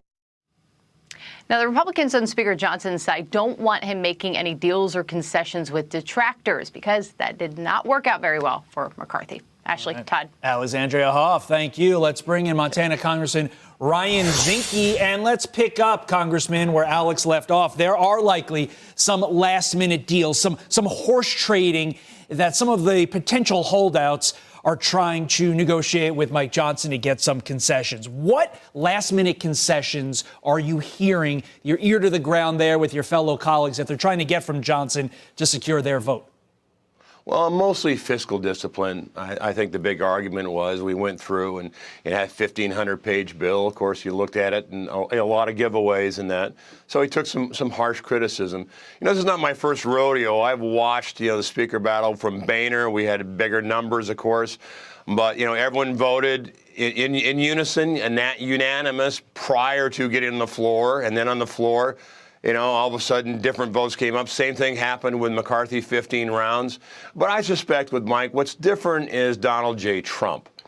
Exactly. Most of the Congress, at least on the Republican side, was endorsed by Trump, and they believe in the Trump agenda.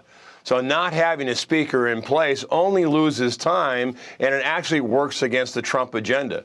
So, you look at back and forth negotiating. At the end of the day, what you're negotiating against, really, if you don't vote for Johnson, is the Trump agenda, which most Republicans were elected to make sure that agenda, promise made, should be a promise kept. You're viewing this through a positive lens, promoting the Trump agenda, and I totally agree that should be top of mind, but there's also the realities of politics.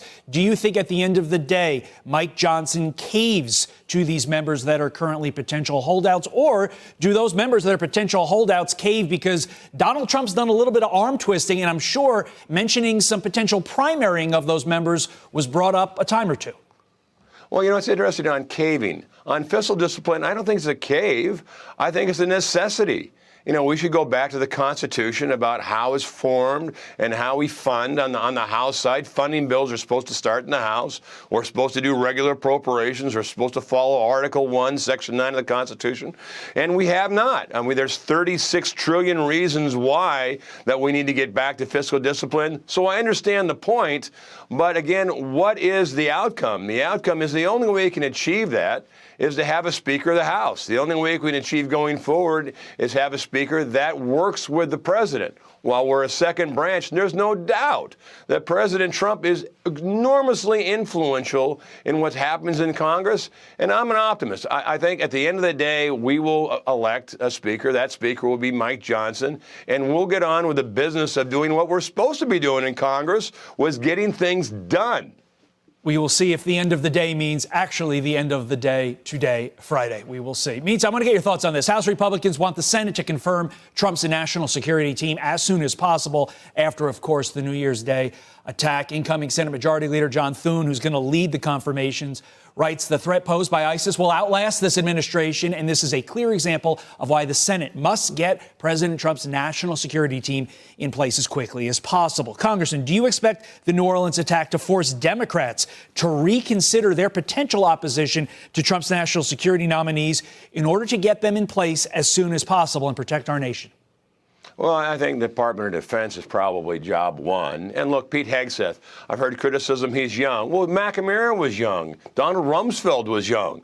He didn't have any experience. Well, Perry did not have military experience. Les Aspin did not have military experience. Obama had an accountant as Department of Defense.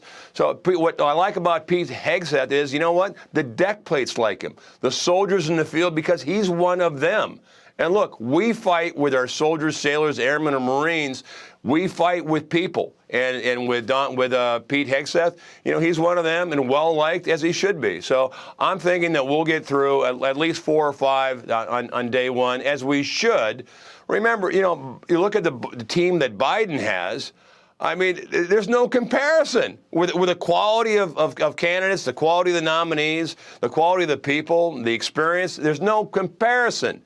So once again, politics, let's just get on to their business of serving the American people. Yeah, without a doubt, Pete is a player's coach. And to those who say he doesn't have experience, I mean, he's not making up those pictures that are online. He's not making up the conversations that I've had with him ad nauseum over the course of the last 7 years. He has significant experience. And so I think it would behoove our America to get him and all the other nominees put through as quickly as.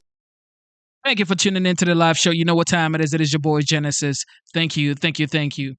Never forget, instead of looking for perfection, seek for consistency. Never give up on yourself. Never give up on your dreams. Never give up on God. Believe in yourself. Believe in your dreams. And believe in God. Okay? All right. With that being said, ladies and gentlemen, we have memberships. If you want to join the membership of this channel, it is $4.99. If you like what we do here, you like the community, you like the chat, you like to be a part of it, and get ready for exclusive content. And yes, join the membership to have that on your name on the channel and to be a part of the channel. God bless the United States. God bless every one of you guys. And yes, we have the link here to join the membership. It is right here. It is $4.99. Shout out to Luke. Shout out to Ellie. Shout out to the Ringmaster. Shout out to Sandra. Shout out to our members. God bless you guys. And yes, God bless you. God bless you. God bless you. It is your boy Genesis. Don't forget, God loves you. Keep going. Keep your momentum. Never, ever, ever, ever give up. And the world is yours.